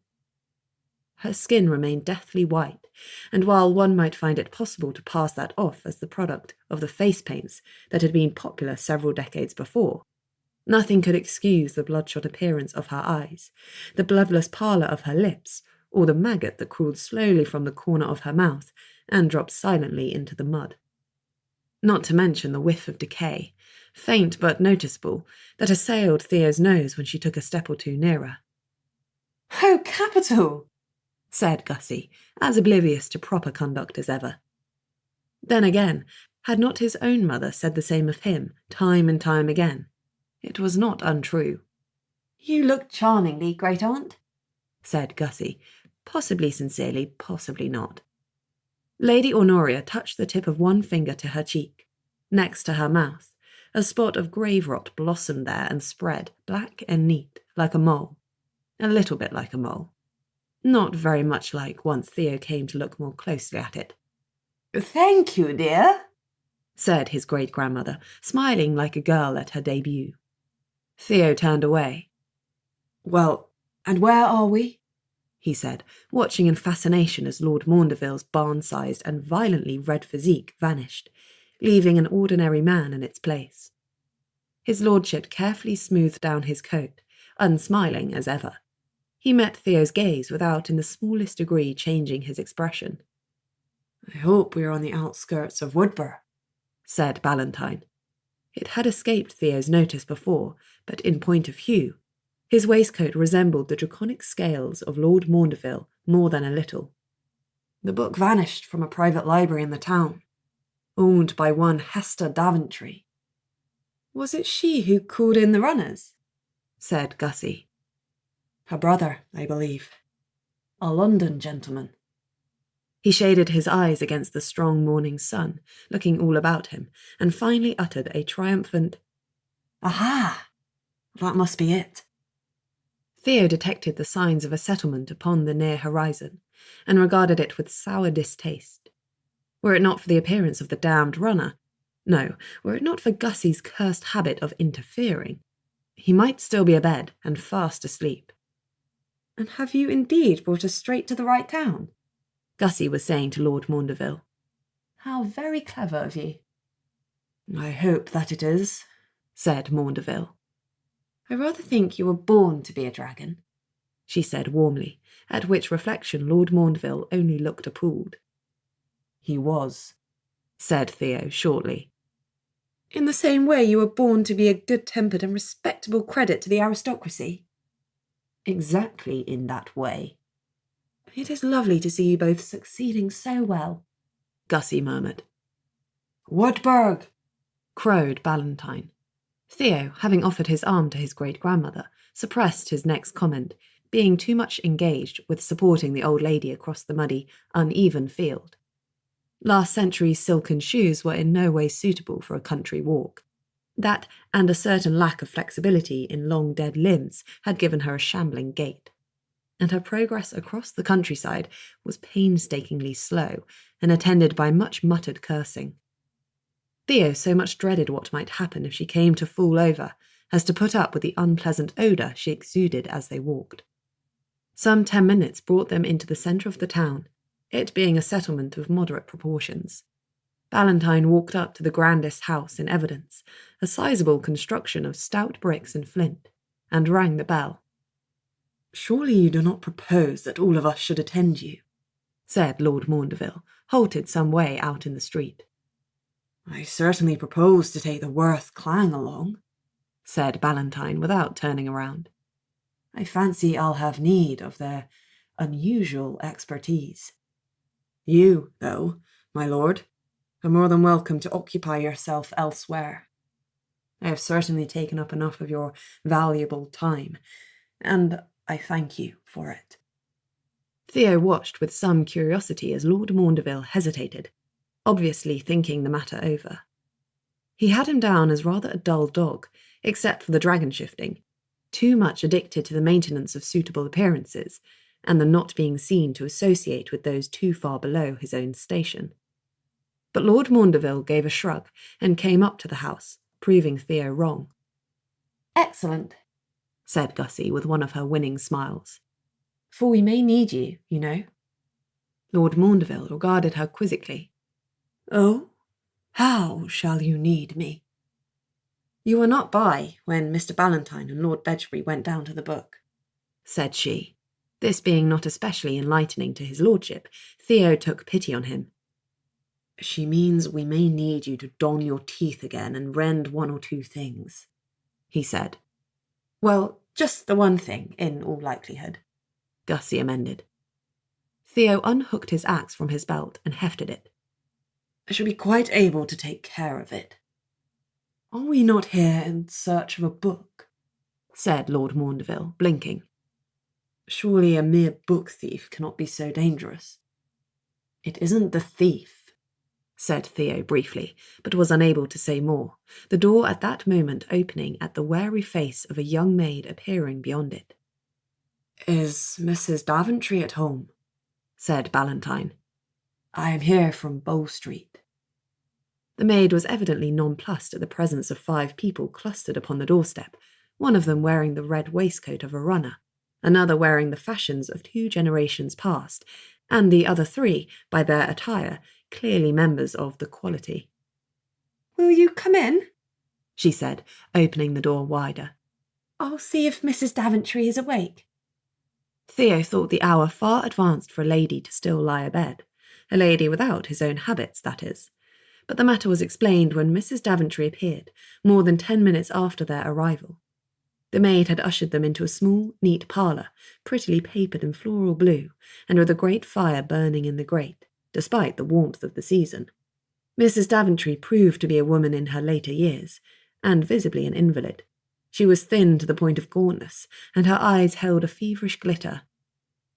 "I'm so sorry to keep you waiting," she said upon entering the room. Theo, perceiving the chairs to be insufficient for their number, immediately got up and crossed to the fire. Mrs. Daventry looked as though a wisp of wind would break her to pieces. She sank immediately into the vacated chair, and regarded her plethora of visitors in measured silence, as Ballantyne rushed to make assurances. Despite her evident ill health, she was handsomely dressed, in a morning gown of deep green silk and a cap of gauze fine lace. The Daventrys were not short of money. "Bow Street," she said in her soft, wheezing way, echoing Ballantyne's introduction of himself. "Yes, I received word from my brother that I was to enjoy such a visit. I hope you can find my book, sir." "We will do our best, ma'am," said Ballantyne. "May I introduce my associates to you?" "Associates?" she faltered, looking from one to the other in puzzlement. When her scrutiny reached Lady Honoria, she stopped and frowned. "You are thinking I ought rightly to be in my grave, ma'am," said Lady Honoria kindly. "Indeed, you are quite right. But once in a while it is amusing to come out of it again, and an adventure is always a welcome diversion, is it not?" Ballantyne coughed. "The matter of your book seems to extend some way beyond the ordinary, ma'am. I have taken the liberty of bringing a few Werths along, and a Maundeville. Between them, they do seem to possess an unusual degree of expertise in the bizarre." "Werth?" echoed Mrs. Daventry. "I believe I know that name." She could say this without visible recoil, which clearly heartened Gussie as much as it puzzled Theo. "Perhaps you could tell us about your book, Miss Daventry," said Ballantyne quickly. "I take it the thing was in some way remarkable." "Or I would not have had a runner called in to retrieve it," said Mrs. Daventry. "Quite so, sir. And from the company you keep, I see you are accustomed to the remarkable." "A bit more so today than I was last week," muttered Ballantyne. "None the less, sir, I am afraid you may find my story too remarkable for credence." "That is in the highest degree unlikely," promised Gussie. "You will find us ready to believe anything." Ballantyne cleared his throat. "Miss Werth means to say that she is, acquainted with 1 or 2 remarkable books herself." "Is it true, then?" said Mrs. Daventry. Nobody answered her, save with a collection of blank looks. "Is there not said to be a legendary book at Werth Towers?" said Mrs. Daventry. "A book of curses." "Good heavens, is that known so far abroad?" said Gussie. "It is not a book of curses," said Lady Honoria in a gently chiding tone. "No, true," said Gussie. "It is itself a curse." Mrs. Daventry hesitated. "The book I have lost was sold to me last year," she said. "It is a cursed book, dating from some centuries past." "Curses, ma'am," said Ballantyne. "And did you use any of them?" "To my disappointment, I have not been able to read it." "Who were you intending to curse, if I may ask?" "No one in particular," said Mrs. Daventry. Very well. And how did you come to realise that the book was missing? One night, about a week ago, I left the curse book lying open upon my reading stand when I went up to my bedchamber. I was awoken in the night by a tremendous noise, and when I came down, I found several of my servants in various states of injury, and the book gone. I see. And the window of my book room was broken, she continued, quite shattered into pieces. And how do you imagine that came about, ma'am? I do not know. I suppose the thieves entered, and doubtless escaped that way. And now we come to the matter of the thieves. Do you know of anyone who knew you possessed the book, and might have wanted to take it? No one. The sale was conducted privately, and naturally I have not been in the habit of speaking of it. Its former owners, perhaps? The book was sold to me out of the personal effects of a recently deceased gentleman. The seller offered it for a price far below its real worth, which I am ashamed to say I took advantage of. He can have had no idea of what he was selling, and did not appear at all interested. I bought it as one of several titles, the rest being of no particular interest. Gussie chose this moment to interfere. Did you ever notice anything unusual about the book, Mrs. Daventry, besides the nature of its contents? I do not know what you mean, said Mrs. Daventry. Any unusual behaviour? Behaviour? A book? No, indeed. Sounds in the night? Mrs. Daventry stared. You are aware we are speaking of a book, Miss Werth? Perfectly, ma'am. Mrs. Daventry's reaction having effectively answered Gussie's question, she abandoned the line of inquiry. I'd be glad to speak to the servants, if I may, said Ballantyne. All those who were present in the book-room at the time of the book's disappearance, and particularly those who came away injured. Mrs. Daventry rang the bell. The merest glance at the welts on Robert Footman's arms, the savagery evident upon the first housemaid's legs, and the butler's ruined fingers, was sufficient to confirm the whole party's suspicions. It is my belief there never was a thief, said Gussie, once the servants had been dismissed, and they were left alone in the book-room. No thief, said Mr. Ballantyne, disbelieving. You cannot mean to tell me that the cursed book threw itself out the window.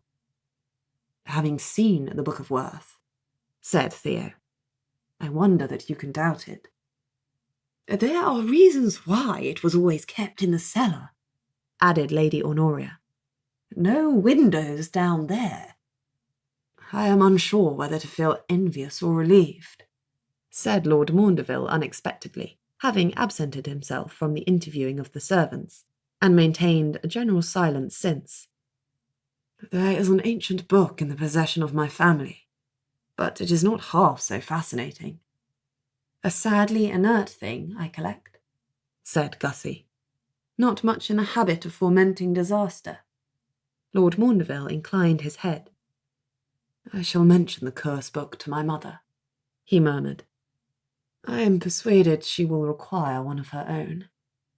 Gussie's grin was outright malicious. You might be right about the thief, said Ballantyne, having ignored these asides altogether, as he prowled about the book-room. None of the servants said anything that proves they saw an intruder. It has only been assumed from the presence and the nature of the injuries. The book-room had been tidied, Theo surmised, since the event with the cursed book, for there was little sign of the tussle that had evidently taken place there. One of the large windows remained boarded up ahead of a glazier's attention, which rendered the room rather dark. Theo received an impression of outdated but comfortable decor, with much dark wood and slightly threadbare armchairs. Since Mrs. Daventry in no way appeared short of the means to refurbish the room, he supposed it was kept in its present state out of preference, perhaps even sentiment. The smells of beeswax and book dust hung heavy upon the air. "But," said Lord Maundeville after a moment, "Mrs. Daventry said that her curse book had exhibited no unusual behaviour before, and she had owned it for a year." "There are times," said Gussie, "when our own dear book appears quite sluggish. One might almost take it for an ordinary book in such moments as that." "For a whole year together," said Ballantyne. "Well, perhaps not," Gussie admitted. "But I have not been in the habit of visiting it every year. Theo?" Theo shrugged his shoulders. "Nor have I, but I should be surprised." "Aye," said Ballantyne. "So then, either we are in the wrong entirely, and there has indeed been a thief, perhaps attended by aggressive beasts, or something has awoken this curse book a few nights ago." "To what end?" said Gussie. "If it did throw itself out of the window, as you so wonderfully put it, why did it do so?" "Where was it proposing to go?" Theo agreed. "It could be anywhere by now," said Ballantyne. "But I doubt it has gone anywhere quietly," said Gussie. "Stealth does not tend to be a prominent quality with such tomes." "Then we'd better inquire about the town," said Ballantyne. "That could take all week," objected Theo, who, despite feeling a more than passing interest in the matter of the duplicate book, had no desire at all to extend his stay in Suffolk past the end of the day. "I shouldn't think so," said Ballantyne. "Such news gets about. We've only to find the largest inn in Woodburg and make our inquiries. If there is anything to learn, you can bet it's to be heard there." "I suppose you spend a lot of time visiting inns," said Gussie, rather wistfully. "With one thing and another, yes," Ballantyne agreed. "What a fine runner you would have made, cousin," said Theo. "Had I been a man? Yes, I think I would." "Licensed to poke your nose into everything that is going on. It is a tragedy you were born a female." Gussie did not take this bait, but only smiled. "Well, here is my one chance to play at being a runner, and I can assure you I mean to make the most of it." "It is no game," said Ballantyne with a frown. "Is it not?"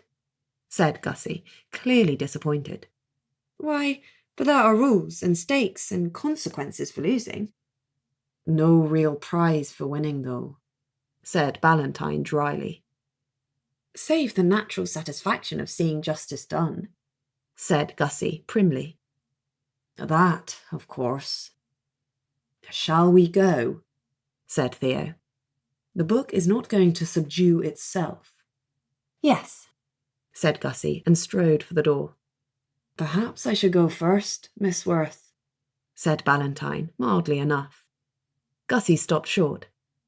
"Right," she said. Chapter 23. The largest of Woodburg's 3 inns was the White Hart, encouragingly situated not so very far from Mrs. Daventry's house. Being the premier coaching inn besides, it was a commodious place, bustling with ostlers and grooms, as well as cook staff, housemaids and guests. Mr. Ballantyne insisted on going to see the innkeepers alone, to Gussie's disappointment. "They will speak openly to a runner in ways they wouldn't to a young lady of quality like yourself," said he, in firm response to Gussie's protests. "Or an alarming old woman," said Lady Honoria. "I believe you may terrify the poor souls, ma'am." "Nonsense! When you can see I am on my best behaviour." She smiled. "I shall go in alone," repeated Mr. Ballantyne. He did so, spared further protests. Gussie was left standing in the street, Lord Maundeville a stern and silent presence upon her left, and Theo drifting restlessly about upon her right. Great Aunt Honoria gave a windy sigh. "Well, I am thirsty," said Gussie, after 2 minutes of this. "I am sure one of you will be so kind as to attend me into this lovely inn, where I am sure I shall find refreshment." Without further ado, she strode across the street and entered the inn, not pausing to determine whether any of her companions proposed to join her. She spotted Mr. Ballantyne at once, though fortunately he had his back to her, already deep in consultation with a respectable-looking man who could only be the innkeeper. A woman she took to be the innkeeper's wife saw Gussie as she entered the tap-room, and came over immediately. The curtsy she dropped, and her manner, indicated that the quality of Gussie's pelisse and gown was not lost upon her. "Shall you be wanting a room, miss?" said she, her gaze darting over Gussie's shoulder, perhaps in search of the companions she was doubtless expected to have. "Werth," said Gussie. "No, certainly not. I would only like to order some lemonade, if you have it, and a light nuncheon. Perhaps a private parlour? And it appears I shall be dining alone, for my companions are all of them far too lily-livered to come in here with me." "Lily-livered?" faltered the innkeeper's wife. "Yes, for Mr. Ballantyne will frown awfully, and he is severe when displeased." "If you'll forgive me, Miss Werth, you ought not to be wandering the town alone," said the innkeeper's wife.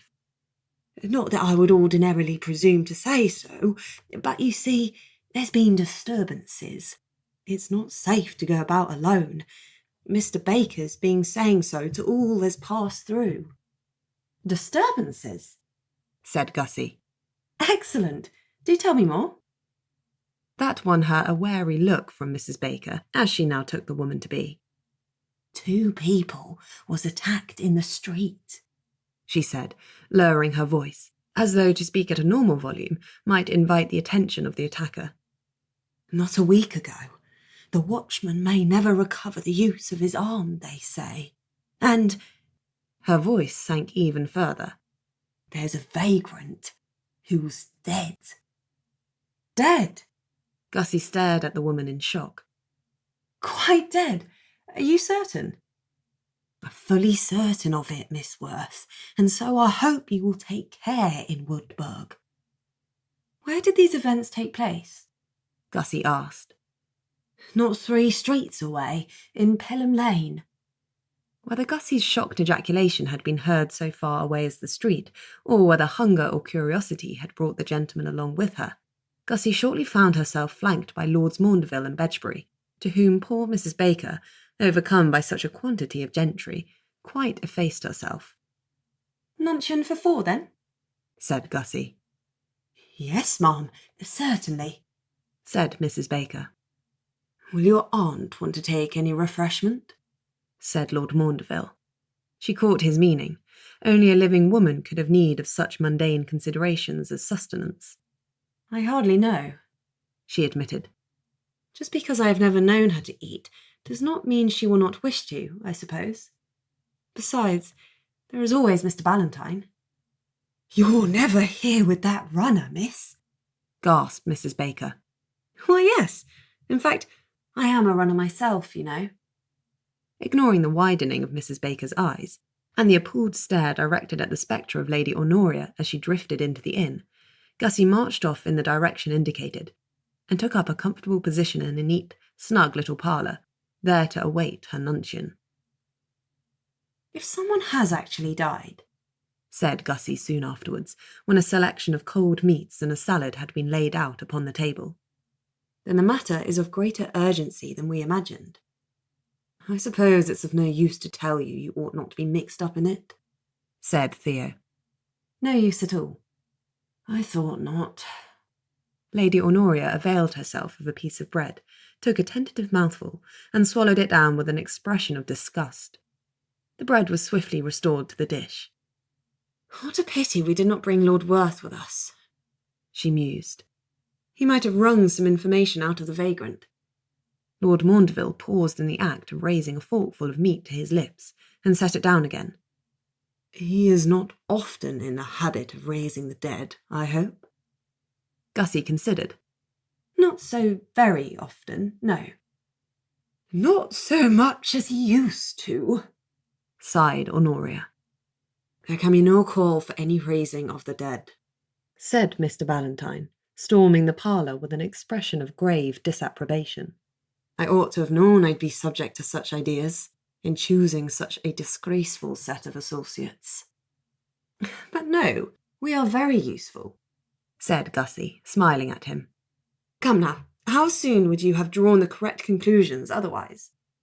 You would be chasing non-existent thieves until Christmas. We are not yet certain that it is the correct conclusion, Miss Werth, he reminded her. Did I not mention something about remaining outside until I'd finished with my inquiries?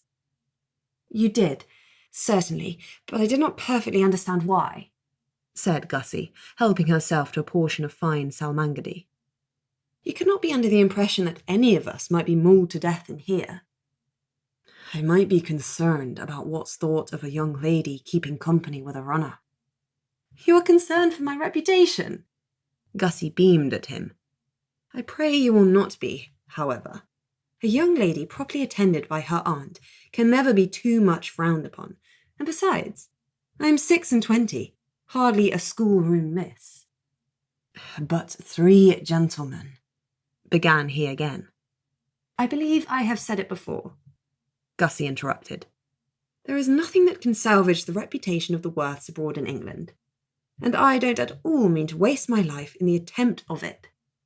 Whatever my dear aunt may believe, no attention to the proprieties can possibly render me acceptable, and I am long past repining over it. Won't you sit down? She waved her fork at the vacant seat next to Lord Maundeville, aware the while of that gentleman's steady regard, unreadable as ever. Did he disapprove of her? She did not mean to be unhappy about it if he did. Mr. Ballantyne condescended to sit, though not without a degree of displeased mutterings under his breath. He did not attempt again to remonstrate with her, however, and Gussie was glad of it. His solicitude could not offend her, but nor could it please, and after all he had no right of interest in her that might justify his interference in her affairs, since the same could be said of Lord Maundeville and Theo, obligingly, did not care, that left her free to do as she pleased, did it not? We have news, she said, once Mr. Ballantyne was fairly seated. Oh, said he, dangerously, his frown returning. Do not tell me you've been making inquiries of your own. No, indeed, said Gussie. It was not at all necessary. Everyone is concerned for my well-being, it seems, for that good Mrs. Baker could not stop talking of it. You have heard, of course, that someone is dead. And a watchman has lost his arm, said Great Aunt Honoria with relish. No, was it quite taken off? Said Gussie. I thought it had only been savaged. Perhaps that was it, she allowed. Lord Maundeville definitely disapproved of her now, for his eyes had gone wide, and when he caught her looking at him, he looked quickly down at his plate. Then again, with a sister like Clarissa, surely he was accustomed to worse. By the landlord's account, the injuries suffered by those 2 men are a match for the servants at Mrs. Daventry's, said Mr. Ballantyne, albeit more severe, since those events took place on the same night, and not far from Mrs. Daventry's house. I believe we can feel tolerably certain that the curse book is responsible for both. In which case it was known to flee down Pelham Lane, said Gussie. And then, where? I've heard nothing else, Mr. Ballantyne admitted. Wherever it went after that, it has left no trail that we may easily follow. Supposing it did go somewhere else, said Gussie. Aye, what is on Pelham Lane? Said Theo. Perhaps it found something to its liking. Why would it break so spectacularly out of Mrs. Daventry's bookroom, only to linger a street or 2 away? Said Mr. Ballantyne. It's of no use expecting sensible behaviour from a book, said Theo. Quite, said Mr. Ballantyne. I wonder that it didn't occur to me to realise it before. When the waiter came in soon afterwards, bearing a fresh jug of lemonade, Mr. Ballantyne bade him pause. Is there anything of note on Pelham Lane? The waiter paled. You don't want to go near there, sir. The most terrible things have been happening. I know. I am here to look into it. The waiter appeared to notice his red runner's waistcoat for the first time. "Oh," he said, but cast a doubtful eye over Mr. Ballantyne's company, unmistakably gentry. "My associates," said Mr. Ballantyne. "It makes more sense than it doesn't." The waiter set down the pottery jug with great care and finally answered. "There isn't much on Pelham, sir. There's St. Mary's Church, of course, and Fletcher's circulating library." "A churchyard," said Mr. Ballantyne with emphasis. "A library," said Theo. Mr. Ballantyne looked up. "You think it's there?" Theo's lips quirked in an acid smile. "Where else would it make sense for a book to go? I thought there was no expecting sensible behaviour from a book. But you must allow there's nowhere else it could be so well hidden." The waiter making fast for the door, Gussie raised her voice. "There haven't been any reports of trouble at Fletcher's, I suppose?" "Trouble, Mom?" said the waiter. "Deaths or injuries?" She smiled. The poor boy visibly shuddered. "Not that I hear tell of, Mom." "How disappointing. Thank you." The waiter shot her a horrified look and fled. "Well," said Mr. Ballantyne, "if there's a man or woman left in this inn who won't go to bed with nightmares, it won't be for lack of trying." Gussie applied herself to her salmongardy and made no answer. Fletcher's circulating library proved to be a cramped establishment, with a number of volumes and periodicals on display, and signs of a closed back room that interested Gussie very much. Thus, much had to be determined by peeping through a window, for the place was shut. "Ought it not to be open?" said Gussie doubtfully. "I am not much familiar with the practices of subscription libraries," Mr. Ballantyne admitted. "Well, nor I, but I cannot suppose there is much custom to be had if one does not trouble to keep one's establishment open." Mr. Ballantyne eyed the locked door with misgiving. "I hope it isn't a sign of some of that trouble you spoke of," he said. "But in case it is, I'd be glad if you ladies would keep away." "I dare say you would," said Gussie. "Gussie," said Theo. "I'm sure it wasn't your intention to come along only to put Mr. Ballantyne into difficulties?" "Of course not, but—" "Then unless you are possessed of some method of self-preservation I've yet to witness in you, I suggest you do as Mr. Ballantyne asks." "I emerged unscathed from my last interview with the book," she retorted. Then, remembering the welts upon her arms, amended this to, "Well, nearly so." "Different book. As far as we know, the Book of Werth has yet to kill anybody." "Untrue," said Lady Honoria, polishing a spot of window with her sleeve before peering into the library. "Or did you never wonder how your great-aunt Bertha came to die so young?" Theo, observed to turn whiter than usual, let this pass. "Gussie," he said, when she made so bold as to attempt the handle. "Please." She turned, shocked. "Did you say please?" "I should prefer not to have to explain to my mother why you were brought back in pieces." "That would be unpleasant," she allowed. "Though I do not see why Lord Maundeville is to be permitted entry. He is not so very terrifying either, save in his dragon form, and he can hardly take it on in the street." Having said thus much, she retired to the far side of the street with very ill grace. "Perfectly true," said Lord Maundeville, and came to stand beside her. "You will permit me, I hope, to stand lookout over you instead." She looked up at him, unimpressed. "I am only female, sir, not blind. I am able to perceive the rampant approach of a murderous book just as well as you."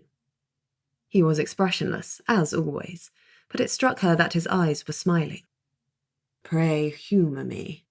My part in this adventure ended when I brought you all into Suffolk, and my pride will not bear having nothing of any use to do. In that case, I am decidedly in need of a guard." "I am glad to hear it." "After all, there is no saying what my cousin may do when he grows hungry." Surely he has been sufficiently sustained. Mrs. Baker's comestibles were admirable, but not the sort to be of much use to Theo. Lord Maundeville digested that. I had wondered, he said. All those nightly preambulations. He imagines it to be a secret, beyond the family. Pray, don't disabuse him of the notion. He is like to become cantankerous. I shall be as silent as the grave, he promised. Lady Honoria gave an eloquent and hellish cackle. I hadn't thought, said Lord Maundeville in horror. Lady Honoria patted his arm, probably in an attempt to reassure, but since the gesture left a quantity of grave dust smeared across his lordship's sleeve, it was not much appreciated. Across the street, Lord Bedgebury and Mr. Ballantyne had given up on forcing the front door, and slipped around to the side of the building instead. Gussie caught only occasional glimpses of their activities thereafter, but she did hear the faint but distinctive sounds of a window creaking open, and witnessed a pair of airborne feet disappearing through it shortly afterwards. "They are in!" she crowed. "I wonder if we shall be taken up as loiterers," mused Lord Maundeville. "I hope they do not expect to be very long." "An ancient curse book must surely stand out, even in a bookshop," Gussie said. "In fact—" She stopped, for the front door of the library swung open with a crash, and Mr. Ballantyne came barrelling out with Theo close behind him. Gussie hurried across the street. "What is it?"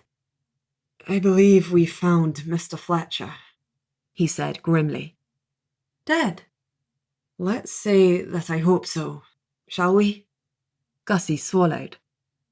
"And what of—" The door slammed shut again, but now there was no sign of Theo. "He has not gone back in again?"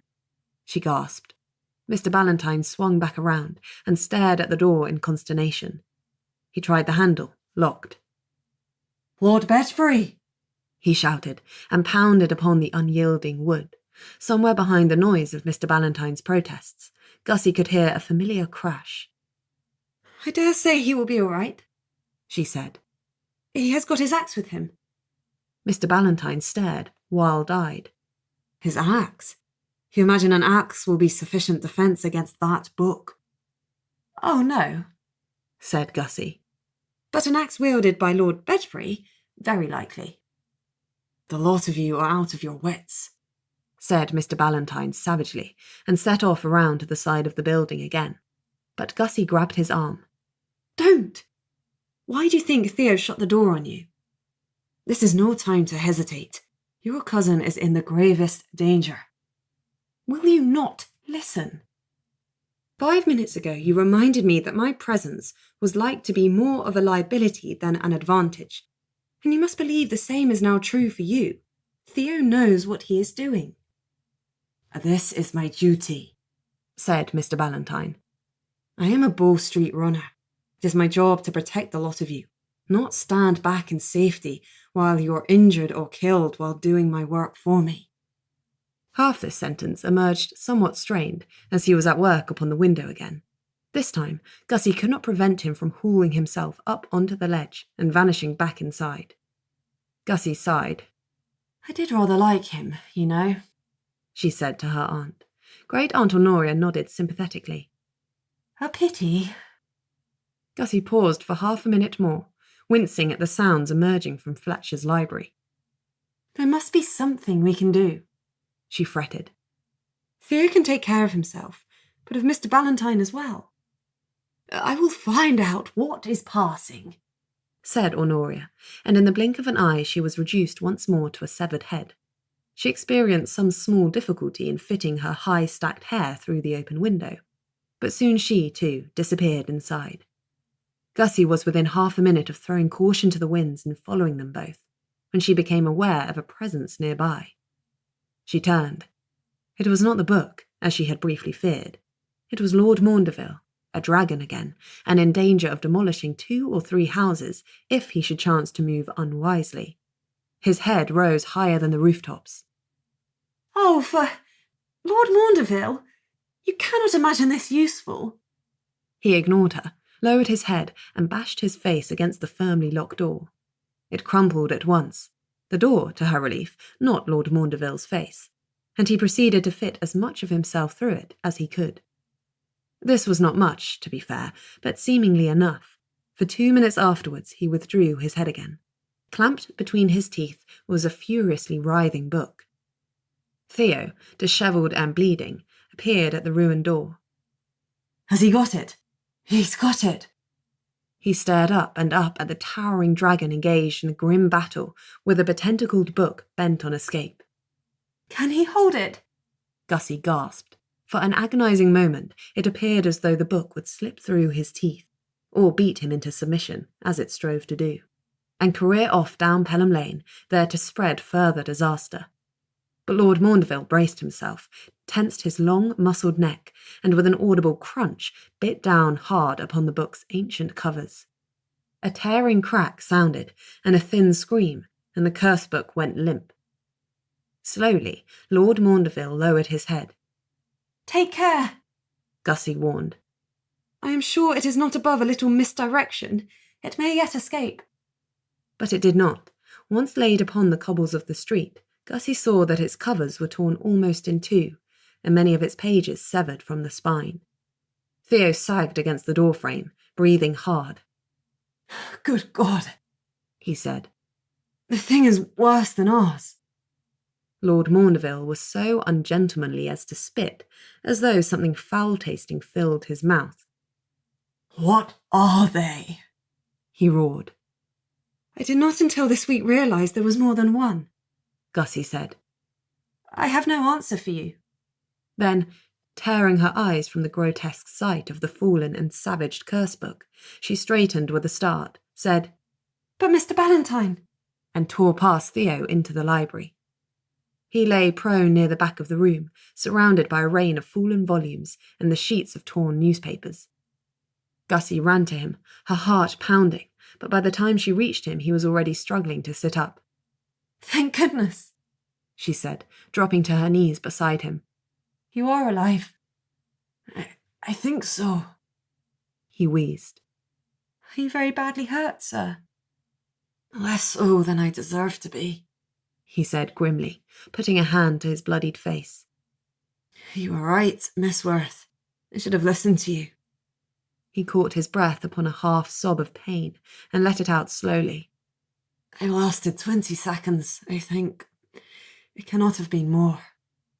"You could have little notion what you were facing," she said charitably. "Having met the Book of Werth, I ought to have had." He rose slowly to his feet and stood swaying slightly. Gussie hovered, wishful of assisting him, but unwilling to encroach so far. "I'll have much to tell when I return to London. We are in no way equipped to deal with the likes of this." Gussie supposed that we meant his fellow runners, particularly those specialising in the weird. "Then it will prove a profitable adventure, sir. And you had better stop berating yourself over it. It never does do any good, you know." He nodded, and condescended so far as to accept the arm Gussie offered to him.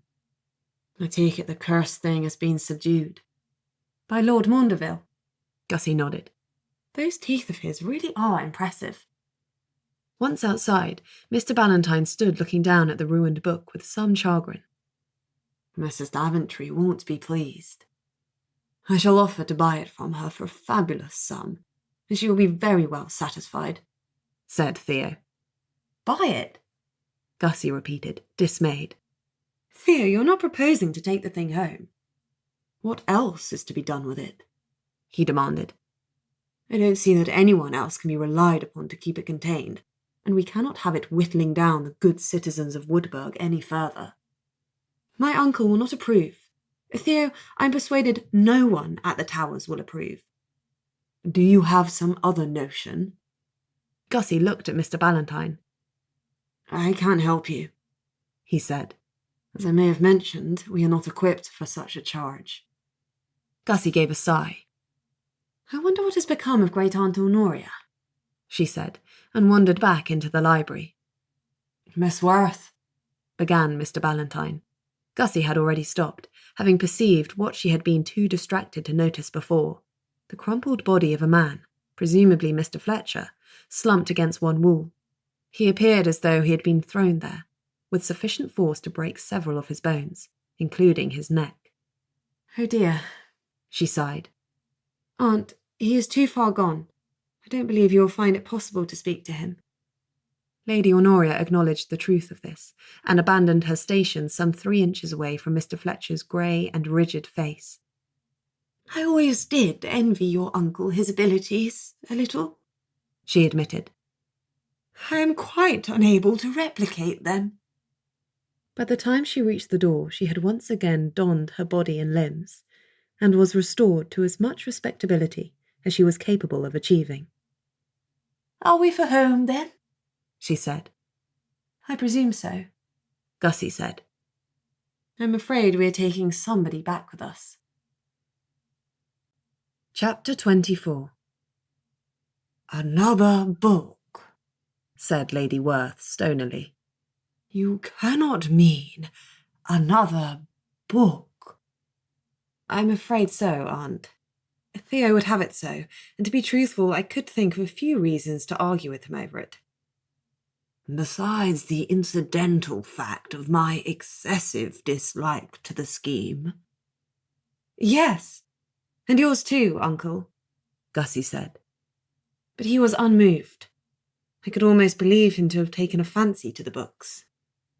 Lord Maundeville had restored Gussie, Great Aunt Honoria, and Lord Bedgebury to the Towers, leaving Mr. Ballantyne to oversee the clean-up of Woodburg, and subsequently to return to London to make his report to Bow Street. The hour being far advanced by the time of the dragon's descent into the park, Gussie had been famished, but too weary to think much of her dinner. She had gone directly to her cottage, choosing to break the news of the second book to her aunt and uncle in the morning. If she had entertained hopes that Theo might have spared her that duty, she was destined to be disappointed. Having acquainted Miss Frostel with the previous day's events, she walked up to the Towers straight after breakfast, and found Lord and Lady Werth still enjoying a state of blissful ignorance as to their return. Thankfully, there was no sign of the Reverend Cardwell, or of Miss Horne either. Determined to get the business over with as quickly as possible, Gussie had collected her victims into her aunt's favourite parlour, and there undertaken the task of destroying their comfort.